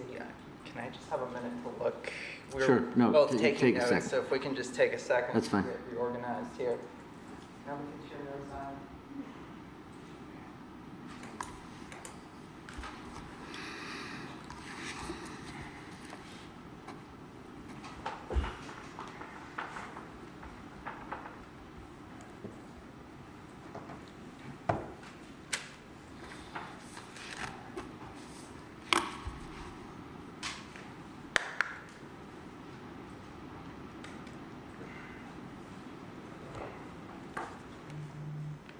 Okay, and also there were some issues as to RF brought up, Mr. Davis, or Council Davis. So I am going to have, I do intend to rebut that. I understand that you might instruct the commission to put no weight on it. I'm certainly willing to give my opinion to the commission that they cannot consider RF emissions without being in violation of the Federal Telecommunications Act. All right, so let's run through this. As far as purchasing anybody's houses, I live in Pinellas County, and I'm kind of tied to the county just due to volunteer work that I do. I do see a cell tower when I wake up in the morning and look out my back window. Radiation, I'm going to have Mr. Torres come up just to confirm what's in their RF report about their compliance with the FCC regulations, and also to discuss what an RF engineer does. Mr. Torres, please state your name and address again, or your name again for the record. Santiago Torres, 7701 East Telecom Parkway, Temple Terrace, Florida, 33637. Okay. And again, what is your profession? I'm an RF engineer for a wireless network. And what does an RF engineer do? I work with system performance engineers and traffic engineers to identify coverage and capacity needs for Verizon. Once I identify that need, I use highly tuned propagation software to predict the most efficient solution. This propagation software uses propagation models, it uses clutter and terrain models in order to predict what the proposed coverage will be. Do you use data that is proprietary, as in you're not allowed to release it to the public? Yes, we also use what they call customer proprietary network information that we're not allowed to share with the public. And we also use proprietary information as far as what the FCC allows us to do with our licensed spectrum, as well as the terrain and clutter and propagation characteristics of our frequencies in a given area. And how does your knowledge, skills, and methodologies differ from that of a software engineer? So as an RF engineer, I have a bachelor's of electrical engineering, and this allows me to not only have the skills that a normal IT person does, but I also have knowledge of electromagnetic waves and propagation and radiation. That allows me to predict more accurately how signals travel through any given medium. And what would happen if someone who did not have that particular knowledge tried to design and implement a tower installation? So as a Verizon engineer, not only do I use my education, I use proprietary network information, user data, in order to be able to predict where the current and future needs of the network will be. And if you don't have all the pieces of the puzzle, you're not really able to accurately identify Verizon's needs. And how does your knowledge, skills, and methodologies differ from a portfolio manager of information systems? Again, as an RF engineer, not only do we use prediction software to determine what the proposed coverage of an antenna on a given tower at a given height will be, we also use proprietary data from our customers to identify where the capacity needs and the coverage needs are.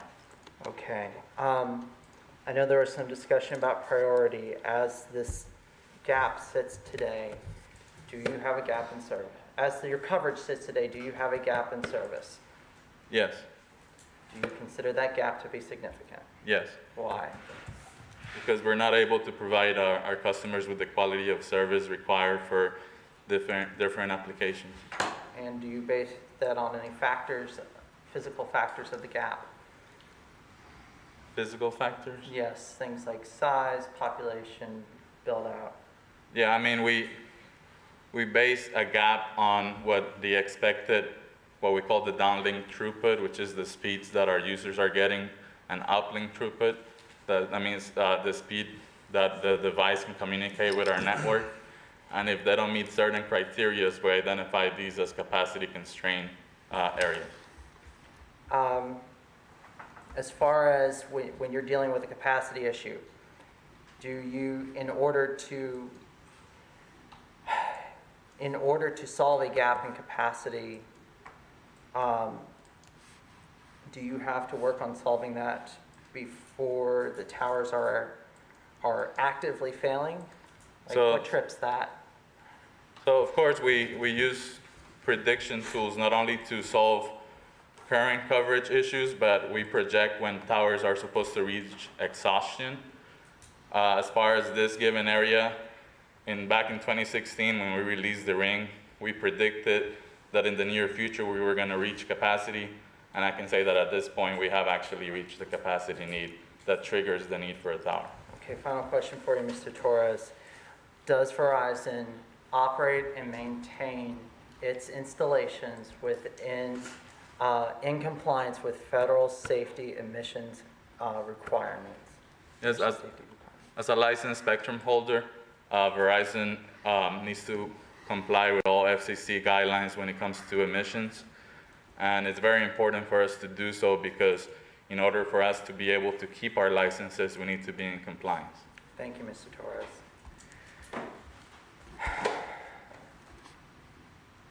Actually, Mr. Torres, may I ask you one more question? There was a marketing map presented today. How does that play into your gap? There is a what? There was, Ms. Aguilar provided a map from her, presumably from the Verizon website. Yeah, so what she was showing is what we call our 5G nationwide coverage. 5G nationwide coverage is based on our low-band frequencies, and it's basically a way for us to turn up the 5G icon on a phone for competitive reasons. But from a capacity perspective, it doesn't necessarily depict the best service that Verizon can offer as a provider. When you say best service, is that service adequate to solve your gap in service? It's not. Do you currently have service? Do you currently have a gap in service? Yes. Okay, thank you. And do you currently have a gap in 4G service? Yes. Thank you. All right. You may sit down, Mr. Torres, unless there's any questions for him. I have a question. Okay. Mr. Torres, are any of the other towers close in proximity to residential? By other towers, existing towers or proposed towers? Yes, the other towers. If I existing. may, switch to the actual propagation map that shows the existing Verizon installations.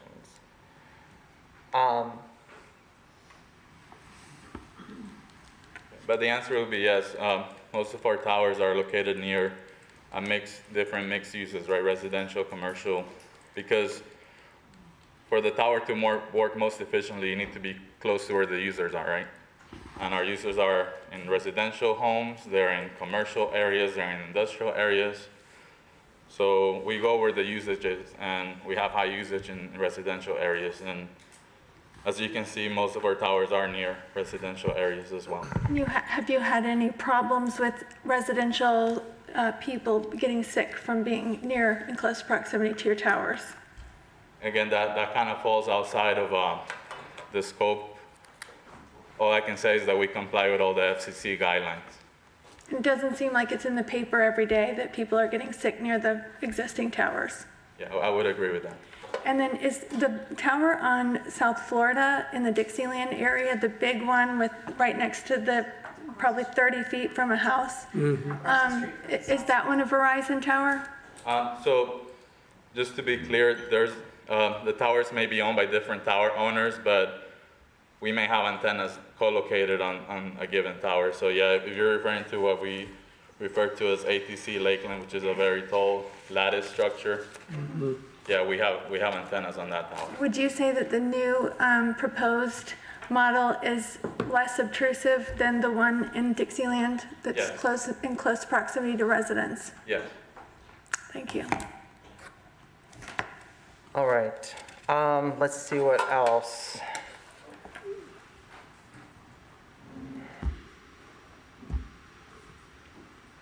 There was some discussion about property values. I'm sure Council Palmer would confirm if you asked him, but for evidence to be substantial and competent before you, if you're talking about something as abstract as property values, you need to have an expert witness provide that analysis, and you have nothing. You have nothing from that witness who made a passing reference to property values to indicate that they were somehow an expert on property valuation and sales. You heard discussions about some type of a distance, and I would again draw you back to two things. One, that wouldn't be substantial evidence under state law because he's not an expert on RF propagation. But two, and more importantly, you are prohibited from considering the environmental effects of RF emissions under federal law. Let me see if I've got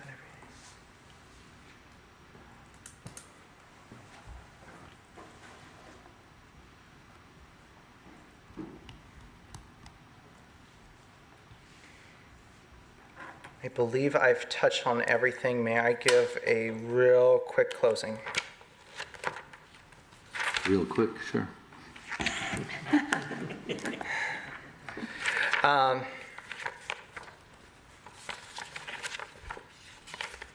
Okay.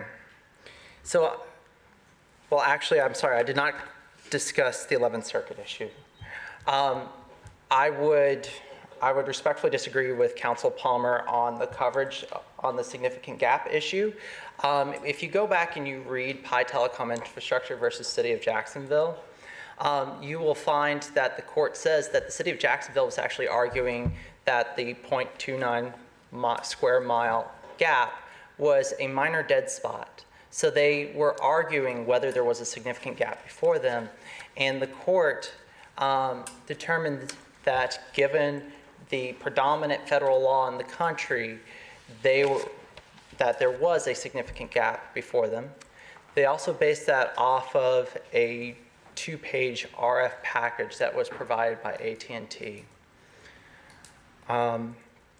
So I would take issue with that. And the other thing I would bring your attention to is, yes, unfortunately, the 11th Circuit hasn't given us a case that gives us an easy answer and tied a bow on it. But what I have provided, that's why the memorandum of law was so large. But what I have provided for you is the Middle District's most recent treatment of the Telecom Act for effective prohibition, the Southern District of Florida's most recent treatment of effective prohibition, the Northern District of Georgia's most recent treatment in the Milton cases on effective prohibition, where in that case they actually had people saying, I feel my coverage is great, and the court still came to the conclusion that there was a gap in service. And then also, I cited to the cases that those cases are citing. So while we don't have the 11th Circuit Court handy bow-on-top case to make life easy for us, we really have a survey of the courts over some of the biggest population centers in the circuit, and also the case law that they are citing, so the predominant trends in the U.S. on this issue. And now I will wrap up and let you get on with your evenings. I would like to bring your attention to a quote from a case called Benjamin Nursery. And it doesn't talk about effective prohibition. It's actually obsolete on that issue because it's a really old case. But it gives a good context for neighbor testimony. And in it, the court said, the neighbor testimony, while sincere, was largely opinion-based and therefore lacked factual content to support the appeal board's decision. This was Miami-Dade County. And they cited a couple of cases. One is a federal case in the federal case law body colloquially called Town of Oyster Bay. And the other one is a state law case called City of Apopka, summarizing those two cases as holding that public hearings should not be held for the purpose of polling the neighborhood, but rather to present facts to assist the board with its decision. You have two paths before you today, and one is a path that has a lot of fear in it, a lot of misinformation, and it doesn't have a lot of analysis. The other path that you have before you is facts and homework and federal law. And I would respectfully request, and I would ask you, which are we going to do? Because at the end of the day, all we're asking you to do is just follow federal law as this part of the country is handling it, as it applies to these particular facts. In this particular instance, it's not even an issue of general applicability. It's a unique application it's the application to these unique facts. So with that, OneSource and Verizon respectfully request that you overturn the Planning and Zoning Board's recommendation of denial. Thank you very much. Thank you. To the commission, I want to just make a couple observations. We need to work from a motion that measures whether or not the Planning and Zoning Committee did their job. So upholding their decision or not upholding their decision would be my recommendation on the original motion. Our jurisdictional evaluation is limited to their assessment. That's it. It has nothing to do with coverage, with health, with property values. Any of those considerations are beyond the scope of what we're measuring here, or even need. So the question is, did they make the right decision? And so I would entertain a motion to that end. Commissioner Walker. Motion to approve that the planning, P&Z made the right decision. Okay, to uphold the planning and zoning's decision. Yes. Is there a second to that motion? Second. And a second from Commissioner McCarley. Yes, sir. Before you vote, because of the need to provide a letter of denial, if that's the direction of the commission, is the motion to uphold the decision of the Planning and Zoning Board based both on the lack of binding precedent in the 11th Circuit Court of Appeals, and also based on the Community and Economic Development staff report that supported the Planning and Zoning Board's denial of the application? So we're including both those elements in that motion? Okay. Is that a part of the second also? Second. Also part of the second. Any other comprehensive touches that we did? Okay. All right, discussion by commissioners. Commissioner Walker. The motion passes. Where do we stand as a result of, from your standpoint, our legal representation? Where do we stand? Motion passes. Are we done? Or we still have to go through any type of legal ramification as a result? Where do we stand? After your vote today, that's the final action by the city, and then the applicant has the decision to make as to whether to appeal that decision Well, to they federal won't take it court or further. not, litigate it. Thank you. Any other questions or comments? Commissioner Madden. Thank you, Mayor. Thank you for that exhaustive presentation. It was very detailed and covered a lot of ground, and I think is very educational for us. I think that, you know, we have already we have one denial under our belt, even when it was approved by our staff, and then this one being a little different, that it was denied by our P&Z and staff. So I didn't feel coming into this that we would probably go against our P&Z staff when we voted against them when they approved it. But I will say that I think it's important that we take this into consideration as a body, because we do have folks who are afraid of radio frequency and have fears about that. And to me, that is the biggest issue that I hear from our public. And that's the one issue we're not to consider by federal law in making our decision. Honestly, in both of these public hearings, if it were not for the fear of the RF, I don't think the residents would have had as many complaints about the obtrusive nature of it or what it looked like, because they are getting a lot better looking, you know, as they become more of a monopole. I know that the churches are even making them into crosses, you know, to make them a little more attractive when they're on at a church. So I feel like, you know, it is important for us to be able to tell, you know, if there's science on all sides we've learned through COVID and on the vaccines and on the virus itself, and it can be very divisive and it can be very fearful. And I think it's kind of the same with RF, although we all know, like to the gentleman's point, that it is becoming about like clean water, you know, to be able to have capacity and service, you know, for education and health and everything. So, you know, I'm inclined to say that our P&Z made the decision with the facts they had and did not maybe understand what we understand tonight, because we had a broader explanation. We were able to go further into the details. I think that City Attorney Palmer made a good point that it doesn't look like we have the 11th Circuit, you know, to have really decided this issue for us or the P&Z prior to this. You know, and really that's the only reason I am going to support the P&Z as decision, and also because I feel like I'd be pretty much outnumbered with my colleagues anyway. So, but I'm grateful, you know, for you coming and educating us on both sides. I hope we do a better job of educating our citizenry so that we can allay some of their fears regarding RF, because not just are the big towers necessary to complete the cells, the links, the small cell towers are coming expeditiously as well. And if we're afraid of RF, then we've got, you know, a problem in connecting our citizens to the next level of technology. So I just wanted to thank you very much, thank our citizens for coming and representing their neighborhoods, and thank City Attorney Palmer Davis for reminding us, of what the law states and, where we have to fall in our decision. Commissioner Selvage. I, for one, am not considering the radiation argument at all in my vote, nor should I. I would urge none of us to use that as a reason to vote for or against it.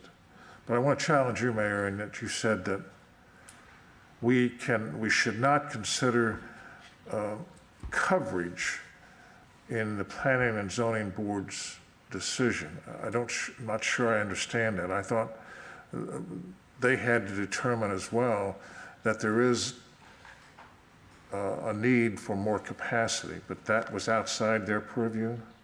Well, it's part of what they evaluate.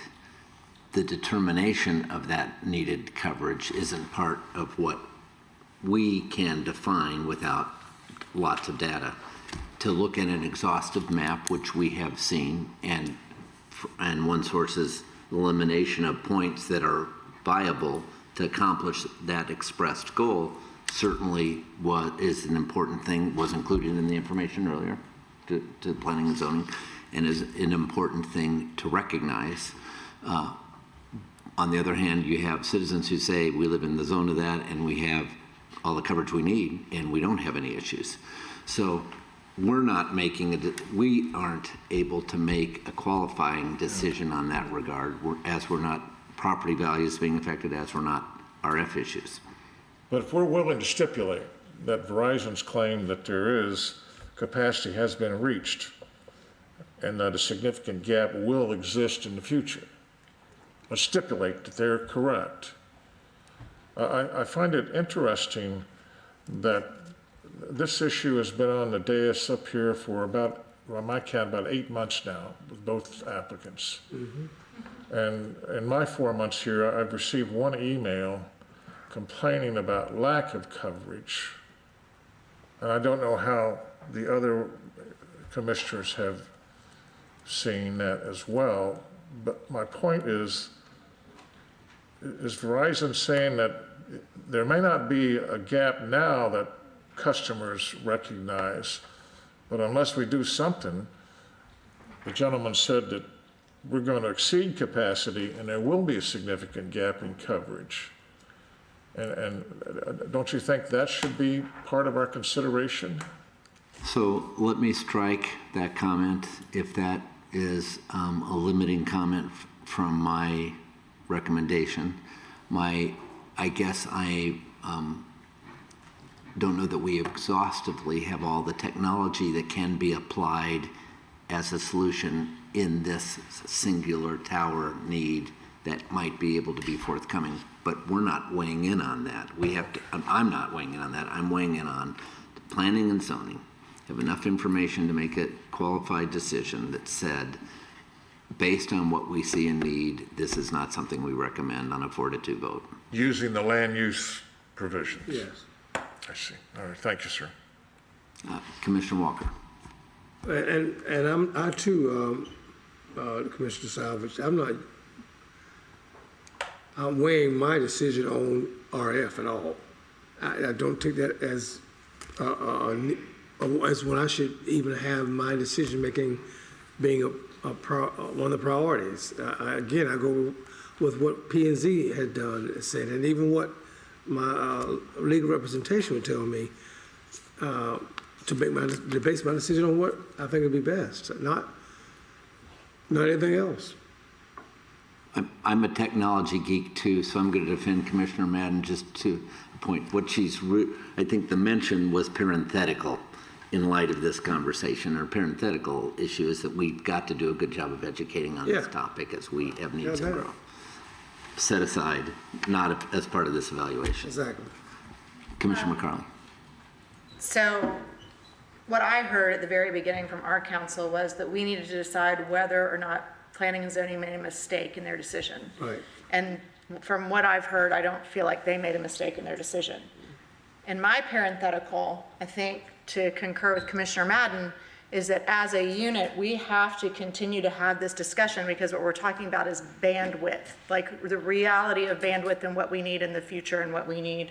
And I think this is a really good conversation, and I appreciate all the education that you shared with us today, because I think it elevates our conversation about when we do look at this down the road, if not, where are these things going to go? Like, we need to have a plan for that, and I know that community development works really diligently on that. So to completely affirm what you were saying, that's not interfering with my decision on this, because I don't think planning and zoning made a error in their decision. But what I do think as a commission and as a city is we have to continue to have this dialogue, because it's here, and we need to make sure that we're helping provide the services that our residents need.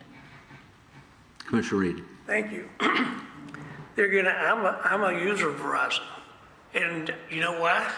If you look at the map, you've got coverage everywhere. And the only place they need on 471, I know that. If you ride up and Right, I agree with that. lose your signal, you need We know that. 471. It's nice, it gives you time to talk to your spouse. When I'm in the mountains of Montana or Colorado out hunting, I can't get any signal, but nobody can. So, but there again, I think I made my point earlier. I think the zoning board and made the correct decision, but invariably we've made some first pound statements now, and you probably, we went through our search for some broadband stuff, and all there's new technology that's coming available. And of course, some of you may not know, but Wind Talker just moved their office here from Seattle, Washington.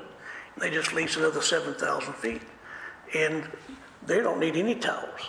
And they've got the state-of-the-art stuff coming straight out of the military. But so invariably, there's going to be new technologies going to become available that we need to consider. And, that's beside the point, but I think we do need to keep our a broad mind. But that's Good. That's all I'm at. Good parenthetical thoughts as we're going along. Commissioner Madden. I would just add that even with Wind Talker, unless it's wired, it's wireless, and it travels through RF. I mean, like it's still, that's the way, that's the road on which it travels. And so we have to kind of decide, do we think it's bad? Then we shouldn't be holding these, next to our ears and too close to ourselves, because these invisible roads we're all close to them every day. And so I just don't want our public to think that this neighborhood wins because it's not too close to them. And then, when we have neighborhoods who, Commissioner Walker and I talk about, who wish they had, more coverage and had a cell phone tower in their neighborhood. And there's neighborhoods who have one right next to their house. And we didn't, think we were doing something nefarious, when we allowed that to be next to their house, and they haven't had any complaints or had any illness because of it. So, I know we're not making a judgment on RF, but I think that it does always come into the conversation from our residents' perspective. And when we have public hearings, that's something that we take into consideration. And I think that we need to be, careful that we, in order to not make a decision on that, we educate against that and come down to these facts. And this is, I think, a new fact that the P&Z maybe didn't have solidly clarified with regard to the 11th Circuit and others who had not decided the issue, with a gap in coverage at this specific location, meaning there was effective prohibition. When there are other sites, they might be difficult to obtain, but that are possible. So therefore, the P&Z did not wrongly, decide against this, because they went more on their land code than on the effective prohibition. Any other comments from commissioners? All right, any comments from the audience? Seeing none, we'll do a roll call on this. Commissioner McLeod? Aye. Yes. Aye. Aye. Aye. Aye. Aye. Unanimously passes. Thank you. Thank you for your time tonight. Thank you. All right, that takes us then to a very patient audience comment. Right here. Just please state your name and whatever you'd like to share. Sure, do you want me to help you? sin, but I realize you ain't gonna be able to sin.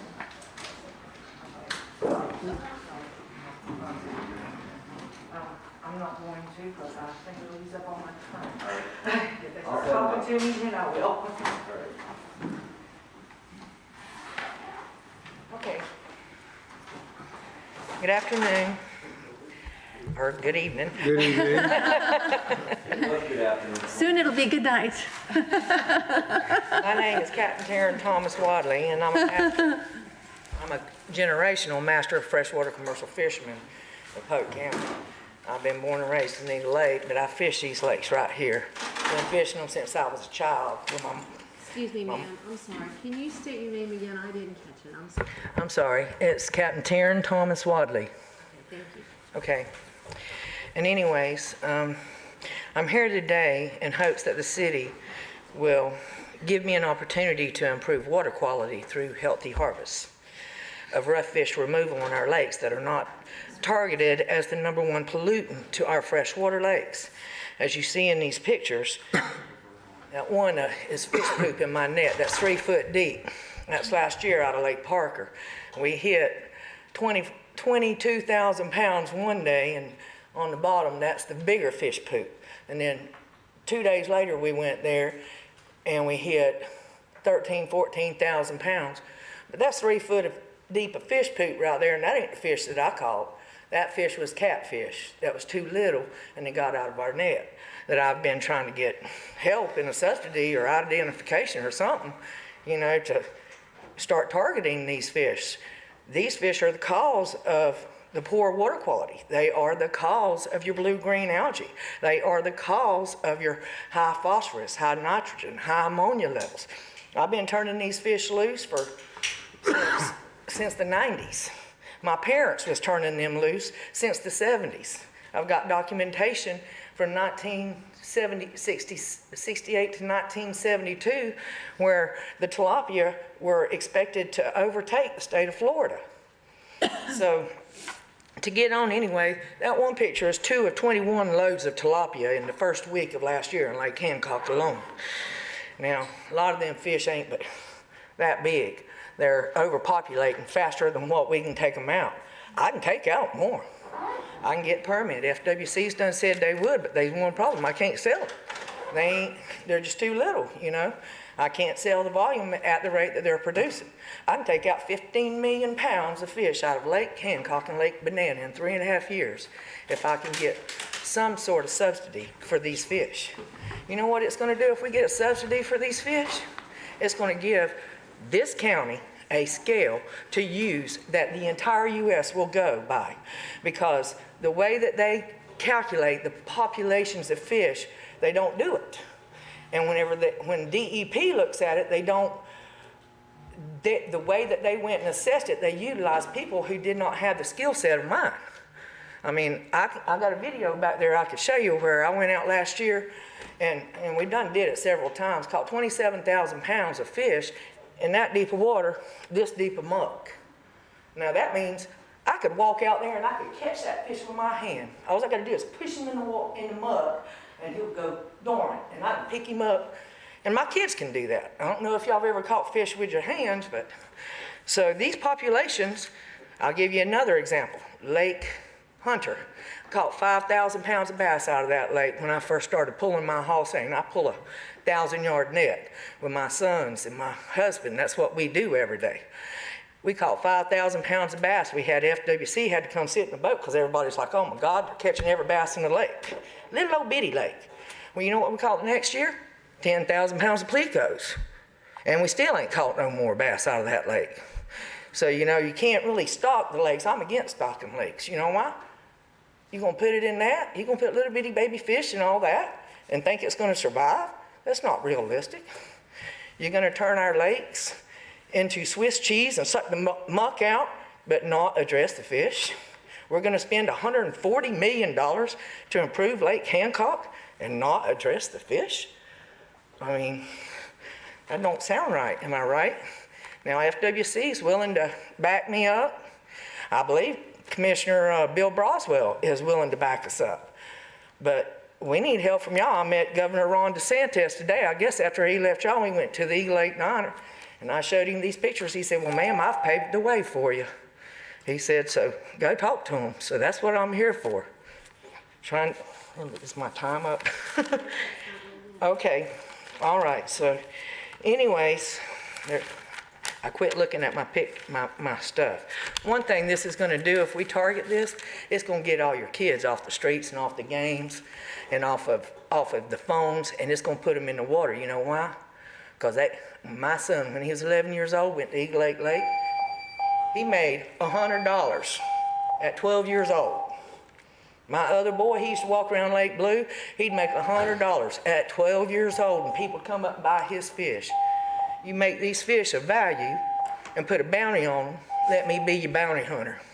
And let's prove what's wrong with these lakes, and let's improve our game fish populations and our water quality, because you ain't doing it without doing it. It's only healthy harvest. And the graph, I forgot to tell you, this graph here. Can I tell you on over it? The graph. Oh, it's on that ledge over there. Evan has it. Here's your graph. We were gonna try and show pieces of it. Do pieces of it. Okay. The graph is from FWC. Do the blue That line. is from 1979 today, the freshwater commercial fishing license that are being, Yes, sir. that have been sold. That does not that goes down to 1,500. That does not represent the commercial fishing license of your sports fishermen, you know, that go out and guide people. Whenever you actually look at people like me, they ain't but about 120 of us. That's 40 years without your biggest apex predator on the water. That's your food chain right there. That when you don't take care of your apex predators, then all your crap fish is just going to go wild. And you're like, okay, well, why ain't it done did it? That's because you got all your non-natives in here now.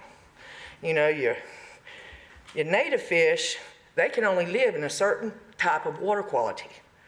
Ours. But now you've brought in the plecos, you've brought in the tilapia, the brown hoplo. They've all came from second and third world countries. They're turning our ecosystem into their ecosystem. The only way we can do this is turn our lakes into a trap and let people like me get them out. Thank you, ma'am. Appreciate And it very then much. give game fish back. Then our lakes are worth money. A lot more of it. Thank you. This has been education night for us. Now, we're gonna give you our commissioner, who is There again, I hope, and I'm fisherman The extraordinaire. Bill Young Reservoir, that was only 7 years old, by the way. I forgot to tell you that part. That was creating water quality for the Bill Young Reservoir. And when they had the cracks in all the concrete, they hired me and my kids to go in there and take them out. good. I hope, and I'm sure you did, I know when you caught those 5,000 pounds of bass, you let them go. Well, yeah. Well, you didn't stay that. I didn't want people to think that you didn't, because I know it's illegal. I know it's illegal. Well, they don't, but invariably, I live on Lake Parker, and I see the big long nets come out there. And so. Well, I got a cousin that goes out there on it. And so it's interesting, I watch the guys go around the corner and catch cast nets. I see them catch a little bitty shrimp for the aquariums and stuff too, but it's interesting.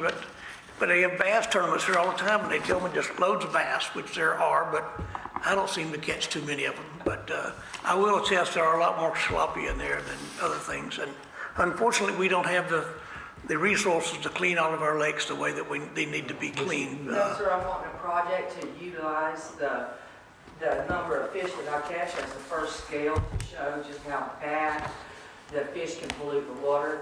The scale that is being currently used is not accurate, and I'm the last of my kind, and I can give you documentation for that as well if you like. And if you don't get it from somebody like me, you ain't never ever gonna get it. What days do you? I'm my own fat lady now. What days do you fish? What day you wanna go? Well, really, very seriously, this is probably a conversation you guys ought to continue. Yes, please. Please share that. We'd like that. I'd love that. I'd love Okay. to let you see, feel, and touch, and let you tell me how many game fish you're gonna see out there, and then say, you know, so. All right. Catch you a little bit. All right. Thank you very, very much. Well, ma'am, I got to tell you, in over 8 years on the dais up here, this presentation ranks in the top 10. Really? Yeah, that was very very interesting. Thank you very much. I learned something. Go fishing. All right. Do you want to go fish? I'm one of those 90% of the fishermen who never catch fish. So. Unless he's at Publix. You never been with her yet. Yeah. 20 years. I've gone out with Tiger and caught They fish. were asking if I caught, they asked me how many I catch. Gotcha. I didn't hear what you said, sir. No, I was saying he need to go with you if he. Thank you again very much, and thank you for your patience, too. Thank you. Yes, thank you. Any other audience participation? Yes, sir, please come on down. Shouldn't say audience participation, I should say citizen comments, sorry. I think we were in the show, you know?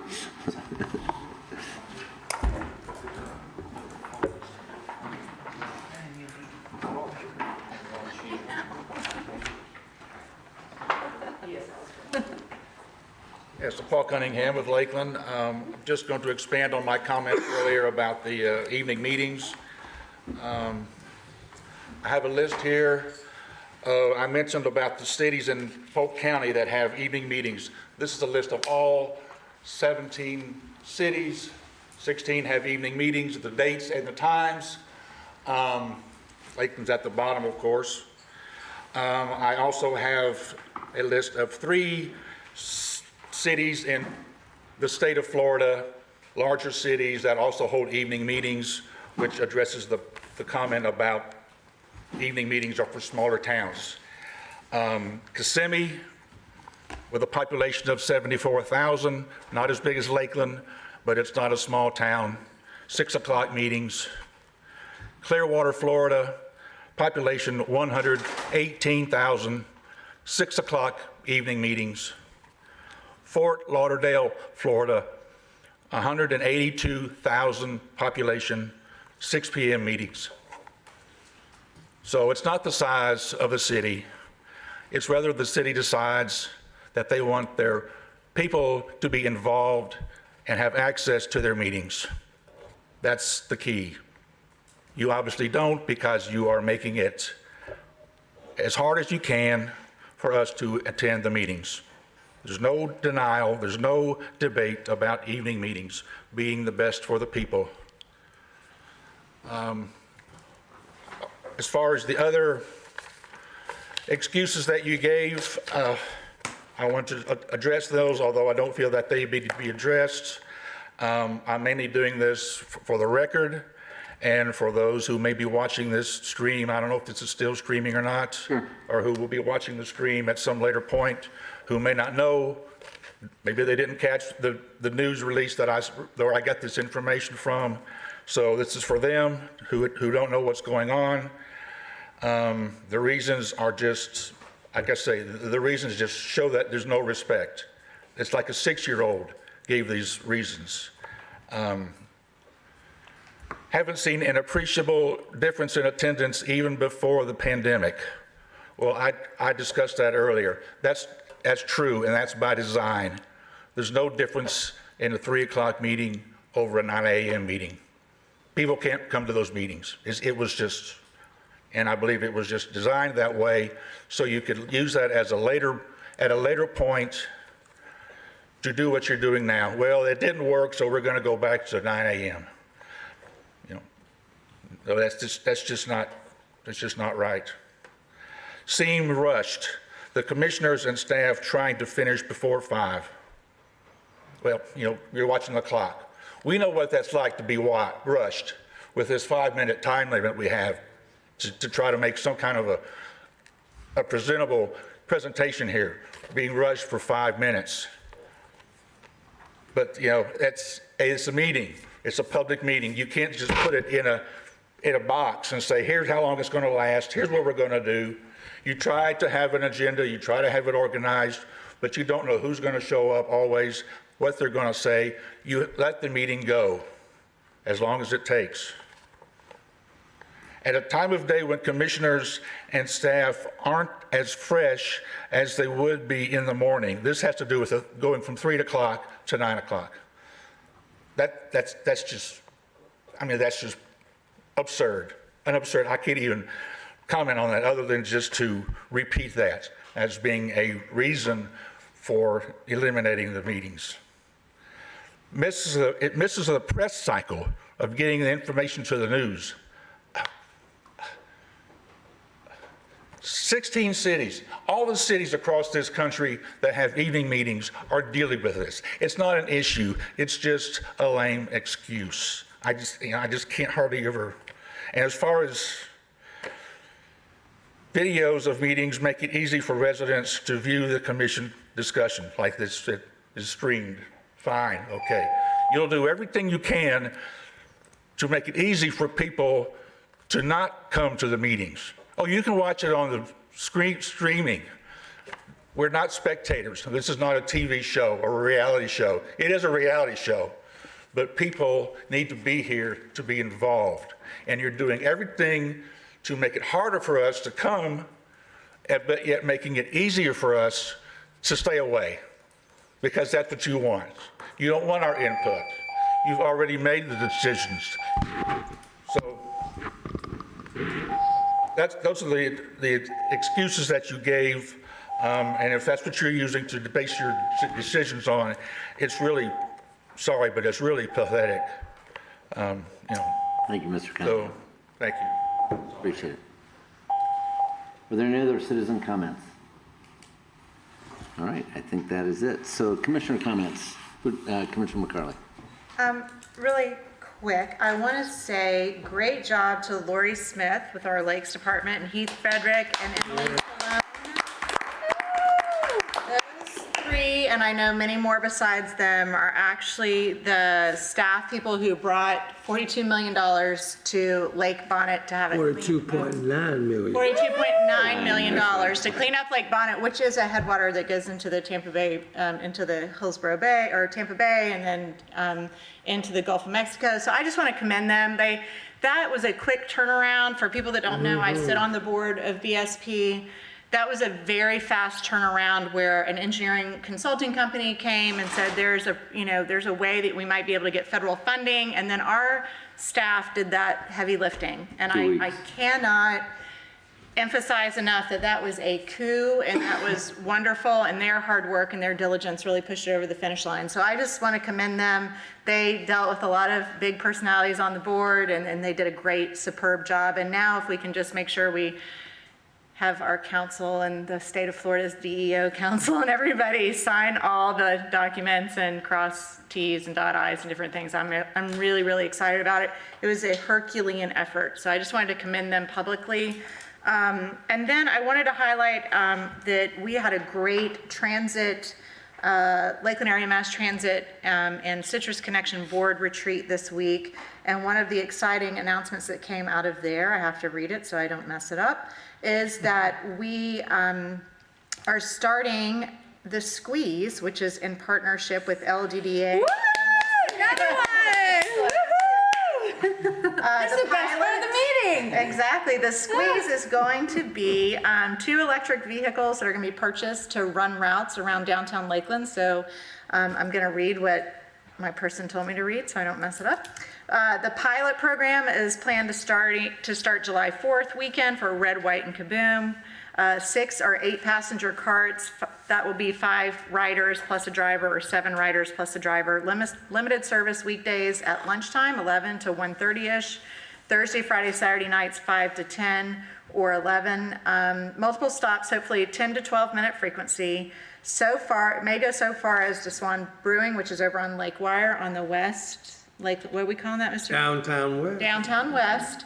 And then the terminal as a transfer point, possibly coming back over this way and heading to the joinery. So we hope you can park once, hop on the cart, tootle around downtown, and patron many different businesses. It's called the Squeeze. It's going to be orange, I think. So it's white and orange, yeah. White and orange. But we're real excited about it from the Transit Authority.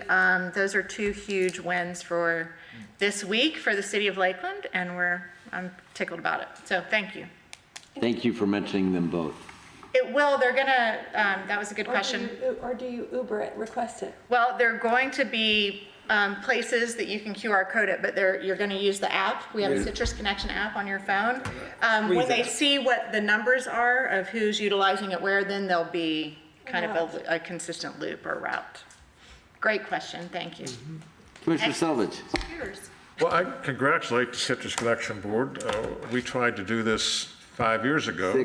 6 years ago, and I was a member of that body. We called it the Fruit Loop. And it was turned down by the Citrus Connection. Can Board. imagine. So I congratulate. I would like it. It takes a while, but, Marketing done. yeah, I know. I do want to announce that Powell is sponsoring a football game this Saturday at 11 o'clock at Bryant Stadium. The game Another great thing. 1 o'clock. Woo. It'll be our own police department against the sheriff's office. And we I know don't who's know gonna who win the that. underdog is, but I hope you can be out there. This is to raise money for Powell. It's at Bryant Stadium, Saturday, April the 24th. Gates open at 11. The game starts at 1 o'clock p.m. I hope EMT is present to haul off people with broken legs and arms. This meeting's unsung hero is Angela Rao, who is our traffic operations manager. Angelo is accepting an offer from a private firm in Tampa on Complete Streets, and he is leaving May 7th. And if you have never talked to Angelo, he is a phenomenal civil servant who loves traffic. You go down to his traffic operations department, and you can see the cameras. You can go down and see how signs are made, but he brings traffic alive. And he's a Canadian-born citizen who got his degree in the University of Toronto, and he's got a great sense of humor. He's innovative and done so many great things for us. And he just, of all the things that people bring alive, here's a guy who loves traffic. He's into parking license plate reader technology, hardwareless paid parking systems, Bluetooth sensor speeds, all those things. But Angela, we're really going to miss you, and I wish you the best as you go to Tampa, and want to know that we all appreciate your service to this city. Thank you, sir. Well, that is not anything to clap about. No, it's not. No, it's not. So Commissioner Walker. But we do love Angela. Well, Yes, since we do. Commissioner Salvage mentioned someone leaving or us, this week we saw two, I think, stalwart, I call staff members that have left us, and after so many years, I just couldn't believe the number of years that they both have served here in our city. And you think about what we've heard, I know, thinking about Commissioner Salvage being, when we came on the commission together back in 2010, and we were hearing and still hear how the next 5 years or so, there's this history of people that will be leaving with all this tenure and time and having to replace them. And the two people I'm thinking that come to mind, we just celebrated this past Friday, was Ms. Lynn Simpkins of 33 years in community development, now called Economic and Community Development Department, And then you have Brenda Palmore, 38 years in finance. And I said, wow, to replace that kind of knowledge and wherewithal, I say, wow. But, we're believing that, of course, Mr. Sean Rouse, I think you said you have some announcements you're going to be making pretty soon, so we hope to see some other, folk come on board and stay as many years as the ones that are leaving us now, with all the giving up their time, their talent, and sometimes their treasure to our city and what they do to help make Lakeland what it is. So I want to make sure we knew about those two ladies who just been around for years. That's it, Mr. Mayor. All right, sir, anything upbeat from us, Commissioner Reed? Congratulate Angelo there again. Tampa can use him. I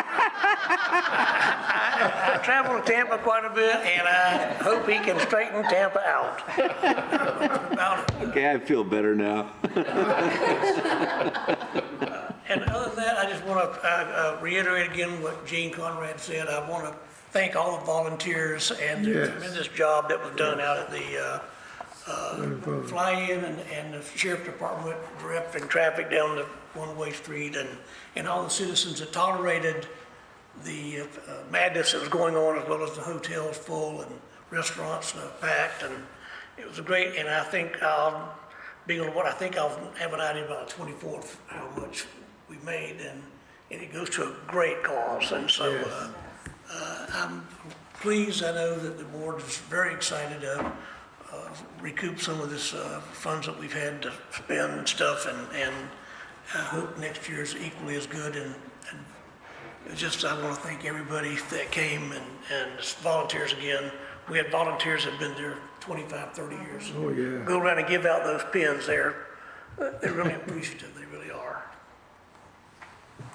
Right. What do you think, Commissioner? I don't have much that can't wait till another time. Commissioner Selvage, I feel like one of us is going to have to pick up the mantle of the unsung hero award. It's kind of become a tradition here. There are a lot of them out. I think that would be great for you. I shouldn't have made the suggestion. I have an idea. I look forward to seeing all of you again in 12 short hours. And I am looking forward to budget discussions tomorrow. I know city management and staff have put a lot of work into it. It's going to be a good time of setting the stage for the months and years ahead, so I look forward to that. Thank you all. Excited to see what's in store. Mr. Mayor, let's not forget, early voting starts next Monday. Next Monday, early voting starts for the runoff. So for those that may not be voting by mail, you can vote in person. Early voting starts next Monday. Excellent mention, sir. Yes. Anything else? Is there a motion to adjourn? So moved. All right, all those in favor? Aye. Unanimously passes. Good night. Sean, is it across the street tomorrow? What?